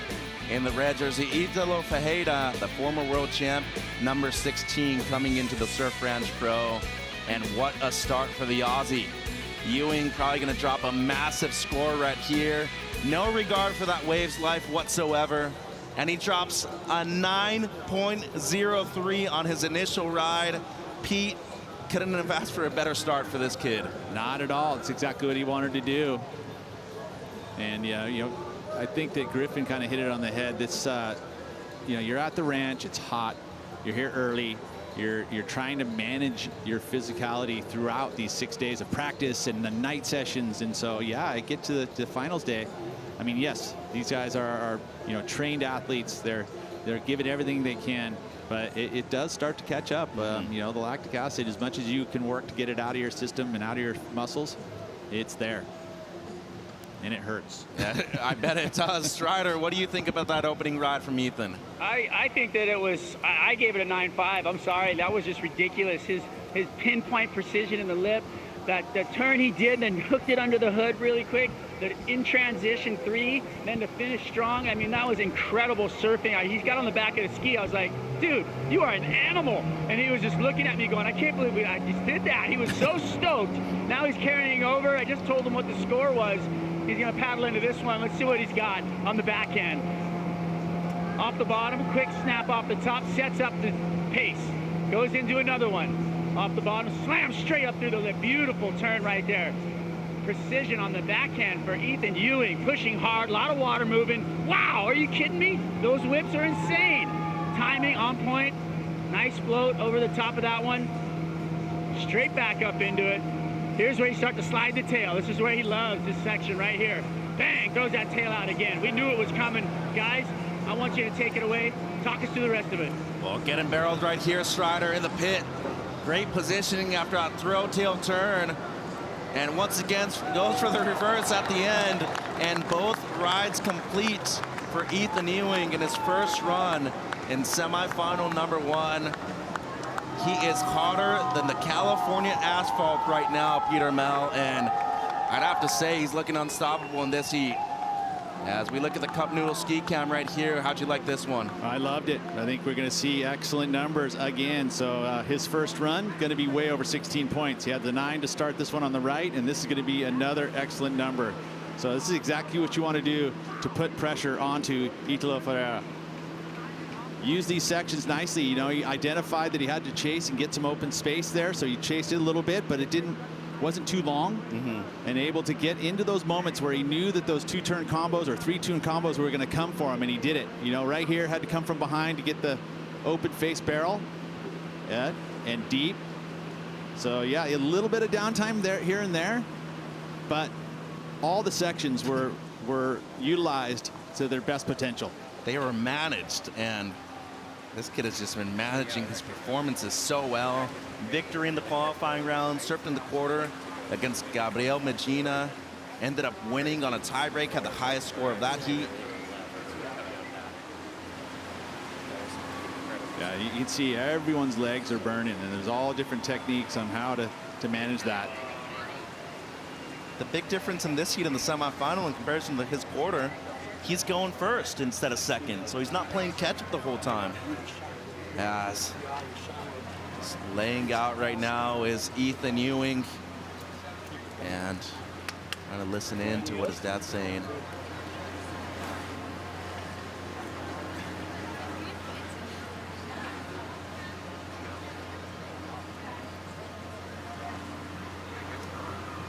You just see the fatigue. It's part of it. And it's physically taxing. Just look at his legs right now. 7.33 the score for Ethan Ewing, 16.36 heat total on 2 waves so far. Yeah, gone excellent. Which is exactly how you want to start your run. But then you got this guy, and he is just a sleeper pick here at the Surf Ranch. Name's Italo Ferreira. He is from Bahia Formosa in the northern part of Brazil, and he has an explosive and quick backhand, 29 years of age, 2019 world champ, Pete. Yeah, and if he can put together the right that he did earlier today, this is he's going to put some pressure and actually answer to the Ethan Ewing 9.03. I mean, again, we take both one left and one right, so you have to guarantee to get the numbers, even though you get 2 chances on each. Here we go, Italo. Bring it on. Backed up against the wall, but a caged animal is still an animal, and he is looking for an excellent score to start things off here on the right. Into the lip to start off. Much better right there from Italo. Wow, a lot of spray on that third turn, and he is just going to town on this one so far. Great positioning in the barrel. He's in there still. Will come out. Back to the open face. He maximized that outside portion of this wave. So now, can he finish? This is the performance zone right here. He needs to go big. Much more like it there. Slides the fins. Once again. Great pace on this one from Ferreira. Oh. Wow, huge turn there from Italo. Will stall for the barrel. Inside right there. And you know that an air is coming right here. Now gonna go for the throw tail reverse and pulls it. Wow, wow, wow. And hear the crowd roar. What an answer back from the Brazilian. You'd have to say he did everything to get it done there. I mean, packed the maneuvers in from start to finish. The outside work was great. The barrels were great.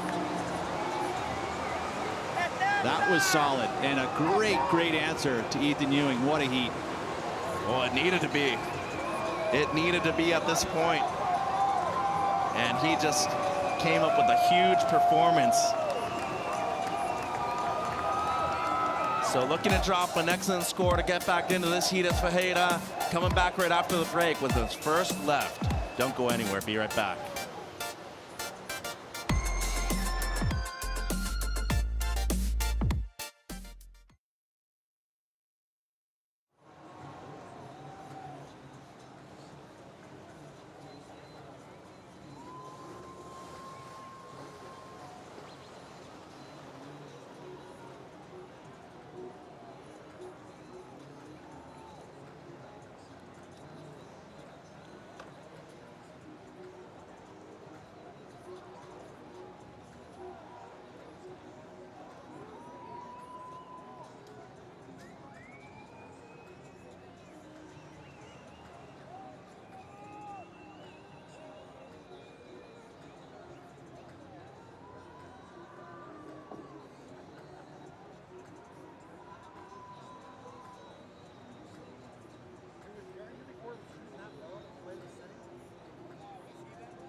Italo Ferreira looking to drop an excellent score to get back into this heat against Ethan Ewing.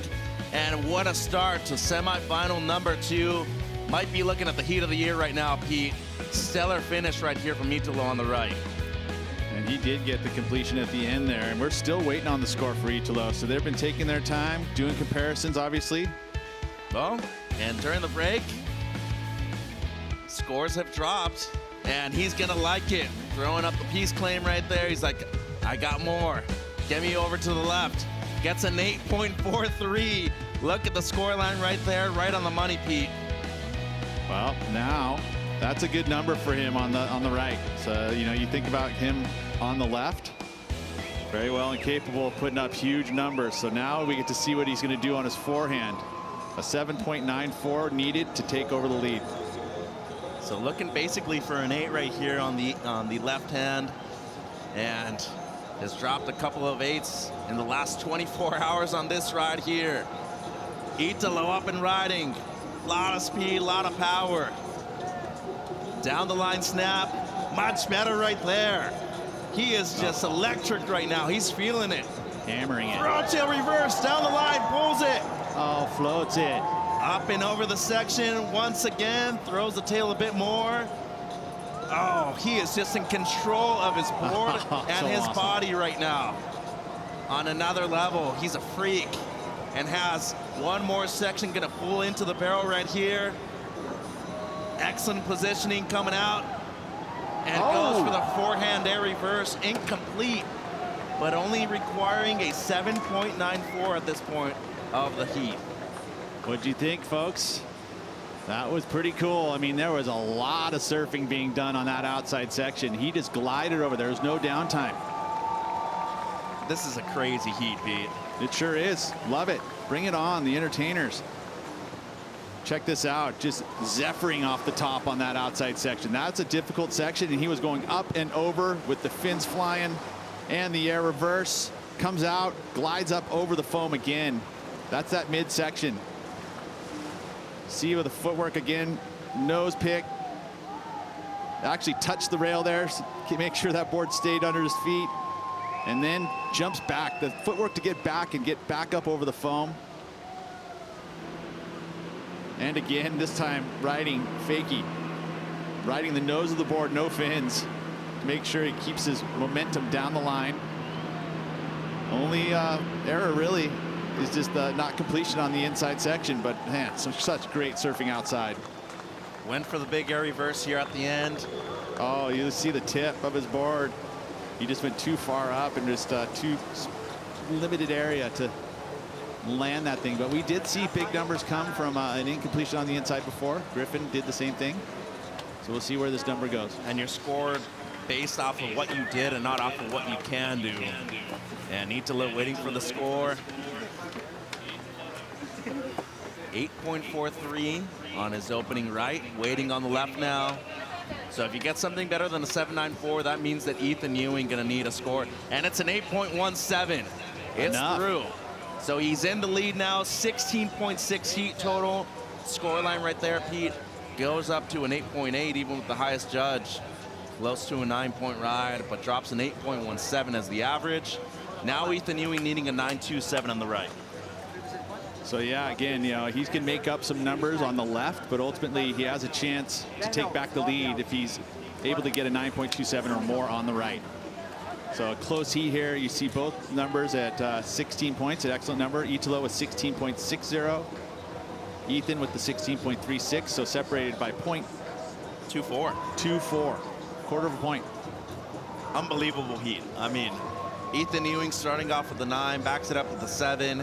And then Italo, first who rides, gets a pair of excellent scores, 2 8s. 2 chances right here for Ethan. You know, again, looking at the necessity needed to turn the heat on the right is a 9.27. So expect something pretty big on this right. I sure am. We saw it on the first ride he had during this semi. And the implications for the rankings in this heat, quite big. Ethan Ewing at the moment is qualifying for the Rip Curl WSL Finals, WSL Final 5. But Italo Ferreira, number 16 coming into the event, could be getting his best result of the year. This guy has something to say about it, though. How's that layback in the pocket? It's going to be a good barrel. You can see it's pushed up more onto the reef. And he's out of it. Strider, how's that start to this wave for Ethan? Oh, vicious with that second snap out of the barrel. That layback gouge is just ridiculous. That was a full turn of the shoulders right there. We haven't seen that today. Beautiful surfing from Ethan so far. Throws it into the reverse. That's what he needed. He's trying to better the 9. He's got to go 9-2, and he might do it right here. I mean, he's on fire at the moment. This is an incredible ride. Can he finish on the inside? Will he do it? Oh! The Feels like to me. Are out. He's going to have to do it on the left. Ladies and gentlemen, the pressure is building. Sure is, Strider. And either way you look at it, had to perform on probably both waves because he also has 2 chances to better his scores as well. Yeah, he needs to take the lead, obviously. Outside work was beautiful once again. It felt like this barrel section was going to be nice and long. It didn't act as much as I had liked. It was pushed more up onto the reef, but it shortened up for him. That's okay, though, because he anticipated it, stayed with it, and got the layback snap going. I think he was on his way, for sure, with that right there. Just the full gouge back into the pit. So hard to do at the surf ranch. Again there, gets a reverse. Wasn't probably up over the lip, which is what he would have liked. But still, just to do something like that. Again, look at the style that he carries. That knee pulled in into the barrel here. He was on his way. Just the finish makes you think that probably not going to be the 9.270 in order to turn the heat, but that means he still has a chance here. But it's his last chance on the left. It is. And it could be his last chance in the event, too. Maybe went a bit too big right there at the end, but he needed to do that. Oh, yeah. And he's not going to need the 9.27 on the left in order to turn it. It's going to be much less. Going to be a high 7, it seems, at the moment. Mid to high 7. Still waiting on the score for the right. It's a 7.23. Now needs a 7.57. We're not talking about a huge score. It's not excellent. We did see Felipe fall on a couple of rides and when he needed a 7.1, though. Well, it's funny. The 7.57 number. Yeah, you know what, Ethan? Go bananas, dude. Yeah. You should be going for an 8 here anyways because he still has a chance. Go bananas, kid. And, you know, to see the ping pong, this pressure build get passed back and forth because Italo will then need a score.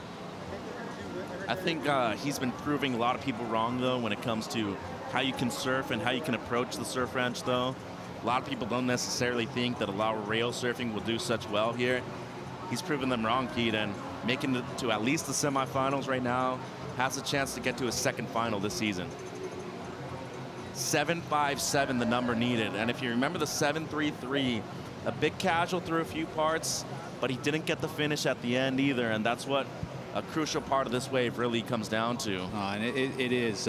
It's not an easy score to get here. It's not like he can cruise to it. He's got to surf his guts out. So just waiting for his 2nd left right now. You can just see right there, just trying to handle the pressure. Just plug it into his brain. What's going on? Is it silent? Just quiet? Comes from a great surfing family. His mom won Bells Beach 30 years ago. His dad, Bill, great surfer. His older brother, Curtis, also a great surfer. And he comes from the incredible spot of Stradbroke Island on the Gold Coast. An amazing surfer at Snapper Rocks. He's at the surf ranch right now, though. Needs a score on his last attempt on the left. Oh, everyone's having morning coffee over there on the Goldie. Might have to have a morning afternoon coffee here. No pun intended, obviously, morning afternoon. Little joke right here because we need to calm this tense situation out there in the water. Ethan Ewing up and riding. Needs a 7.57 or better on this left to pass Italo Ferreira for the lead. Great start here for Ewing. Oh, strong snap right there in the pocket, up and over. Once again, just gliding through these sections.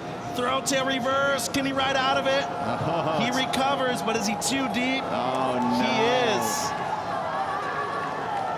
And that might be it for Ethan Ewing in this event. And you can hear the crowd. I'm sure those are the Italo fans knowing that most likely this score will not be enough. And he wants to go ride some more waves anyway. He's not going to wait for the score. He is just an entertainer. And Italo Ferreira will make it official. It's just a 3-1-7 for Ethan Ewing. Ferreira will be moving to his first final here at the Surf Ranch and will be facing California's own Griffin Colapinto. Don't go anywhere. Ferreira moving through to the finals.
Fall is here, hear the yell, back to school, ring the bell, brand new shoes, walking blues, climb the fence, books and pens, I can tell that we are gonna be friends.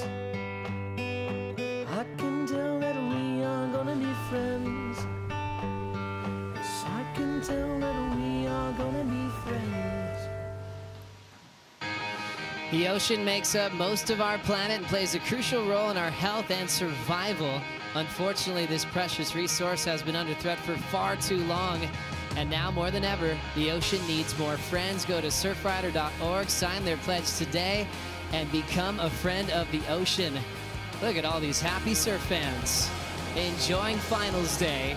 Italo Ferreira into the final to take on Griffin Colapinto.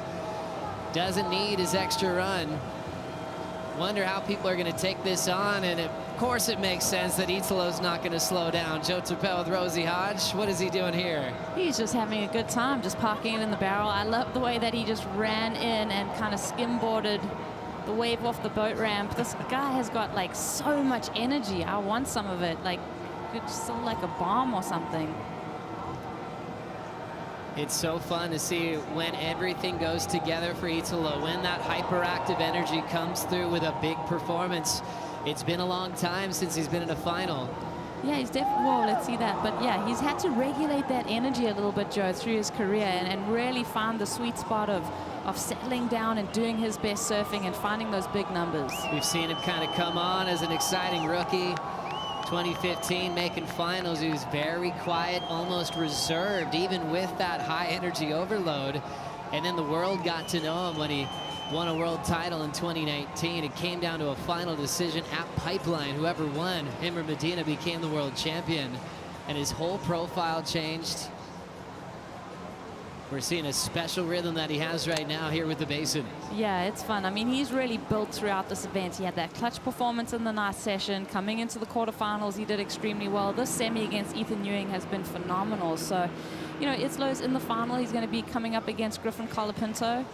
It's such a good final, Joe. Italo, Griff, so solid. Yellow jersey could potentially change hands if Griffin wins.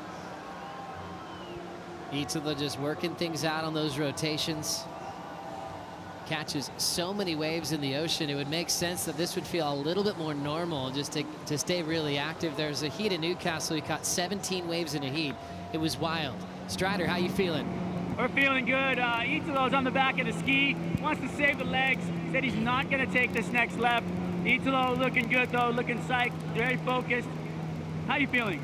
Oh yeah, I'm feeling great. I'm so excited for the last 4 waves, and yeah, I'm so stoked to be back on the final. You know, I have been working so hard in the last few days, and yeah, let's see, this opportunity is there, so go.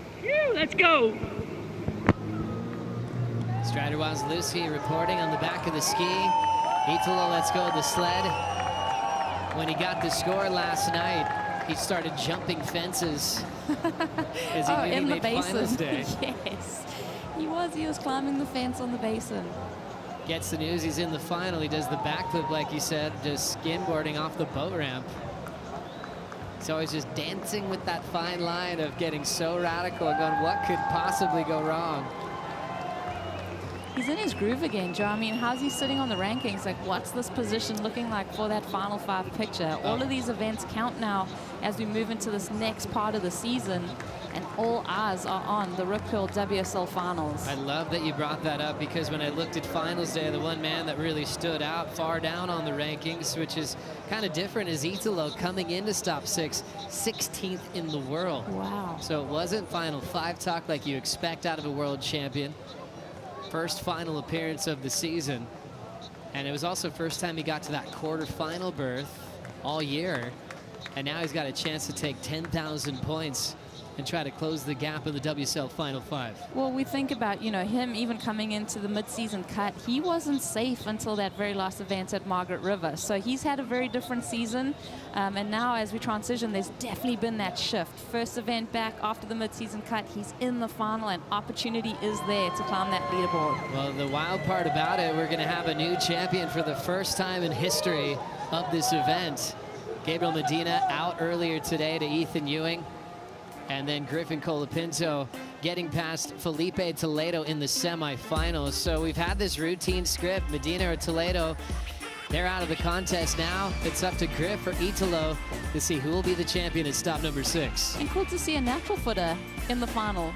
Well, I mean, sorry, Felipe, but you know what, like a Californian, we know that Griffin's so capable of big performances. He's really got an emotional, feeling that crowd support, so he's feeding off that energy too. Griffin Colapinto now in his 3rd final of the season. Runner-up at Margaret River to Medina. Runner-up to Toledo at Sunset Beach. All of his final experiences so far on the championship tour have been against Brazilian world champions so far. Yeah, and what a way to elevate your level, because those are the guys that have really dominated the championship tour for the last few seasons. I mean, along with John. But it just seems like when you're putting yourself against those best guys, it's just lifting that level. It's bringing the cream to the top, and you bring that experience into the next few events. So these two that met in the final all earned their spot because they were in the night session. Let's check out the highlights. We're in the night session. This is one single wave, all on the line. It should be an exciting night of action right here. When do you get to say that? Last chance effort for McGillivray. Kelly Slater, first wave of the night session for him. How's that layback dagger on the outside? Oh, Kelly goes down! Oh, I'm baffled, Mitch. It's kind of a blur now. I don't usually fall right there. The young Californian from San Clemente. Strider, how's this angle? Oh, it looks like Friday Night Lights, baby. Yeah. Come on! Wow. Griffin Colapinto, ladies and gentlemen. Let's do this. John's won. He's here to play under the lights. And 8.3 for Kanoa Garashi. John moves out of the top 2. He's definitely fired up. He knows it's coming down to this wave. What does he have for us? Throws the fins out, stomps a reverse in the flats. Scores coming in and gets it. Wow. Blowing tail out the back. That was insane right there. The 8-time world champion, Stephanie Gilmore, looking to beat a 7-point ride at the moment from Lakey Peterson deep in the barrel. She's out. This copyrighted event broadcast is produced by the World Surf League for broadcast around the world and may not be retransmitted, reproduced, rebroadcast, or otherwise distributed or used in any form without the written consent of the World Surf League. Finals time, everybody. Joe Turpel with Rosie Hodge preparing for Caroline Marks versus Carissa Moore. And then we'll get to the Griffin Colapinto and Italo Ferreira show. So excited to get this part of the contest. Crazy thing, their legs are burning, Rosie, but it's a clean slate. They don't keep their scores from earlier in today. They start from scratch, 2 runs apiece to see who ends up on top. Definitely, they've had the endurance to make it through the rounds, to get to this point in the competition, and they know what it takes. They know all the ingredients that you need here at the basin. Definitely fitness coming into play, the mental fortitude to handle those high-pressure situations. But the absolute pure talent that has been on display from both of these women have been phenomenal. Carissa Moore came into this event number 2 in the world. That's going to quickly change into number 1 as she heads to El Salvador. But Caroline Marks has been working so hard to get to this point, and another big chance to win a major CT final. We're celebrating 5 years since the announcement of equal prize money for men and women in pro surfing. That announcement was made right here at the Surf Ranch. Caroline started the next season and was the first recipient of equal pay when she kicked off the season world number 1.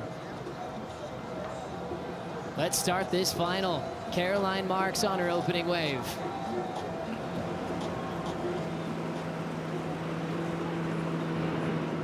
You're always reminded how fast you're moving on that angle when you're watching it from the ski. Slowing down, she loves this barrel. Sometimes I think it's one of the most hardest things to do is get consistency on that hollow part of the wave, and it's already over. Her dad, Darren, there with Mike Parsons, her coach. That's disappointing, Joey. That's not the way you want to crack open the final. What happened here, Rosie? Yeah, it was interesting. Caroline was doing so well. You do see a little bit of chatter as there's a little bit of texture on the face of this wave on the right at the moment. But beautiful top turn, bottom turn connection. The way that she's so compact, she's able to fit those turns in so nicely. Yeah, she gets deep on this barrel, just dragging that front arm as well as the butt in the wave. But there, she just doesn't stay in that kind of top 2/3 where she can get pushed out in front of it. It's such a different feeling here at the surf basin. The way that the water's moving is not like that natural feeling that you have in the ocean. You've really got to reconfigure your approach. Well, you see how the nerves can come into play when you've worked so hard from yesterday through the qualifying rounds, coming into finals day through the semifinals. And just a note, remember, she will have one more shot at a right. 2 runs, meaning 1 right, 1 left on your first run. Then you get to do it again. You keep your best right, best left to try to be a champion. So Caroline will be able to recoup and try again on her backhand.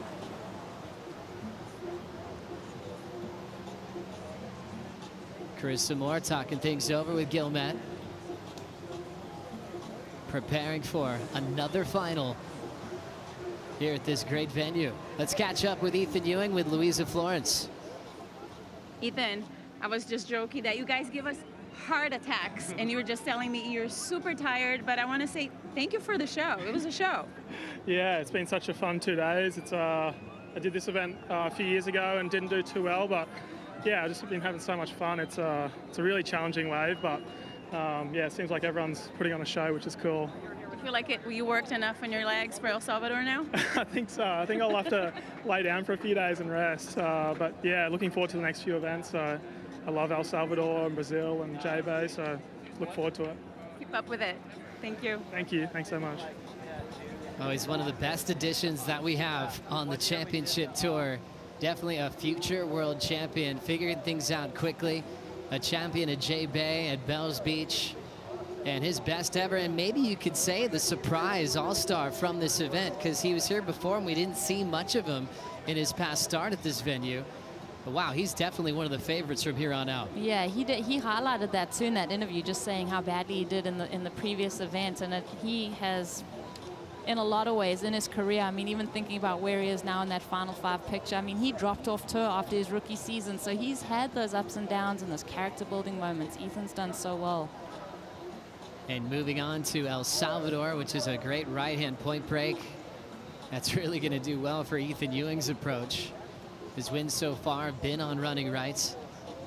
As Caroline, a little bit of a break for her to catch her breath since she fell early on the barrel section on her opening ride.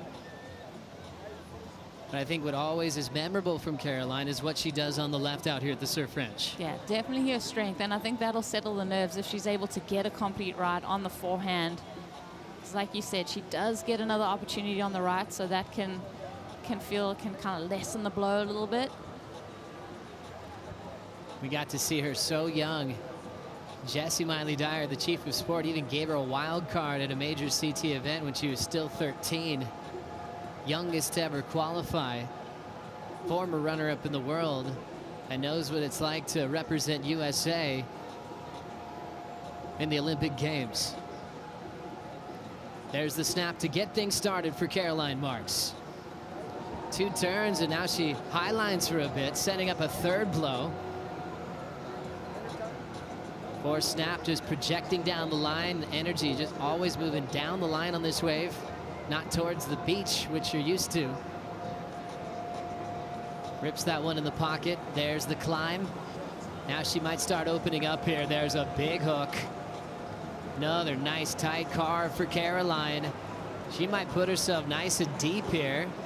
Seen that board the whole time. That gives her room for maneuvers here. Tight front side jam, and hits the second for a combination of turns. Caroline, run number 1 complete here in the final. Yeah, good solid ride, a nice little foundation to kind of settle the nerves and also regroup after that right-hander. I think it's going to be a good score, Joe, but I think she's going to need more up against someone like Carissa. Caroline Marks came on tour blazing, winning Rookie of the Year fairly easily. She jokes about those years, saying, yeah, it just was a Grom, just taking everything in stride as we look back at this left. Yeah, just such a cool look of the drift of the fins. I was also watching her bottom turn. She was staying so tight to this pocket, which is so fun. Finds this little barrel section. You can kind of see her the whole length of that tube. Digs in the rail there. I think we're going to build into something that's going to be more progressive on her next option. So Caroline, I think she's going to get a good score. It's a good starting point for her. But we always, you know, we nitpick and we think about the little bits of improvement that she can make on her next run. Such a solid ride from Caroline. Caroline Marks had great success at this venue when it got the CT upgrade. Semi-final finish in 2018 and repeated that result in 2019 as well. Plenty of excellent waves.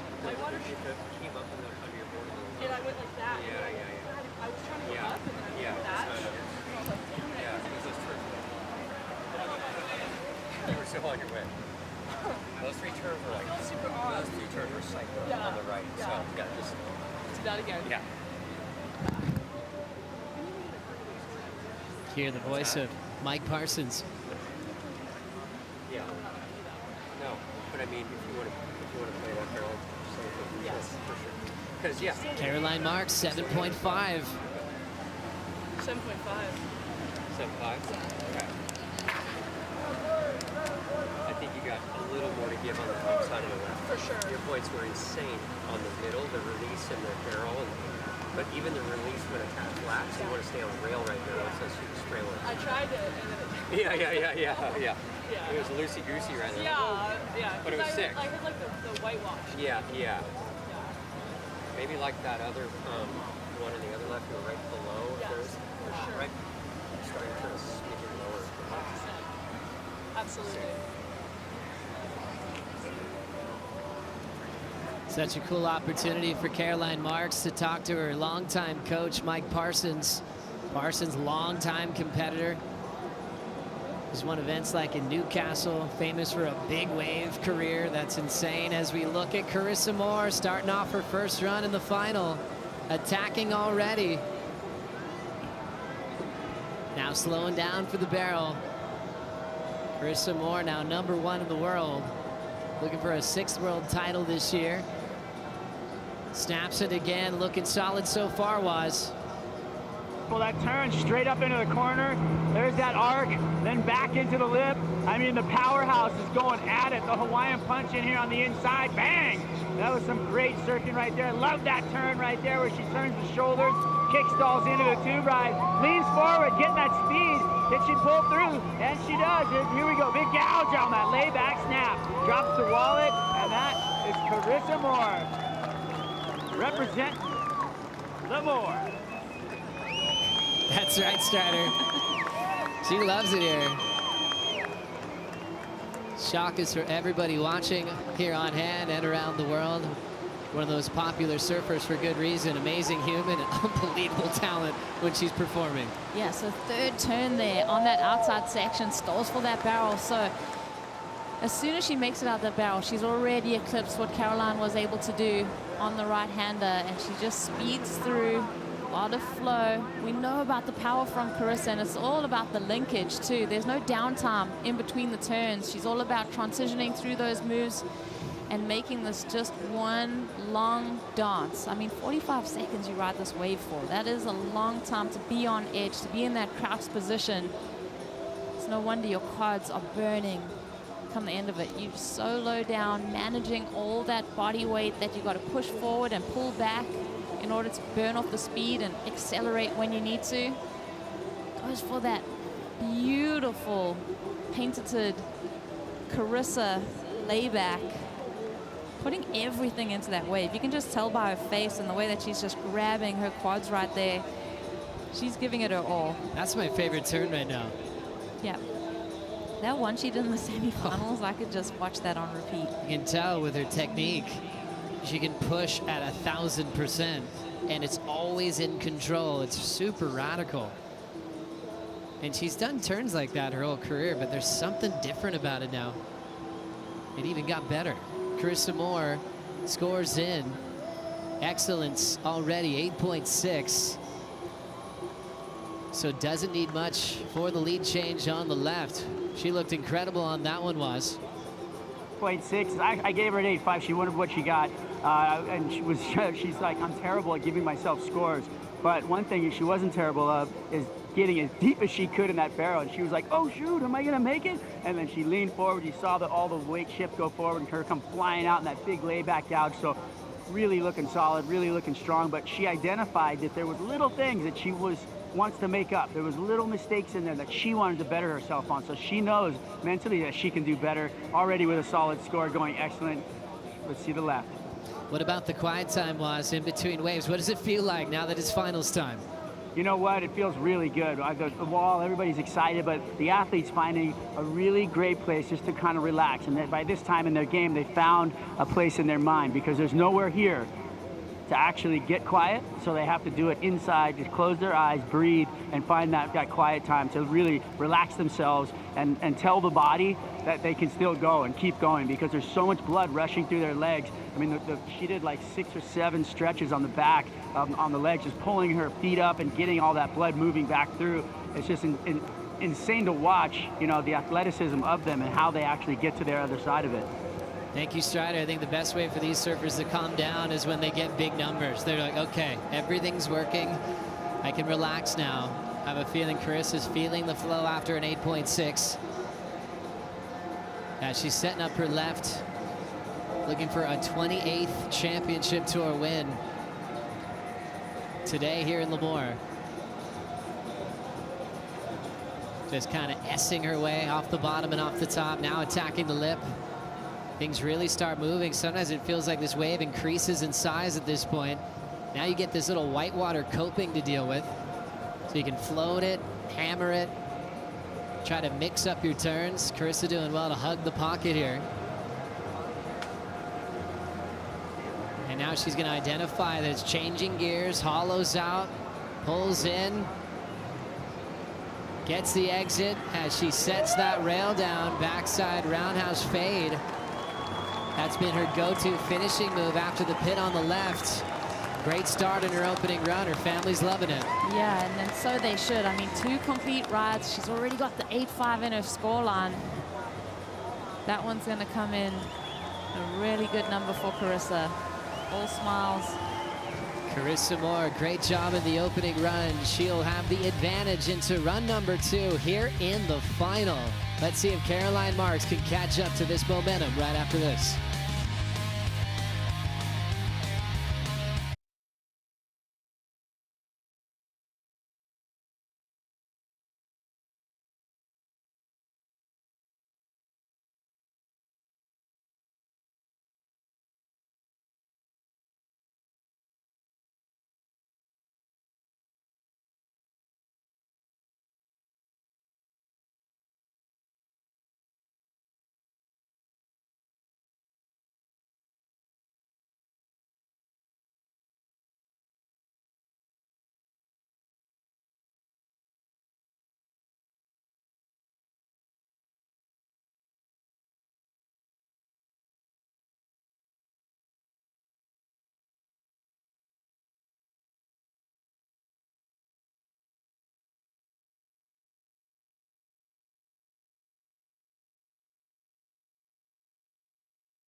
Caroline Marks is going to have her turn here in the basin. Her final run is about to begin. Things move so quickly out here. Even after a big yay yesterday under the lights last night, all of a sudden, next thing you know, we're about to crown our champions. Caroline Marks with a shot, looking for a 9.03 for a lead change as she starts her second run. Remember her first right, she fell on that barrel section out the back, so a lot of room for improvement here. The 20-year-old getting going down the line. Just a nice clean pace. Little out more out in front this time. See that undulation under her feet, but she kept her rail nice and tight. Not super deep, but she'll keep her flow going down the line. Down carve to snap, to hack off the lip, belts it. In transition under the hook. Well done there. There's that cool read where she stays tight in the pocket, flowing into the barrel. Caroline Marks parking it in the barrel, and she will get some travel time. Loves combinations in here. One big turn she'll settle with for her finish. That'll be her right that will count in this final. Yeah, great wave from Caroline, and way to just hold it all together. I mean, after falling on that first right, for Caroline to come out of the gate swinging like that, a lot of confidence. Obviously needing that 9.03 to take the lead. Watching her, this is so fun to kind of just see her pull under the hood. I love this angle though. It's just pure perfection. As a surfer, you just look at this and it makes your mouth water. You want some of that.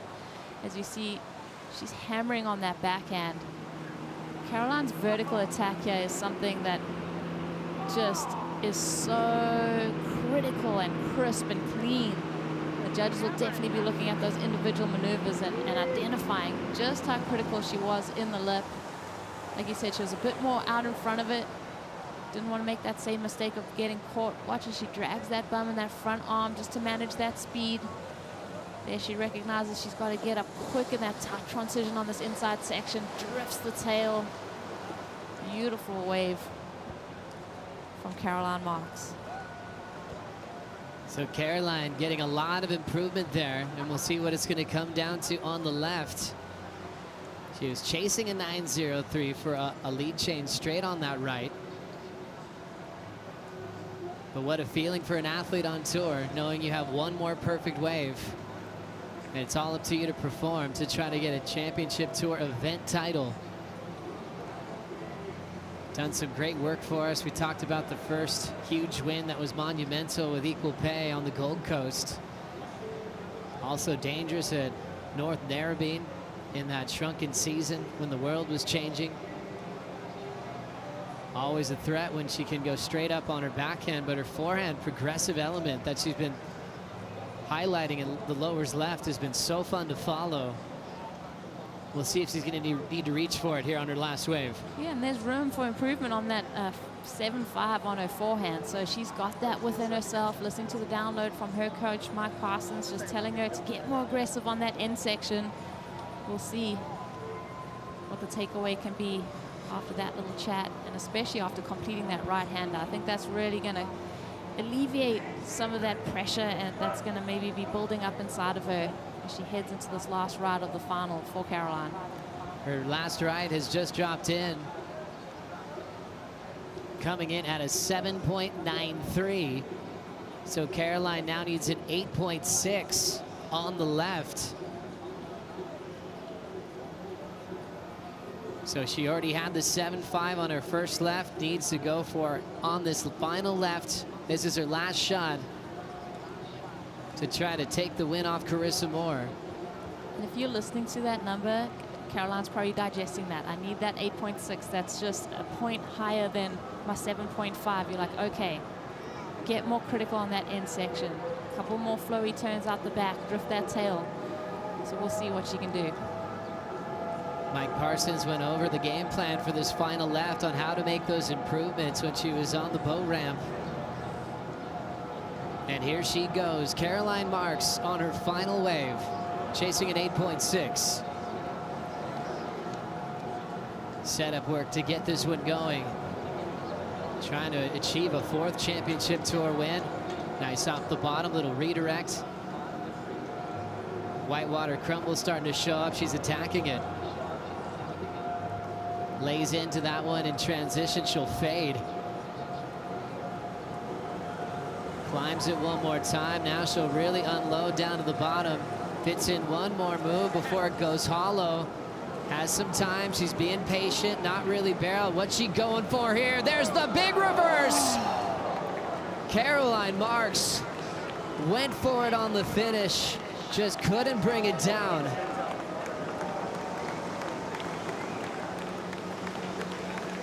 You knew she was saving a move like that for when she needed it the most in the final.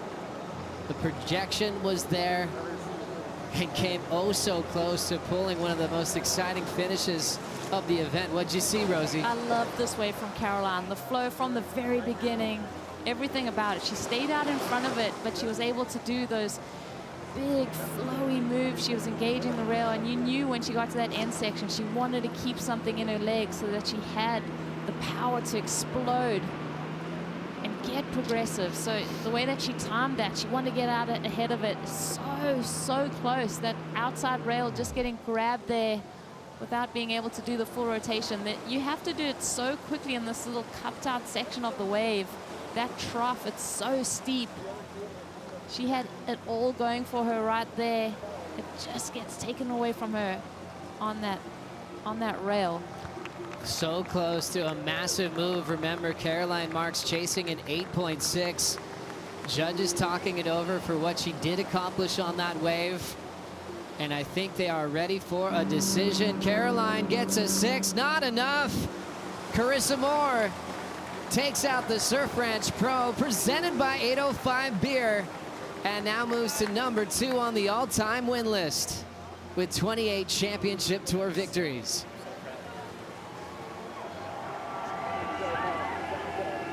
Carissa preparing for run number 2.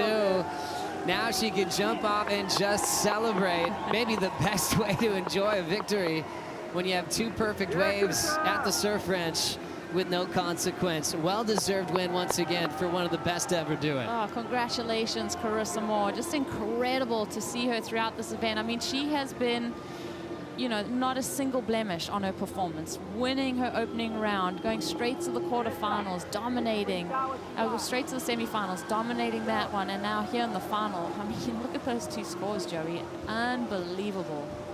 Carissa Moore counting on run number 1. This has kind of been a theme on finals day. Just like she did in the semifinals, she's done enough where she wasn't tested to bring anything on the second run. And that just speaks to her connection at this venue. She talks about pressure, but maybe she's just joking around because she can perform every year. Maybe she's not winning every event out here, but she's always here at finals day. And for the women, it's the first multiple-time winner at the CT level. Carissa Moore, well done. Insane. And she's been so consistent. I mean, she's made the final, won this event, and now she's won it again. So dominant to the bitter end, and absolutely flawless performance. Back to world number 1. Carissa Moore is going to enjoy this right-hander. She's been in comp mode since day 1. And she's still ripping sections.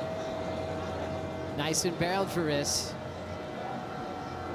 And earning some points for Mayhem, along with Caroline, on the Vista CT Shaper rankings. Well done for Carissa, and just enjoying the ride and this momentum in her career. She did talk about the absolute heartbreak, the toughest loss of her entire career last season. She felt like the rug was just pulled out from underneath her at the Rip Curl WSL Finals. She compared it to a grieving process.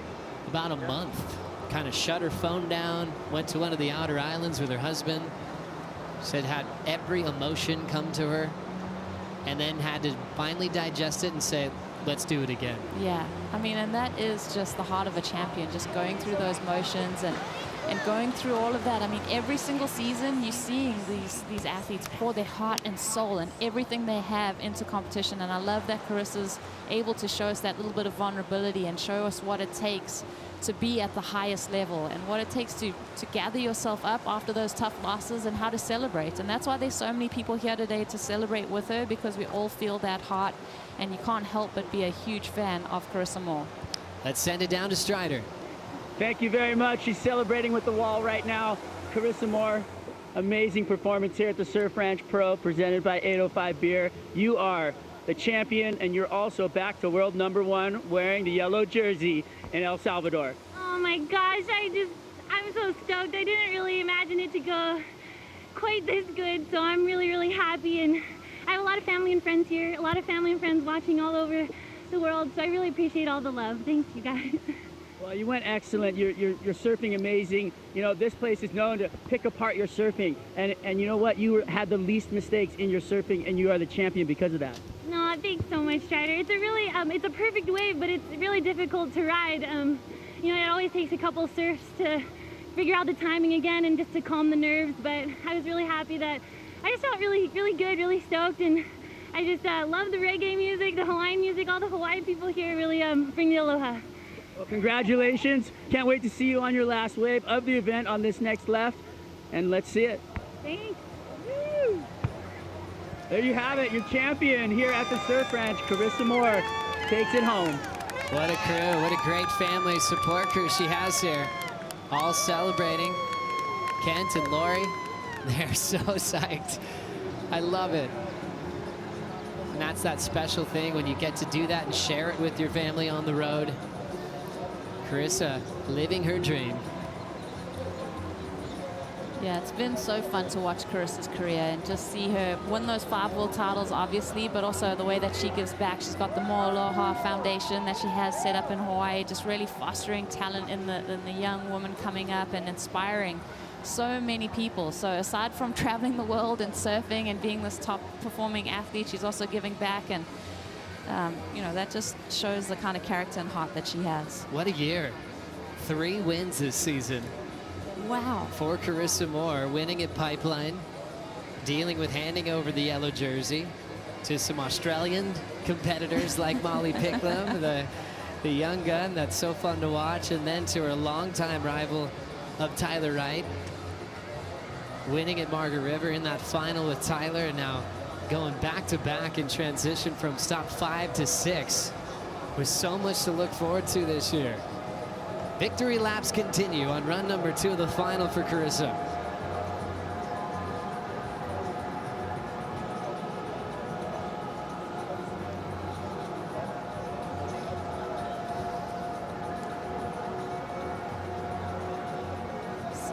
So fun. I mean, it never gets old watching Carissa surf either. Like, if you kind of can take notes and watch her flow and transition through all of these maneuvers, it almost takes me back to when she was winning in Fiji, Joe, on her backhand and those kind of locations. It's just that same easy feel. I think her backhand's actually one of her strengths, which makes her such a well-rounded competitor. Yeah, it's like Goofy's want performance lefts, but it's also an opportunity for regular footers to show what they've got in their backhand repertoire. She'll get that inside tube and lay it down for the final time. The celebration continues for Carissa Moore. The champion once again here at the Surf Ranch Pro, presented by 805 Beer. Breaking the tie she had with Lane Beachley, now moves to number 2 on the all-time win list as finals day continues. Coming up next, Griffin Colapinto takes on Italo Ferreira.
definitely fired up. He knows it's coming down to this wave.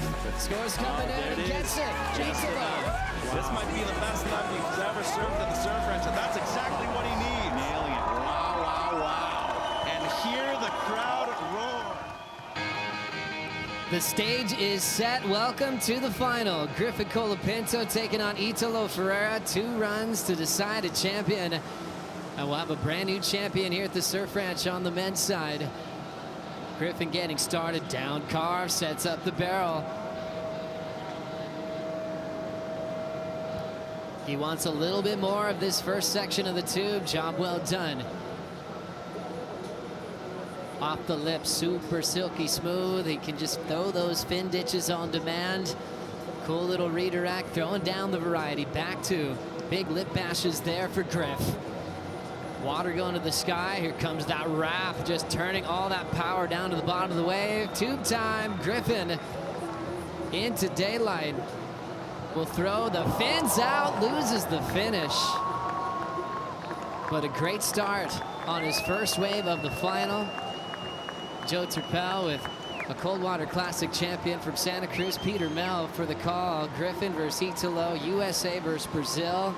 Regular versus Goofy. Where do you want to go with this one? It's an incredible matchup. It really is. And you think about what we were talking about from the very early finals day, had all the best of the best at the Surf Ranch.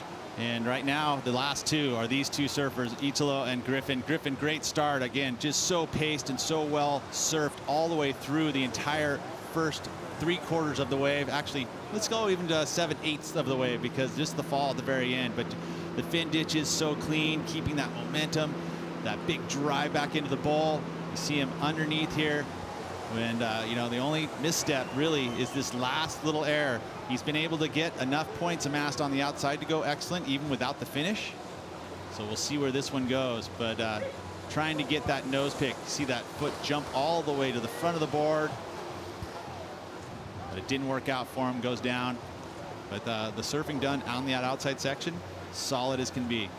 When you go big, you fall big as well. Griffin knows how to let go of those radical maneuvers if they feel like they're not going the right way.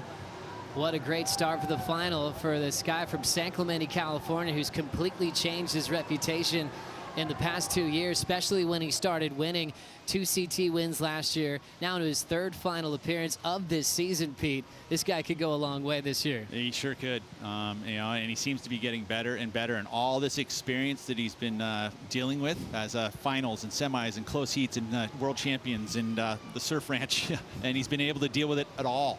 And all that time, all those things are just packing more tools in the tool belt to become a world champion, which is his end goal. Yeah, he's so open with his journaling, what he's going through. Said he got emotional last night when the lights came on and everyone was cheering his name. It was one of those present moments where he couldn't believe that this was what he gets to do for a living. Both these guys came out of the night session last night. That's true momentum there that they're still carrying into finals day. Yeah, and we could talk about physicality right there and how much that can affect you here at the Surf Ranch. But here's a prime example of some of the surfers that have been staying up late to get the turn, and sure enough, waking up this morning and putting it all on the line. And here's a moment for Griffin. Already a pretty good number there, Joe. 7.83 start on the right. He just heard the number. He's going, okay, okay. That's cool. Oh, yeah, I like that, even without the finish. So that's yeah, it's a great start and a lot to build on. He'll have one more right if he needs to improve on it. And let's see what he has in store for us on the left. What do you think, Was? I think he's in the final, and in the back of his mind, he knows he's ready to play. He's excited to be here. He's got a really smooth, consistent mindset coming through this, so I like that, and it's showing in his surfing on that wave. The tempo was amazing on the right, and you know what else? It's physical. He's identified that the legs are throbbing, and that's what's going to happen out here. You know, on the end of each wave, you're going to really feel all that blood pressure. So let's see how he adjusts, shakes it off, and attacks this wave on the backhand. Opens up with a sweep, back into the corner for another push, and then goes vertical. Slams it off the top. Nice buckets out the back. Gonna load up for this one. Blows the tail out there. Nice. Again. Good rhythm. Beautiful pace so far. Here comes the tail again. There we go, floats over the whitewater, comes to this inside section, blows the tail out. He's gonna throw it around again right here. Yeah, that's what we like to see. Back up into that bowl. He's gonna go vertical again. He's gonna set up this inside corner, you guys. Pulls right in. Thank you, Waz. Real deep. Griff has a lot of weapons on the end section. That's been reliable. Quick blow tail reverse. Friends and family zone lighting up with the excitement for Griffin Colapinto. Looking for his 3rd championship tour win of his career. Current world number 4 with dreams of being a world champion and dreams of competing for it on his home break at Lowers in September. Pete, what'd you think? Just incredible pace once again. You know, he doesn't have any hitches. He just glides up and over. It looks effortless. Gets the drifts, no worries. Doesn't seem like he's chasing it. This is a good left. I think this is a great answer and momentum builder for him. You know, they could probably give us a little bit more. He got the finish on the end. You can see right here, the tail whip reverse. See how compressed he is on his board, making sure that he's going to keep his head out of the lip. Nice and deep, disappears. Again, if you're going to be in this barrel and you want to utilize those points, you got to be behind it, gone. And then here, nose pick. See that arm, everything rotating out. Quickly spins it out, compresses to the knees, and stands back up, even with those legs burning. What an effort for Colapinto. First run complete, 7.83 on the right.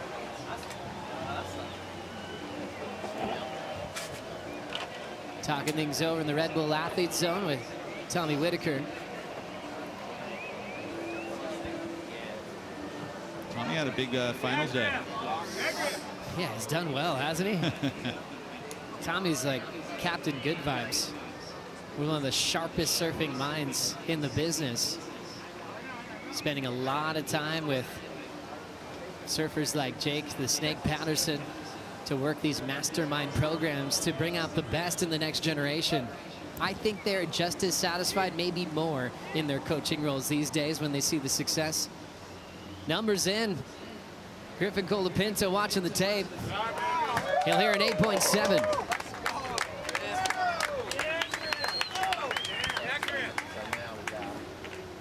I wonder if a little video review right there. Not bad. Instant. Quickly. I mean, you can't do that in the water, in the ocean, I should say. This is one of those Can you venues you got imagine to the guy take comes in, advantage does of some all video these review things. during the final? Well, here you can. Like, what did that turn look like? I'm about to go again. You actually get that direct answer.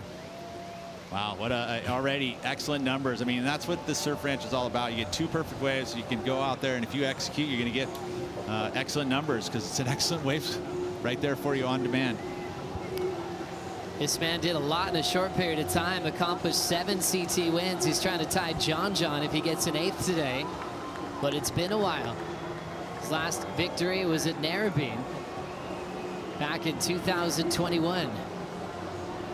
One thing he has been is reliable since his first world title, returning to the Rip Curl WSL Finals, as he was runner-up in the world last year. Moving quickly to get this one started. First right for Italo. Nice third turn, already into a 4th. Wow. Now slamming on the brakes. So fitting in 4 turns before the pit. Sometimes you're thinking maybe 2 or 3. And a great read. One of the longer barrel rides that Italo's had in the last 2 days. Nice. Throwing down the snap. This canvas slopes out. Performance section now. And doing well. Some of his waves in the qualifying round lacked variety. He's done a lot of that now. How about an air drop?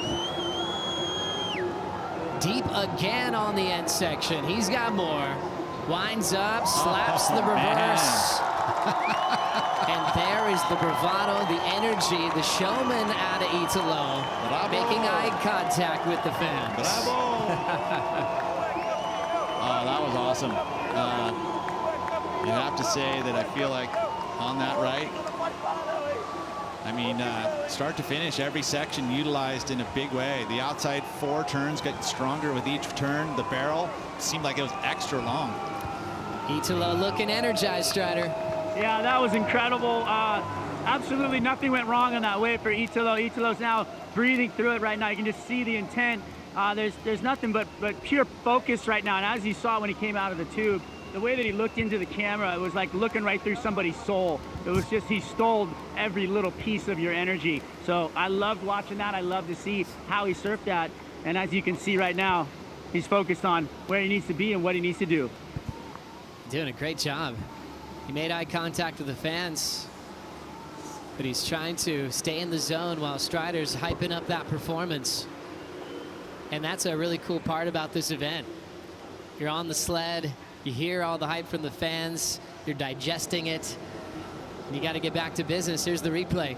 And look at this barrel. I mean, he just hangs there for, he's in the hammock, just chilling, putting some sunscreen on. And look how long this is. This is one of the longest barrels we've seen. I mean, that thing stayed open the entire way. And then, how did he fit all this in? First of all, it's 4 turns outside, the what, 6-second barrel, and now 5 more turns before the barrel on the inside. I mean, just hammers this thing. Right there, finishes it up, packs it again. And this was even a long inside section. Another second probably in barrel time by hanging in there. So maximized every single section. Then the whip. Pulls this off super clean. Doesn't look like his legs are burning. I know they are, but it doesn't look like it. I love that right away. How's that look? I can see you. That is awesome. Italo's just been trying to re-find that magic feeling where he kind of took over the scale, won everybody's hearts, became a very popular world champion. And then now we're kind of seeing this kind of change in his whole program. It hasn't been easy lately. Not getting a win since Narrabeen in 2021, even though he came close to a world title last year. It just feels like it's been more of an uphill battle as far as getting numbers that he's happy with. Well, the chain's out for the finals.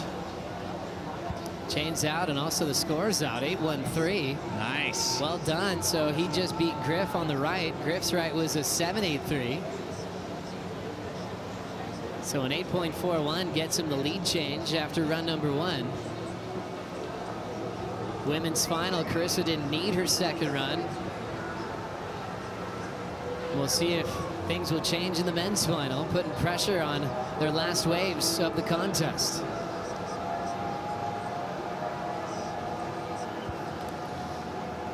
The hydrofoil moving down the track, creating groundswell power that you find in the ocean. Snapping that first section is Italo. Driving into that one, changing gears, all different turns so far. Timmy Patterson surfboard's looking solid under his feet. Big hammer there. How about that gouge? Flowing into a solid fin throw, doesn't reverse. Showing he's got control, spinning any direction. Whips it in the guts of the wave. Tight jam, and now tube time for Italo. The 2019 world champ getting shacked. Winds up, big pun, throws the reverse, lands it with a calm type of authority. That was awesome. And you know, you're riding back to back. So, you know, getting to that inside and having that much pop still available in those legs. And he loves it, the showman. And some of the best performances right now from Italo in this basin is happening right before your eyes. What a special performance. The man feeds off momentum. It all happened from last night. The two pass each other, not even a glance in each other's direction.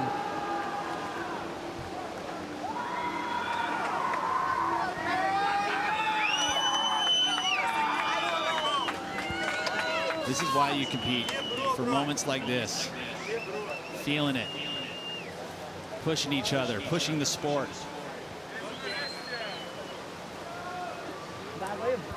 This is awesome. Oh yeah, straight to a Red Bull. He loves it. Right? He Bring does it that on. throughout the day, just finds more and more energy. This is so incredible. Watch the replay. Everything put into this. Outside section. These turns where he projects down the line with the tail flying as well. Laybacks, mixing it up. all the way towards that fence. Gets the whip, rides backwards with control. Footwork, puts his feet back again, gets back into rhythm. Layback snap, that time pushing really hard. One more before the barrel section, sets it up. Nice and easy. Legs are just fuming at the moment and somehow finds the pop right here. Perfect spot for that air, tail high. Rides out of it with ease. And again, legs are just fried at the moment and still has that power to pull it off. Italo Ferreira can't sit still watching the replay on the big screen as he waits for the reaction from the panel. He's probably breaking it down in his head, identifying moments of potential improvement. Griffin had an 8.7 on the left, but Italo just needs an 8.41 to get the lead since he outperformed Griff on his right.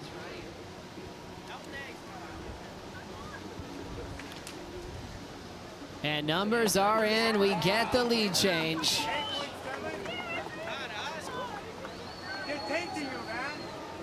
Italo 8.7. Griffin's left was also an 8.7. Wow, how even is this? Crazy. Run number 2, it's coming down to this. Griffin going for the lead.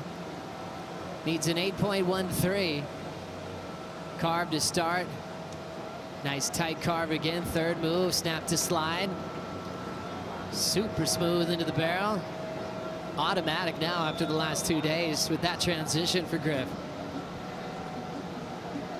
Cool looking snap, belts it again, similar type of turn. Now he's heating up, third dagger off the top, flowing through that fourth carve. Now he's found that magic rhythm, puts more into the tail drift. Hard carve to set up the barrel. That was nuts. Griffin looking calm.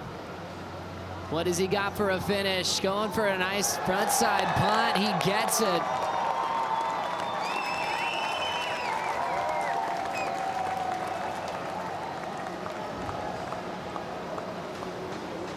Beautiful stuff there, Joe. The turn before the barrel on the end section, unexpected. And to be able to do an arc like that in such a tight space, and it was a combination of major moves, right? The drift, and then here you're like, can he fit one more in? Just, right into it again, once more. This is the turn I'm talking about, right before the barrel. Wasn't expecting it. And you know, in a time like that with the drift, you're like, oh, does he have time? Well, he thinks he does, and just whips it back into the bowl. Knows how important the finish is, and gets it. Big frontside ollie. 8.13 needed for the lead change. Just how pristine is this wave? It is unbelievable. Every angle looks like paradise. So true, when you're in the ocean and a section goes by you like that, you're like, oh my gosh, and you see it every wave out here. Did get the grab, just the touch of the rail. We've seen that air. We've seen it pulled. He does it in the finals. So yeah, he's been reaching for slob last couple days, and kind of cool that he's not forced to rotate it. Doesn't need to go alley-oop rotation, which was very common in the first few events for the guys that had that move. So something different. No rotation, and we'll see if he makes improvement. First right for Griffin, 7.83. We'll see if that last one will give him any relief heading into the left. Definitely taking their time, as they should, throwing down comparisons, especially when you set the scale in the heat. You're going to compare each ride to the last. Where does it go? Was it better? Was it less? That's what the judges are thinking about right now. So true. Griffin prepares for his final wave of the final strider. Yeah, you know what? I mean, it used to be 8s or lates. Right now it's night 9s. You better just be going off and just getting into those 9s right now, because the level of surfing that we're seeing out of these guys is unbelievable. It's just bananas. I mean, watching Italo, the way that he surfed through that, and then watching Griffin's flow through the end of that wave, that carve into the barrel, then to straight air into that wind was so technical. So, you know, this is what we came for. That's right, Strider. Strider 907. 9:07. Yes! That's an amazing score. Night nines. Let's go. He's gonna Was that push late it night up. nines or night nines? Night nines. Okay, got it. Okay, from here on out, that's what we're looking for. I think Griffin wants an official update with all the noise from the crowd reaction. Got the lead. He's got the message. 9:07. Now you're going to better the 8.7. Let's just get an update on numbers quickly. Remember, Italo still has run number 2, but at the moment, Griffin getting the lead change. That forces Italo to really compete on his second run. And we'll see if Griff can ditch his high score of an 8.7 on the left that he got in his opening run to increase that number from a 9:07 requirement. Griffin did have that practice of a rodeo earlier today when he had an extra wave. Maybe now's the time to use it. Oh, please do. Pretty please. Remember, they're tied on the lefts. Both have 8.7s. For a rodeo, you know, you look at commitment, how radical. We haven't seen one this year. And if you could bring that down in the final, that might be a reason to throw it into the 9s, depending on the overall performance. Griff, though, has got a solid pace. Single rail all the way through that inside section. There it is. Go for it, kid. He's setting it up. On the windup, rodeo flip. Colapinto gets tangled up. Again, all the way there, over the board. I love that he went for it. I think it was a really smart game plan. They were trying to hide the ones he's greased on social media. That was part of Coach Tommy Whitaker's game plan. Smart. They revealed a few back in the Pat Gudauskas era. They almost thought maybe they got used to it. Unfortunately for Griff, he didn't get it. As we take another look. Beautiful stuff. The single rail, again, bottom turn, straight into it. Combination of major moves on a wave this long. So difficult to keep that single bottom turn rail going throughout the entire ride. But look at this. Big pop and had the rotation. I mean, that move feels like the most dynamic move you could have out here. It really, truly is. You get the pop and it's a perfect section for it. I mean, when we saw Jordy Smith break the internet with his rodeo, look at that. Just a full rotation above the lip, lands. Oh, the back foot just ever so slightly slips off. Well, it was a major slip, but man, just the rotation was there. Awesome stuff, Griffin.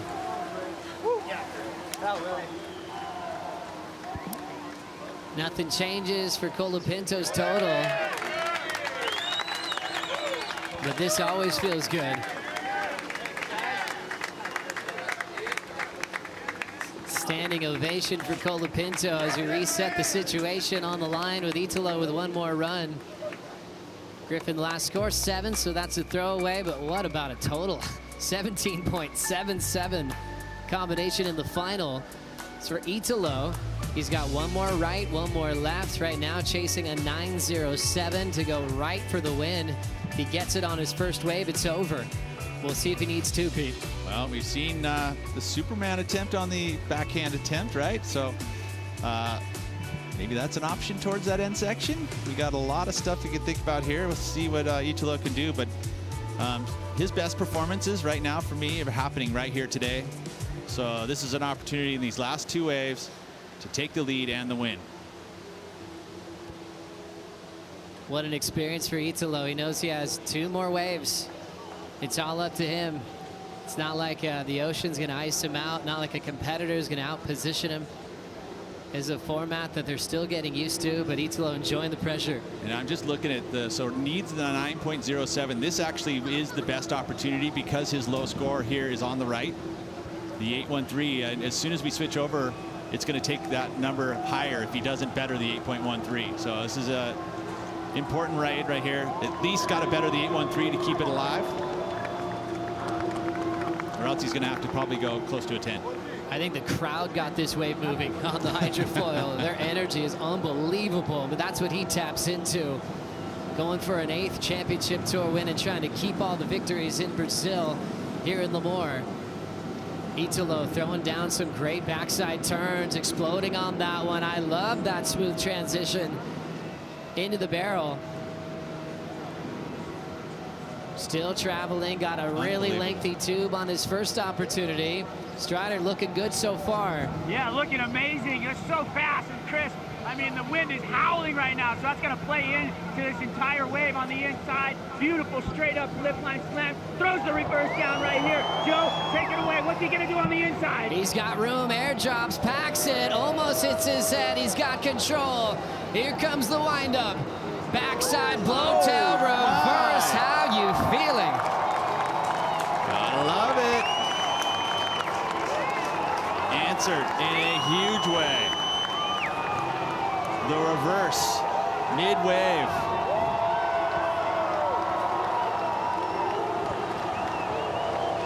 What else do you guys want to see? That's what I'm reading right there. Yeah.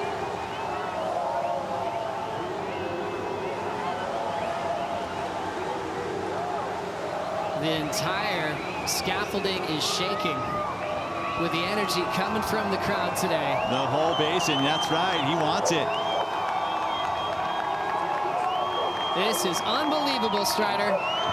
He's identified the fact that he needed a 9, and if he gets a 9, he wins. He loves it. He wants the judges to feel the energy. It is on for him.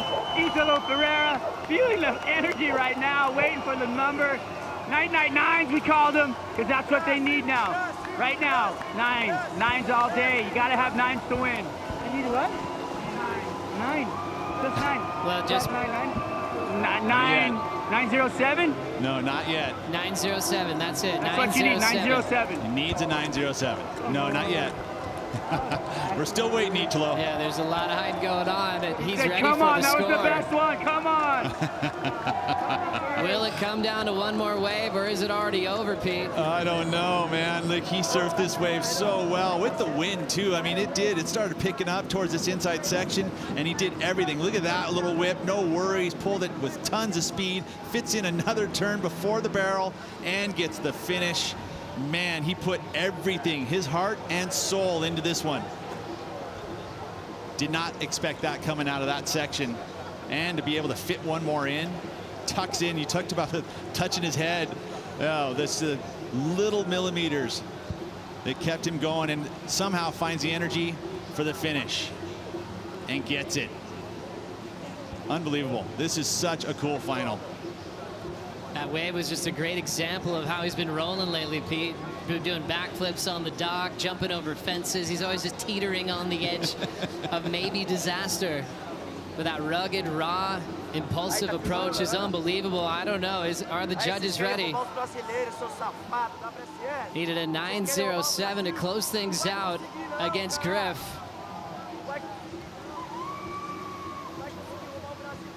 We're all waiting. Scores are coming in. It's not enough. 8.43. He's still got to go left. Italo now needs a 9.34 on the left to take the win today. There we go. We know that now at this point he did better his left or his right, but again with the 8.7 and the 907 for Griff, he needs to get this on a big number. He has to better the 8.7. 9.34 needed. Seconds to digest this beat for Italo. I think he probably felt that he already had done it. And he got the message. Now seconds later, he's up on the most important wave for him in this contest. Needs to be almost perfect. A 9.34. Starting off well, a couple of slaps. You're seeing some ribs in the face from that wind kind of picking up. There's a tight little layback jam, and he slips off. It's over. Griffin Colapinto has just taken out the victory at the Surf Ranch Pro, presented by 805 Beer. Italo slipping in transition, and maybe that momentum change threw him off, Pete, thinking he might have done enough and wasn't able to adjust in time to put a whole act together on that left. Let's think about this, though. Congratulations to Griffin Colapinto and Italo Ferreira. What is an amazing final to be able to watch and witness. New format, on fire. So fun to watch, and I'm sure as a surfer, so challenging. getting that number, thinking maybe in his head, did I do it? Did I do it? And then all of a sudden the wave's on you. And you got to go and perform. Incredible. The format setup is just incredible. Everything is on the line, and especially a moment like that for Italo. As the wave slips off, finish is runner-up in this event, his best result he's ever had. But it's Griffin's day.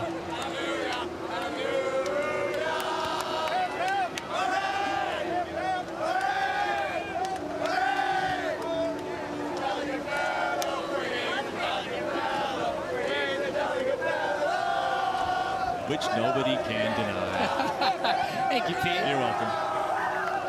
That's all Mitch Colapinto. Oh, so good. Oh. You know, it's funny, too. I mean, I had thought about the picks, you know, and I've been all about, you know, Gabriel Medina the whole event long. But then this morning, first person I walk into, quiet, very quiet here this morning, Mitchell Colapinto. And I thought about last night, and I'm like, you know what? I think Griffin's, it could be his day. And remember, situation on the leaderboard. Yellow jersey. Goes to Griffin Colapinto. As he takes the win, Joao Chianca hung on to it for a few events there. Griffin will be in bright yellow as he defends his event title in El Salvador. Unbelievable. This is the World Tour. World Surf League. How could you not love this? And what a great sport. Italo taking his time to digest what just happened. What an entertainer. His energy, that vibration of winning came back when he survived the night session last night. Last wave of the evening, 10:48. Let's now hear from the champion downstairs with Louisa. Yeah, Griff, I spoke to you in the first day of this competition, and you told me that you were going to win. Your confidence was unshakable. Here you are amongst your best friends and family, and you're almost home. How are you feeling? Yeah, feeling really good. I don't know if I told you I was gonna win, but feeling good. I was feeling good for sure. Yeah, just so psyched. All my friends and family are here, and yeah, to win with all of them, it's insane. I don't know, that final was so crazy, and it was just trippy, like having to watch Italo's waves and see, and I kind of hope he fell. So yeah, over the moon, and yeah, just I don't know, it hasn't really soaked in, but I mean, I made 3 finals. I was like, gotta win one eventually. So yeah, I got one. Do you want to send a special message to your friends and family who are all here? Oh yes, I want to give a shout out to my granddad and my nana at home. They were gonna come, but my granddad's getting kind of old, and he wasn't able to make it, so they were kind of bummed they couldn't make it. So I just want to give a shout out to them. So I love you guys. And then also my trainer Jazz, been going hard with her in the like not the gym, but just in the studio, getting the legs strong and the body strong. So yeah, just there's so many people out there I want to thank, but you know who you are, and I love you guys. So yeah, psyched. Congratulations. Go bask in your glory. Okay, again. will do. Yeah. Well done. Enjoy it, Griffin. He's talking about a couple of finals that he didn't close out this year. Sunset Beach was a close one with Toledo, and now he's finally happy to pick one up. Let's go through all the major highlights coming up next on the 805 Post Show.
the drama, the excitement, the champions being crowned here at the 2023 Surf Ranch Pro presented by 805 Beer. It is now time for the 805 post show, where we have the exceptionally exciting and also exceptionally challenging job of trying to digest everything that just happened. I'm AJ McCord alongside Peter Mel, Rosie Hodge.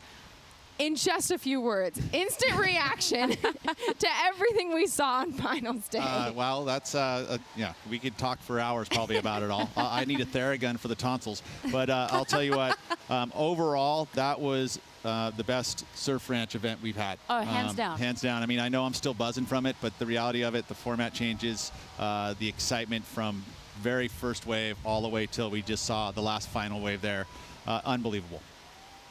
Just a few words. Have you met us? Yeah, it was insane. I think the whole thing, just excitement. I felt just this energy of excitement the whole way through. The fact that it's a championship tour event and is going to affect the leaderboard standings for those final 5 has been pretty fun to watch unfold.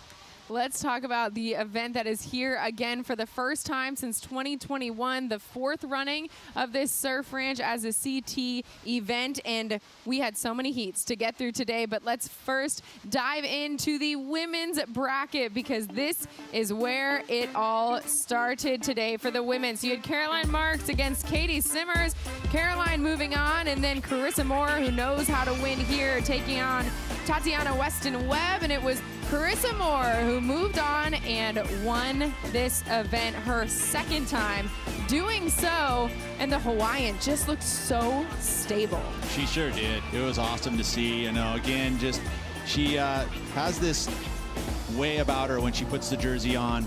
You know, you see her and you talk to her, and she kind of comes off as everything's so, you know, hard and beautiful, right? And then as soon as she gets on the surfboard with that jersey, it just comes and it glides through. It looks like it's effortless.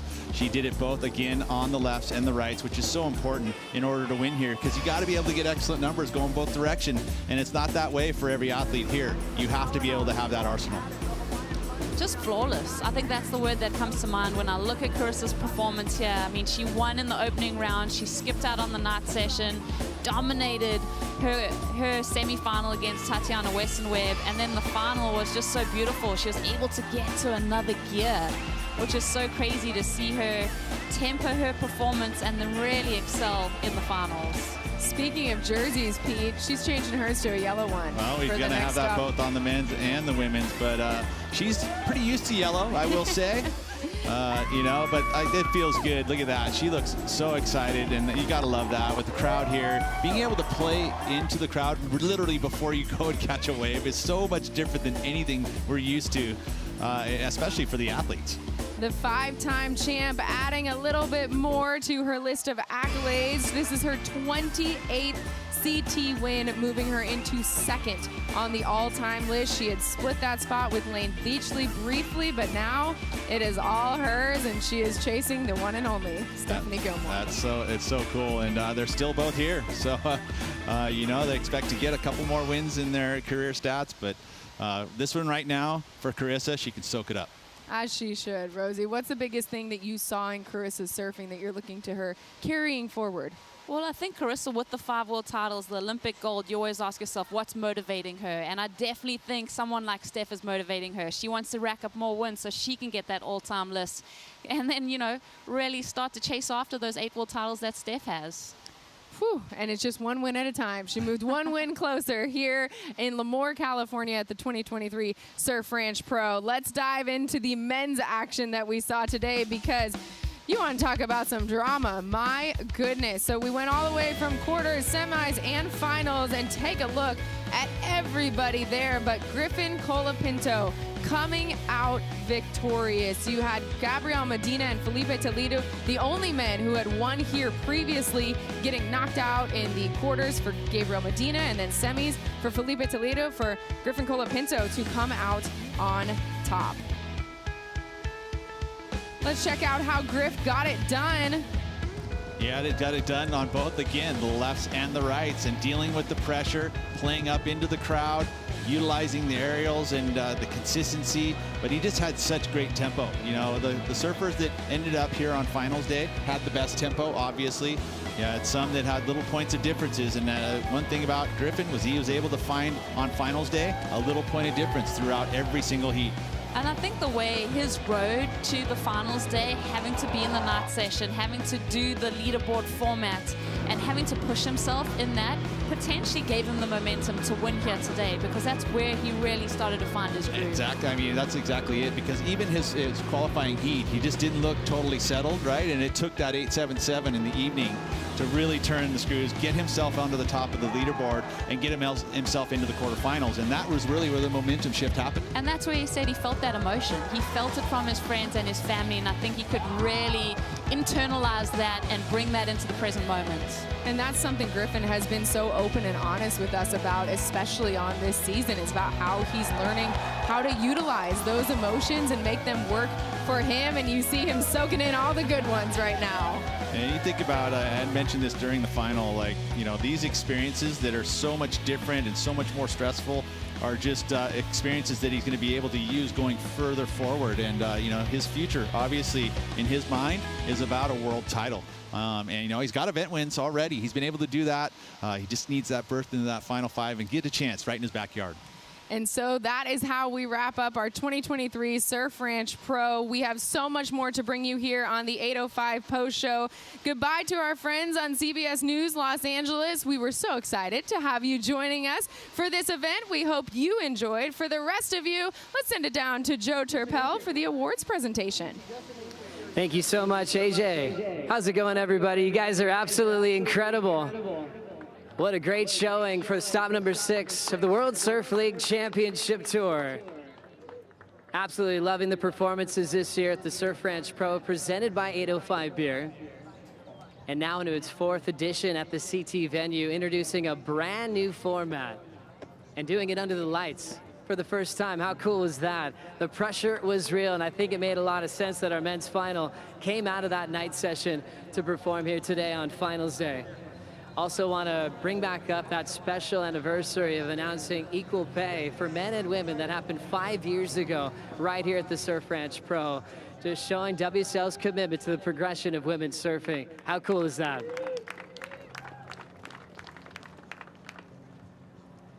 Big thanks to all of our wild cards as well. Jet Schilling, Cole Hausman, Alyssa Spencer. Big future out of that crew representing North America. The WSL would like to formally recognize that Lemoore is the traditional homeland of the Tachi Yokut people. The Tachi Yokut are one of several Yokut tribes and are a federally recognized sovereign tribe.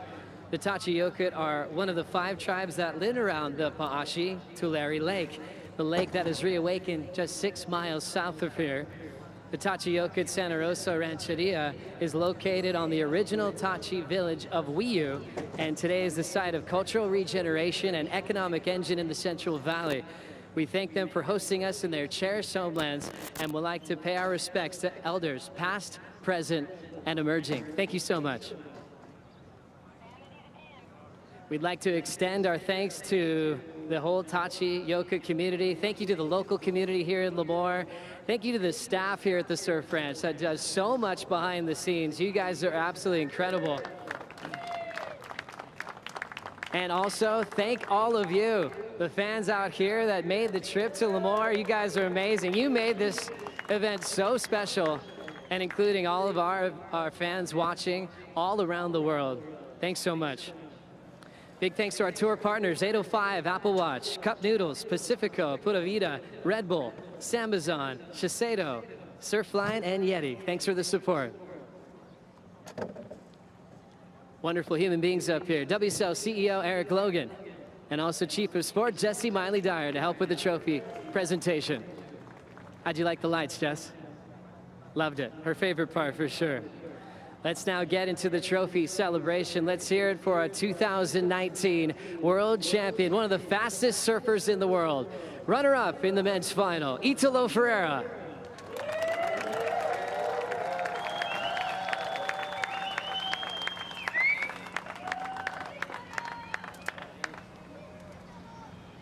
Italo, your fire was Unbelievable. When you made the night session last night, you jumped over a fence over there. Then today you brought that same energy when you did your backflip by the boat ramp. Are you feeling the magic flowing through your veins again, getting that winning feeling? Yeah, that was a long days, you know, and yesterday at 10 p.m. I was supposed to be on a bed sleeping, and I was like trying to make some scores. And yeah, but I'm so happy with my performance, and in the last couple of days it was being fun, and I was in São Paulo training on the pool, and I came here with a lot of confidence, and it's okay. Congrats Griffin, Ripping there, Caroline, Carissa, you guys put it all, the performance there, and I'm happy to be a part of this. And yeah, congrats all the fans, thanks for the vibe, and yeah, let's keep going. A few words in Portuguese for all the fans that supported you at this event. Agradecer pela torcida brasileira, vocês são foda, a energia que vocês trazem é algo fora do normal, e isso certamente ajudou a todos os brasileiros aqui a performar e acreditar no seu potencial em cada manobra, né? Então, isso é o que é legal, né? Eu não vejo a hora de chegar no Brasil e poder competir, né, em Saquarema e sentir essa energia novamente. Eu acho que é um dos únicos lugares que a gente consegue sentir isso de verdade mesmo, toda essa energia, essa força. Então, obrigado a todos que estavam presentes aqui, toda a galera que está no Brasil também torcendo, independente do horário. E agradecer aos meus amigos, né, o Bochecha Bafo, o Marquinho pela força nos últimos dias, né? Foram dias bem divertidos, tanto em Mentawai como na piscina em São Paulo. Então, bons momentos, e é isso. Acho que o pezinho tá ali e agora a gente vai continuar a caminhada. Valeu, enjoy the moment. Italo Ferreira, runner-up in the event, his best result of his career at this venue. And now one of the best goofy footers ever to put a jersey on. Let's hear it for Florida's own Caroline Marks, runner-up in the final at the Surf Ranch Pro, presented by 805 Beer. Well, now in San Clemente, I suppose. Where do you call home? Florida, but yeah, living in San Clemente, I love them both. Who's this one for? Are you going to share it? Yeah, maybe give it to my dad. Him and my uncle came out to support, so shout out to them. Love you guys. Caroline, you've had a lot of success in this event, multiple showings on finals day. What was the difference in this one to come close to a title? Yeah, I feel like I've improved a little bit on maybe going left. That was kind of my weakness out here, so that felt nice. But I don't know, equipment, Matt Biolas has helped me out a lot, so yeah, I don't know, keep pushing forward, hopefully take it out next year. Congratulations, enjoy the moment. Thanks so much. Shout out to the fans, you guys were amazing, and this was such a fun event, so super stoked to be a part of it. That was awesome.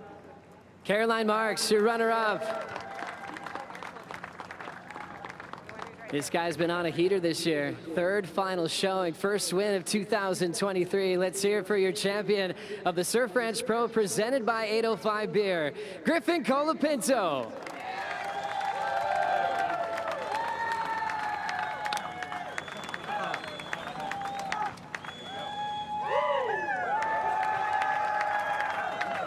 Third CT win of your career, and what a run you've had this year. Did you have any idea that you're world #1 now? I had no clue until you guys told me, so yeah, I'm psyching. It's great, crazy feeling. Yellow jersey. Is this the first time you'll be in it? First time. So we'll talk about those emotions once you get there. The emotions you're feeling now, getting to win a CT, but also getting to win a CT in California. What does that mean to you? Oh, it means everything. I mean, especially this wave pool contest, I feel like it's so difficult because everyone gets the same opportunity, and there's so much that goes into your physical ability, and the training preparation, everything's so important. So, you know, a lot of hard work went into this, and to come up on top is an amazing feeling, especially after Gabriel and Felipe have dominated this event for 3 years in a row. It's like, it's always a big task to get over those guys, and now Italo as well. He really stepped it up, and I was very impressed with him. So congratulations to Italo, really inspiring performance. And big shout out to my coach, Tommy Witz. We kind of had a roller coaster ride this event. Night before the comp, I was losing confidence. I don't know why, but that happens in pro surfing. And got over the hurdle, and then on the night session, got over the hurdle there, and then from there kind of just took it all the way. Special performance. You talked about the emotion of being under the lights. How many emotions did you feel in just a few days? Every one you could think of. I thought I was going back to my first round loss at Pipeline for a second, but yeah, sometimes you can turn that into a power, you know, so I felt like I was able to do that, and yeah, now I got the trophy. Enjoy this win. Enjoy that yellow jersey heading into El Salvador.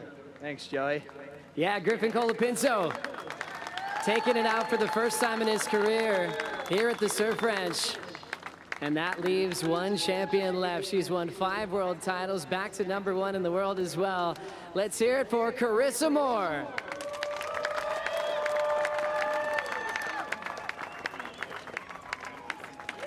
Carissa, there's something special about watching you at this venue, but also something special about the last few months on tour. Connecting your win from West Oz into a completely different platform has got to feel amazing. Oh, you can't wipe the smile off my face right now. I'm really stoked, and to be sharing the podium with these amazing humans, it's an honor, and it was a really fun event this last week. I know it's something special for you to do your best surfing, and that power hack that you were laying down, especially in the finish on the right, is one of my favorite turns you've ever done in your career. I think that's probably what's most rewarding for you, when I see that emotion on your face, doing your brand of surfing when it matters the most.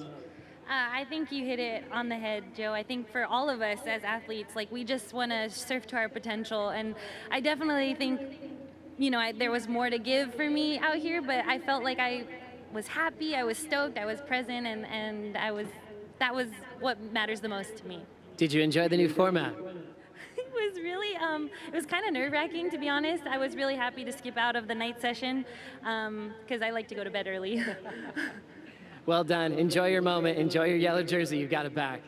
Thank you so much. I just want to say a big thank you to my team. I could be standing up here for hours listing everyone that has helped me get to this point, but thank you to my coach, Brandon, my husband, Luke, all my friends and family, all the supporters, the fans, and like you said, there's a lot of people behind the scenes that make this event happen, so a big thank you to all of you.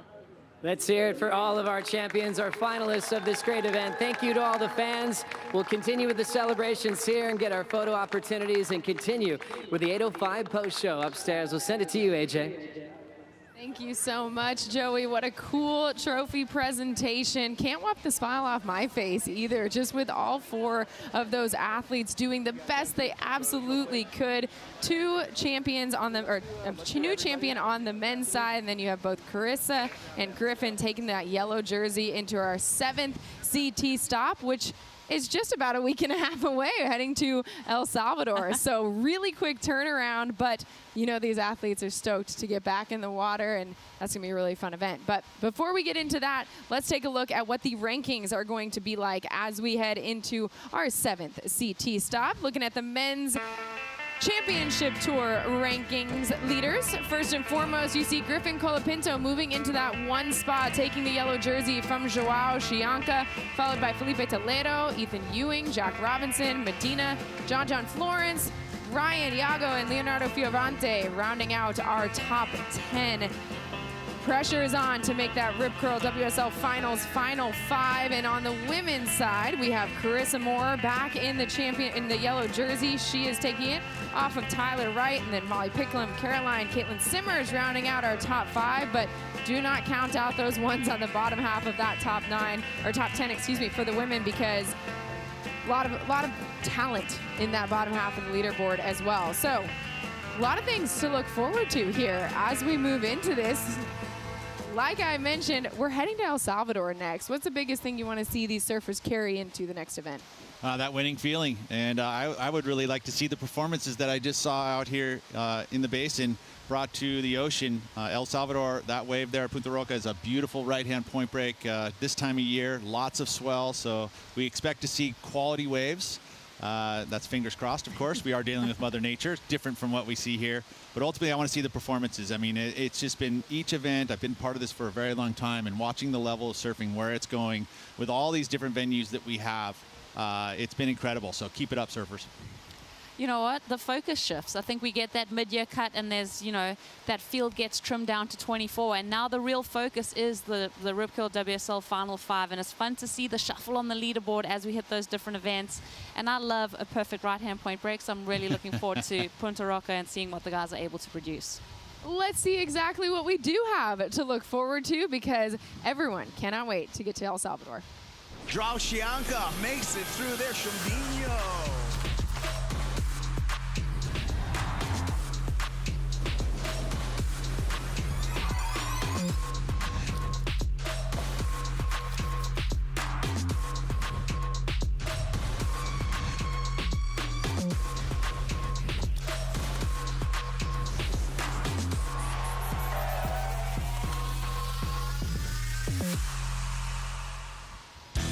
So join us for the Surf City El Salvador Pro, June 9th to the 18th. That is going to be a lot of fun. So we've been talking about leaderboards, but we got another one to talk about, because this year the Vizsla CT Shaper Rankings is one of the really cool additions to the tour, where what the boards that the surfers are riding also getting some credit for their shapers. And you see Pete Mayhem sitting at the top. Yeah, well, we saw a little shift there. Yellow jersey goes over to Matt Biolis at Mayhem and his surfboards, and he created a bit of a gap because there was a few Mayhems in the finals day. So all those points come from quarterfinals and above. DHD, he's been sitting here all week long wearing that yellow jersey, so he had to hand it over to Matt over there in the area. But you know what? It's just a cool addition. You know, you've got some of you know, Sharp Eye's another example. A ton of surfers on tour riding those boards. Channel Islands, Paizel. These 5 are the best shapers in the world, and now they're vying for a title. 3 of the finalists, 3 of the 4 finalists were riding Matt's shapes. You know, Griffin, Caroline, and Carissa. So that definitely, that helps the cause when your surfers are super consistent. That's so true. And obviously, you know, the basin being a certain style of wave, it's funny because there's just been the spectrum, at least for as far as surfboards are concerned, on what people ride. You know, some are going an inch longer, some are going an inch shorter. So it's just a personal perspective. And so many of the surfers talking about how this wave is so different for their surfboards than what they would do in the ocean. Well, I mean, even the buoyancy of the water is so different, yeah, the salt water to the fresh water. So there is, I mean, people jumping on different kinds of construction, and that really just elevates and gets that innovative feeling for the surfboards and the surfers. All right, we have had such an amazing weekend here at the 2023 Surf Ranch Pro in Lemoore. We gotta break down the top 5 moments, and let's start with the night session advancers. Griffin Colapinto, Italo Ferreira, and Katie Simmers on fire. It's just interesting that, you know, again, we love Griffin for the part where he's really open about what he's feeling and experiencing. You know, the fact that the night before the event, he's like, loss of confidence, you know, and I know that Tom Whitaker is giving credit to him, and Tom is one of those guys that can spin you. He's the fixer. He knows how to get you fixed so that you can perform at your best. Well, both of the finalists on the men's side were born out of the night session. I mean, that's incredible, and they really did use that momentum to their success. And then you have Katie Simmers. My goodness, she impressed. Yeah, this was she's always fun. And just, again, that's the future, what we're going to start seeing here in the basin.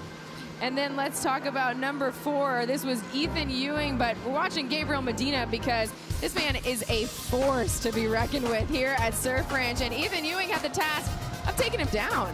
I loved Ethan in his interview. He was like, Gabriel is my favorite surfer. Like, so for him to have, I think he's won 2 heats over him now this year, 1 at Bells and now here at the Surf Ranch. So that is a huge confidence boost. And obviously Gabriel Medina is unbelievable here, Pete. He is, you know, it was the guy that I was looking at, again, through the practice sessions and then through the qualifying first day to finals day. He was the man that I thought was going to take this championship out, but wasn't to be. Ethan Ewing just too strong.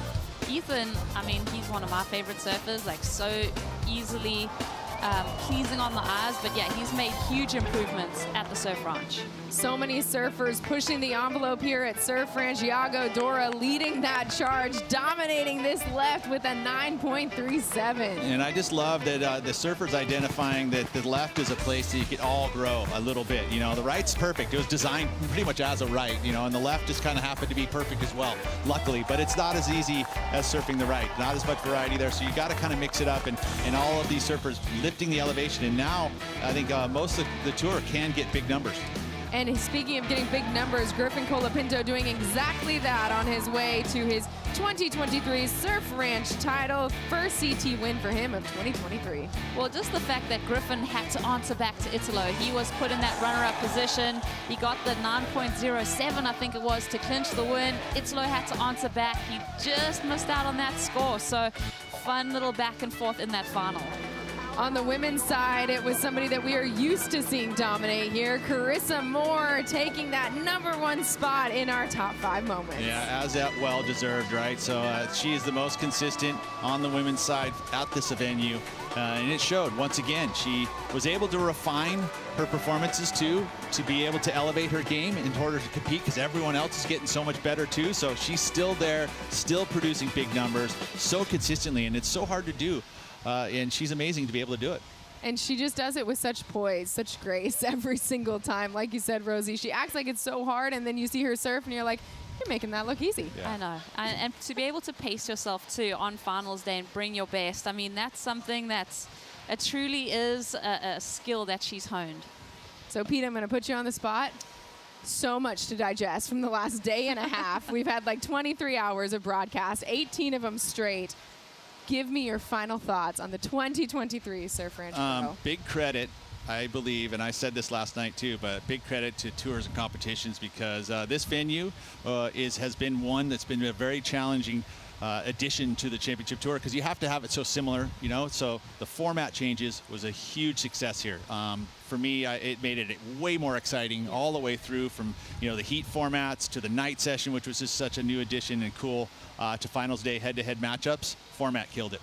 Rosie, same question. Do you know what? I agree with Pete. I think this, like, we've been here for all of these events. Yes, we have. From the very beginning, the Founders Cup, the Future Classic, all of that. We've seen the Championship Tour events here. I definitely think the format change was such a welcome addition. I mean, you hear this negativity or whatever, but being here and experiencing it firsthand, this was such a fun event. We kept the energy up all through till midnight last night because we were so engaged in the action. I mean, and it was my first time here at Surf Ranch, and so I feel like this was energy Bar's from been the set, very beginning. Yeah, it was fantastic. Yeah. I could not have had more fun being out there with the surfers. Looking forward to doing it again in just about a week and a half. Surf City El Salvador Pro, presented by Corona, begins June 9th to the 18th.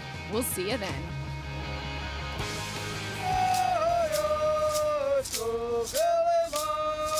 It is all about the title race from this point on. It's all about making the WSL Final 5 and also qualification season for the Olympics as well. Wow, that was amazing. Ooh. All right. Leo's heating up. That's a big win for me.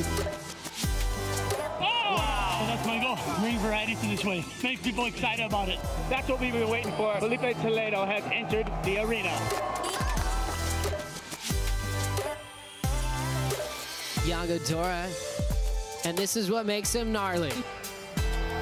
Iago Dora does it again. Time for the Medina show. He goes corrupt and gets it.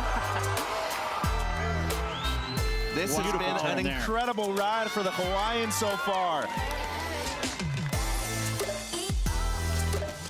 And the deep barrel. How was that grab rail stance? I really like this event. I thrive under pressure. I feel like I do better under pressure, so yeah, stoked. We're in the night session.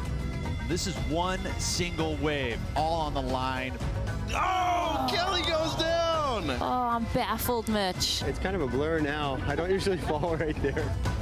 Oh, it looks like Friday Night Lights, baby. Yeah. Oh, all up in the lip. Come on! Griffin Colapinto, ladies and gentlemen. Let's do this. Italo Ferreira fighting for a spot in the quarterfinals. This is coming down to this wave. Scores coming in, he gets it. Italo. Wow. Oh my gosh, she is on fire. Beautiful, new school, designed with some old school line. 10:30 at night, I should be in bed. That section right there! And she nearly pulls the shot in. Happy finals day. Let's get prepared for the opening wave. Another big gouge. Oh, fins are out. What? Hit the bottom on his first left, and that's going to be it. Incredible transition into the barrel. Are you kidding me? He is thriving off this. It's incredible.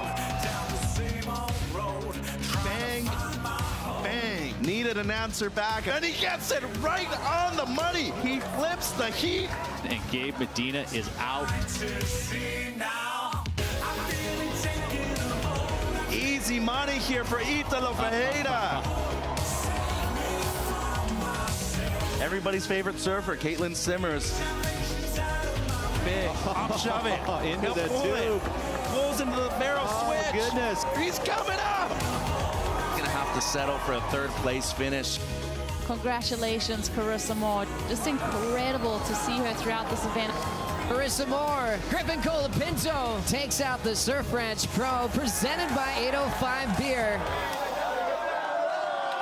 This copyrighted event broadcast is produced by the World Surf League for broadcast around the world and may not be retransmitted, reproduced, rebroadcast, or otherwise distributed or used in any form without the written consent of the World Surf League.